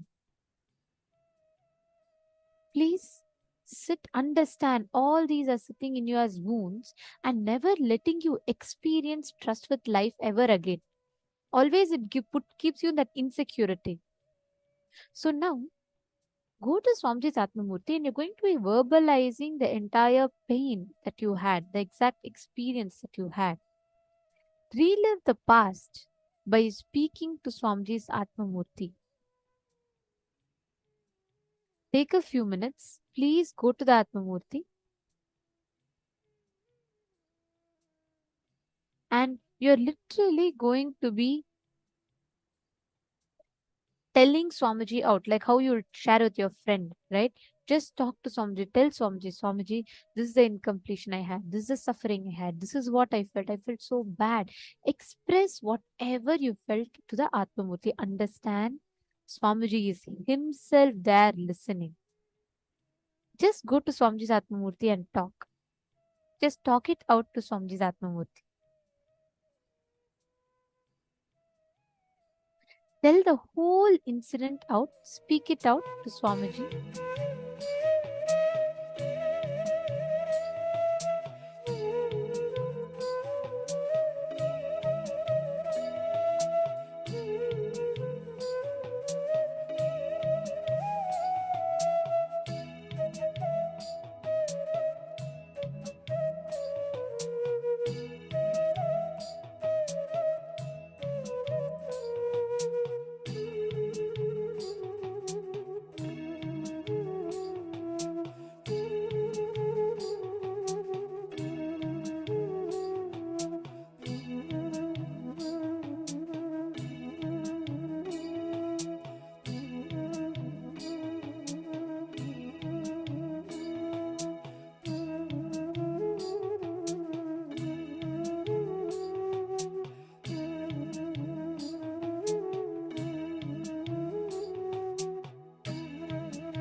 Now, please relax.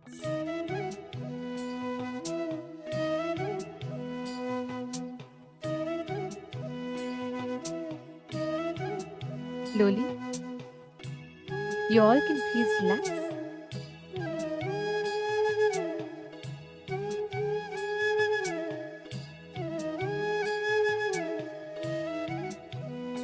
After you complete with Atmamurti, take a few minutes, just once, relive that whole incident inside of you. Understand, there's a big difference between you remembering something and you reliving something.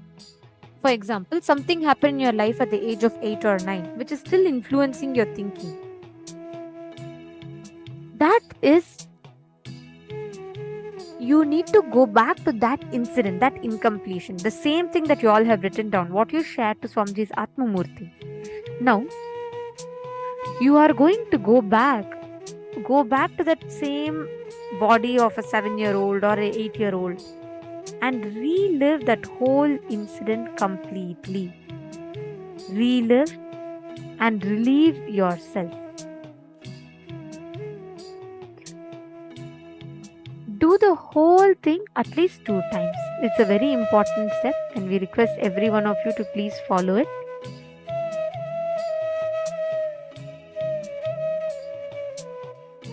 Invoke that incident in the mirror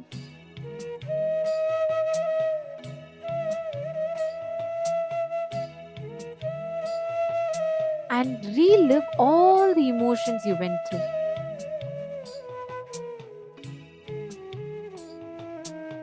I request all the participants to do this sincerely. You will see the kind of an impact it will have. It will completely heal all the pain that you carry inside of you. So please take a few minutes. We request all of you to live, relive and relieve.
can come out from that state that you're in of intense completion. Hold that intense completion. The reliving of the incidents to relieve it from you. In that space, that pure empty space that comes within you, when you do completion, how you feel so much new energy which is coming out, because all the energy that was being held by that incompletion is now released for you to use. How many of you are feeling that? Amongst all the participants, how many of you are actually feeling that surge of energy within you because of the completion? Post a quick yes. You are feeling that intense energy that comes because every pattern you have within you, like 95% of our life, we run based on our patterns. Those patterns which have gotten into us before the age of 7. Now when we do the completion, all the energy, that 95% of our life energy that is stuck within those patterns, every time is released to you for you to be able to manifest your life. Only 5% of your whole day that you're actually spending in manifestation. Normally, when you live your life outside the normal world, there's only 5% of your time you are spending in manifesting. The remaining 95% you're doing it as a habit, as a pattern. But this completion breaks that patterns, opens up that energy which is being sucked into your patterns for you to use for your manifestation. Today, in the beautiful day where we're going to be understanding throughout how to build relationships, how we can live a complete, fulfilled life when it comes to relationships, we are doing a set of very beautiful powers, starting with the power of shifting someone's inner space. Yes, you heard me right. It is shifting someone's inner space. We just heard from Swamiji how when someone holds enmity towards you, when the minute you drop the enmity, they become irrelevant. Because when your inner space shifts, their inner space has to shift as you are the one projecting them out there. How many of you are understanding this? It's a very subtle concept which we have to grasp very importantly. Anything that happens in our life externally, it may be some fight that's happening, it may be a case that's happening on you, it may be even the good things where you're enjoying having a lot of fun with your friends, you're passing an exam, you're acing at your job, you're about to get a promotion, or else your colleagues are not very happy with you, they think that you're being really bossy.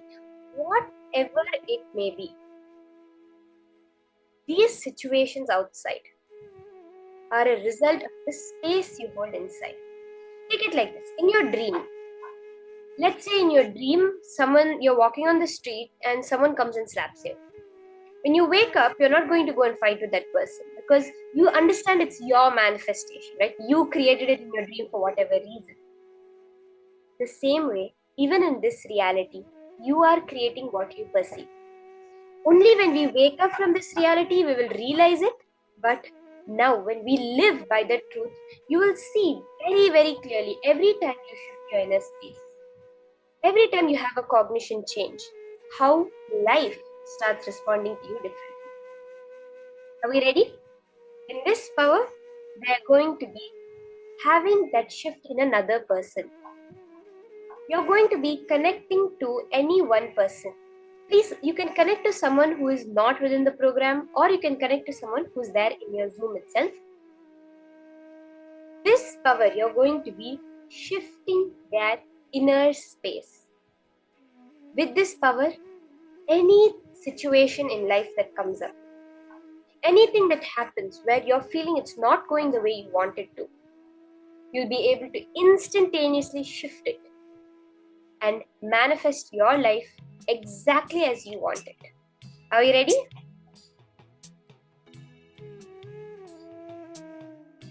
Now, we're going to be manifesting that science of how Swamiji said, getting rid, where you don't have any enmity in life, when you don't hold enmity with life, none of your enemies can hold enmity with you. Swamiji says, I only accept friend requests, I don't accept any enemy requests. That is what is the science of shifting another person's inner space.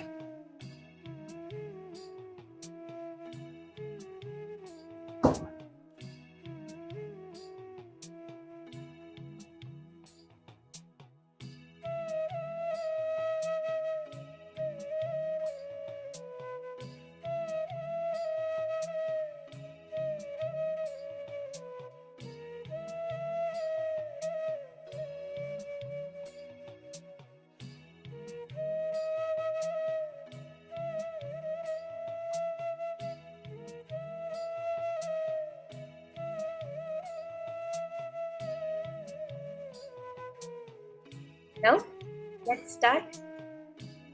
Connect to a partner. There's a very clear science that we're going to be doing for the manifestation of this power. First, connect to a partner and request their consent. Understand? This, when you're doing this power manifestation, requesting your partner's consent is very important. Now, I said, like in your life, your people outside of you, their spaces will shift. When you're doing that, it's only your inner space that you're shifting. As this power we're doing, when we're connecting particularly to a person, you're going to help them shift their inner space to manifest a certain reality that they want to in life.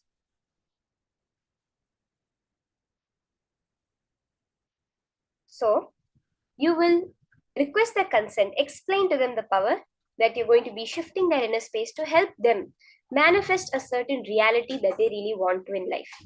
It may be they want to get a job promotion. It may be that they're trying to win a court case. They really need the money to pay their bills this month. Or they want a happy relationship. They want to attend Paramashivoham. They want to become a SJP Yajaman, a Sarvanyapitha, Karta or Yajaman. Any reality that you want to manifest for them, that they want to manifest in their life, but they're somehow not able to. They need some shift. They're trying to start a new business, but somehow it's not happening. It's not starting off. Or they've started a business and it's not taking off. They're not able to get much profit from it.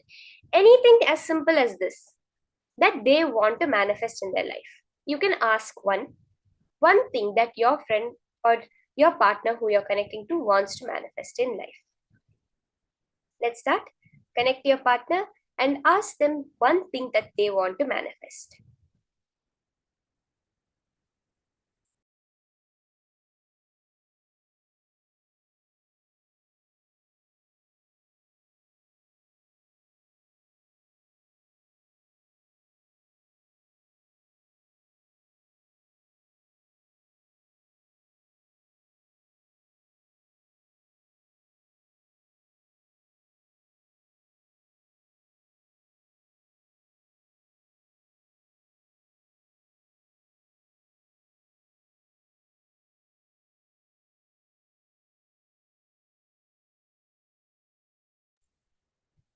Now, once they have shared with you that one reality that they want to manifest, first let's listen. Let's understand the whole process before we start the manifestation. I see some of you are already starting. Just now, let's listen and understand the whole process, this whole science that we're going to be doing. Every power manifestation is a pure science.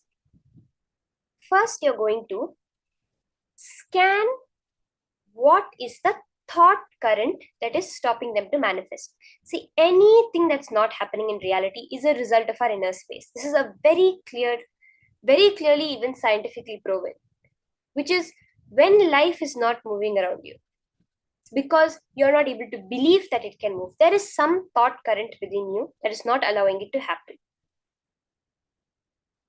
Now, you're going to scan for your partner and identify what that thought current is. They may be able to, they may be knowing it or they may not be knowing it right now. For example, they want to manifest they want to manifest a Sarvanyapitha payment. which they're not able to. For example, the thought current that may be appearing in your third eye is postponing. They're having a deep incompletion, a deep pattern of postponing, where every time something comes up, they feel it's okay, let me do it tomorrow, or let me do it a little later, not right now. So you can share whatever appears in your third eye with them. Or else something may come up like they have fear about doing. They have some kind of fear in relating with life and opening up towards life. Like this, any pattern may appear. Then ask them if they're able to relate with it. Okay, this is the first part which we're going to be doing. Scanning what is the thought current that is becoming an obstacle for them.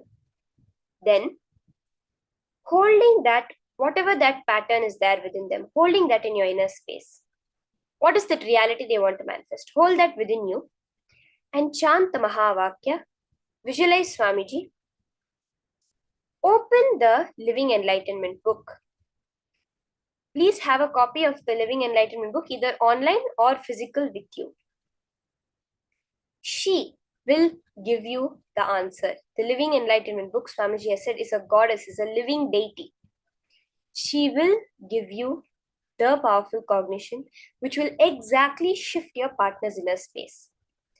That powerful cognition, when you feel the shift within you, surrender that powerful cognition in your Ananda Gandha and feel that shift in your understanding of life. Then, when you share your powerful cognition with your partner, automatically within them, the shift has to happen. Are we understanding? Let's start. Now, start and scan the exact thought current that is an obstacle right now for them to manifest the reality that they want to. Start.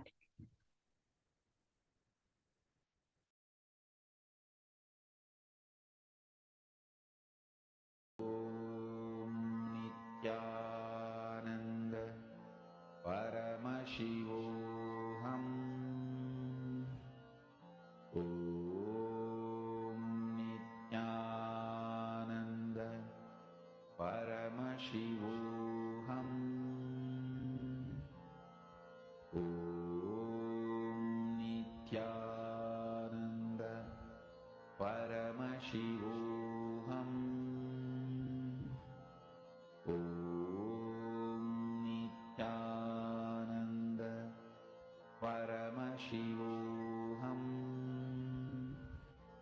Om Nithyananda Paramashivoham.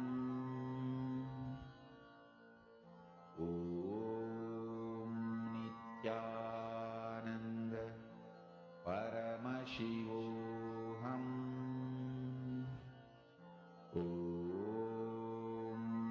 Om Nithyananda Paramashivoham. Om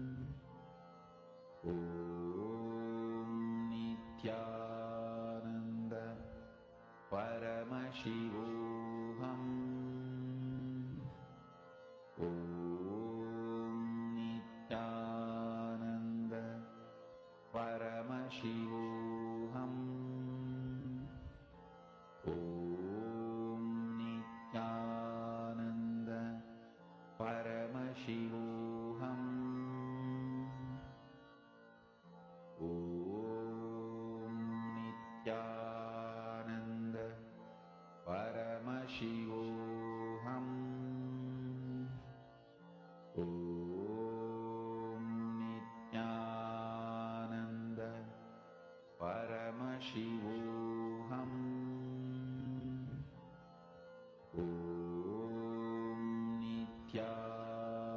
Nithyananda Paramashivoham. Om Nithyananda Paramashivoham. Om Nithyananda Paramashivoham. Om Nithyananda Paramashivoham.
Paramashivoham. Om Nithyananda Paramashivoham. Om Nithyananda Paramashivoham. Om Nithyananda Paramashivoham. Om Nithyananda Paramashivoham. Om Nithyananda Paramashivoham. Om Nithyananda Paramashivoham. Om Nithyananda Paramashivoham. Om Nithyananda Paramashivoham. Om Nithyananda Paramashivoham. Om Nithyananda Paramashivoham. Om Nithyananda Paramashivoham. Om Nithyananda Yes. Now you can share with your partner whatever the impossibility, the pattern within them that you were able to see. Share it and help them guide through it, how they are able to see it in their life. Make them understand how the pattern is there in their life, and once they're seeing, they're able to relate with it.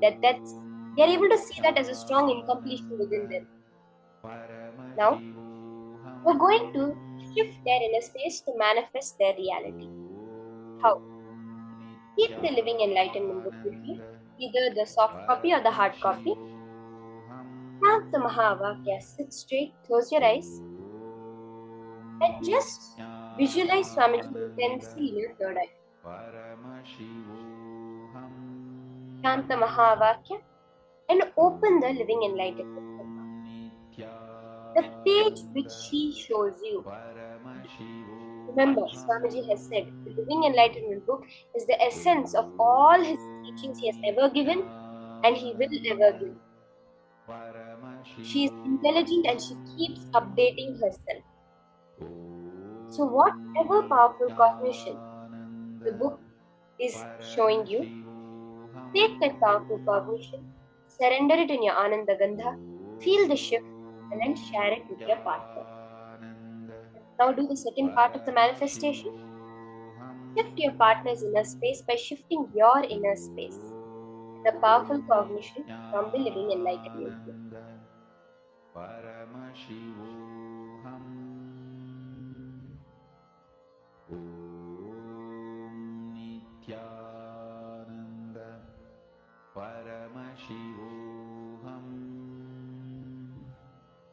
Om Nithyananda Paramashivoham. Om Nithyananda Paramashivoham.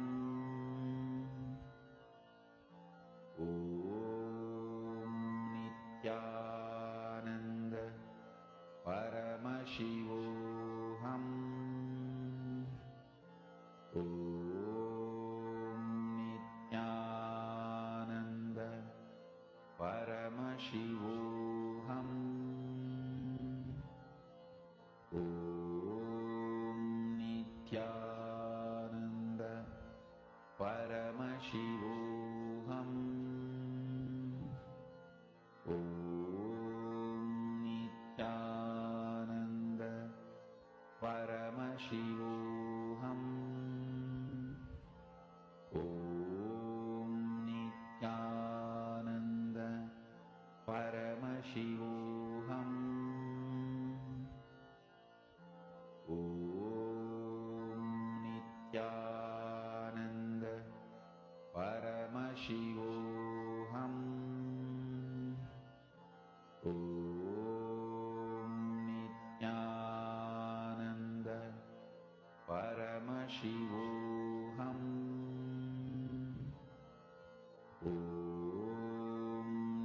Nithyananda Paramashivoham. Om Nithyananda Paramashivoham.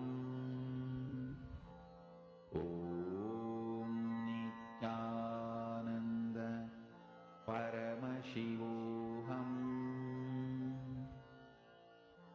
Om Nithyananda Paramashivoham. Om Nithyananda Paramashivoham. Om Nithyananda Paramashivoham. Om Nithyananda Paramashivoham. Om Nithyananda Paramashivoham. Om Nithyananda Paramashivoham. Om Nithyananda Paramashivoham.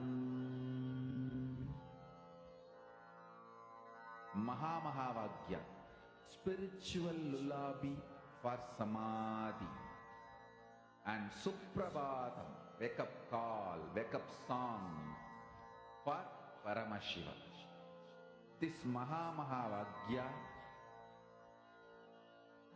is spiritual lullaby for you to fall into samadhi. Suprabhatam, wake up song for Paramashiva to wake up in you. Just remember this one powerful cognition. This Mahamahavagya puts me in samadhi. This is spiritual lullaby for samadhi. And Suprabhatam, wake up song for Paramashiva in me. For Paramashiva to manifest. With this one spiritual powerful cognition, chant this Mahamahavagya.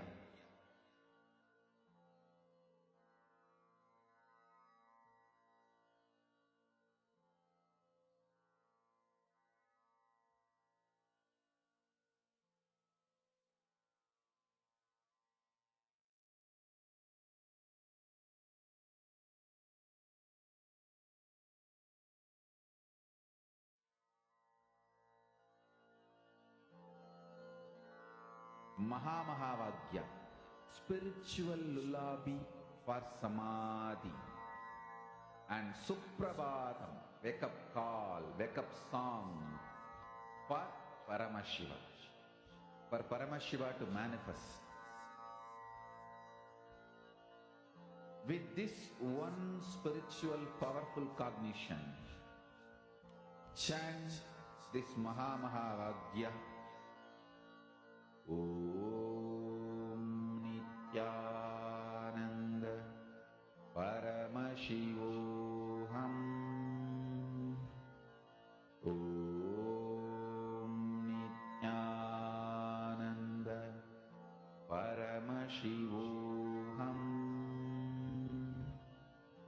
Om Nithyananda Paramashivoham.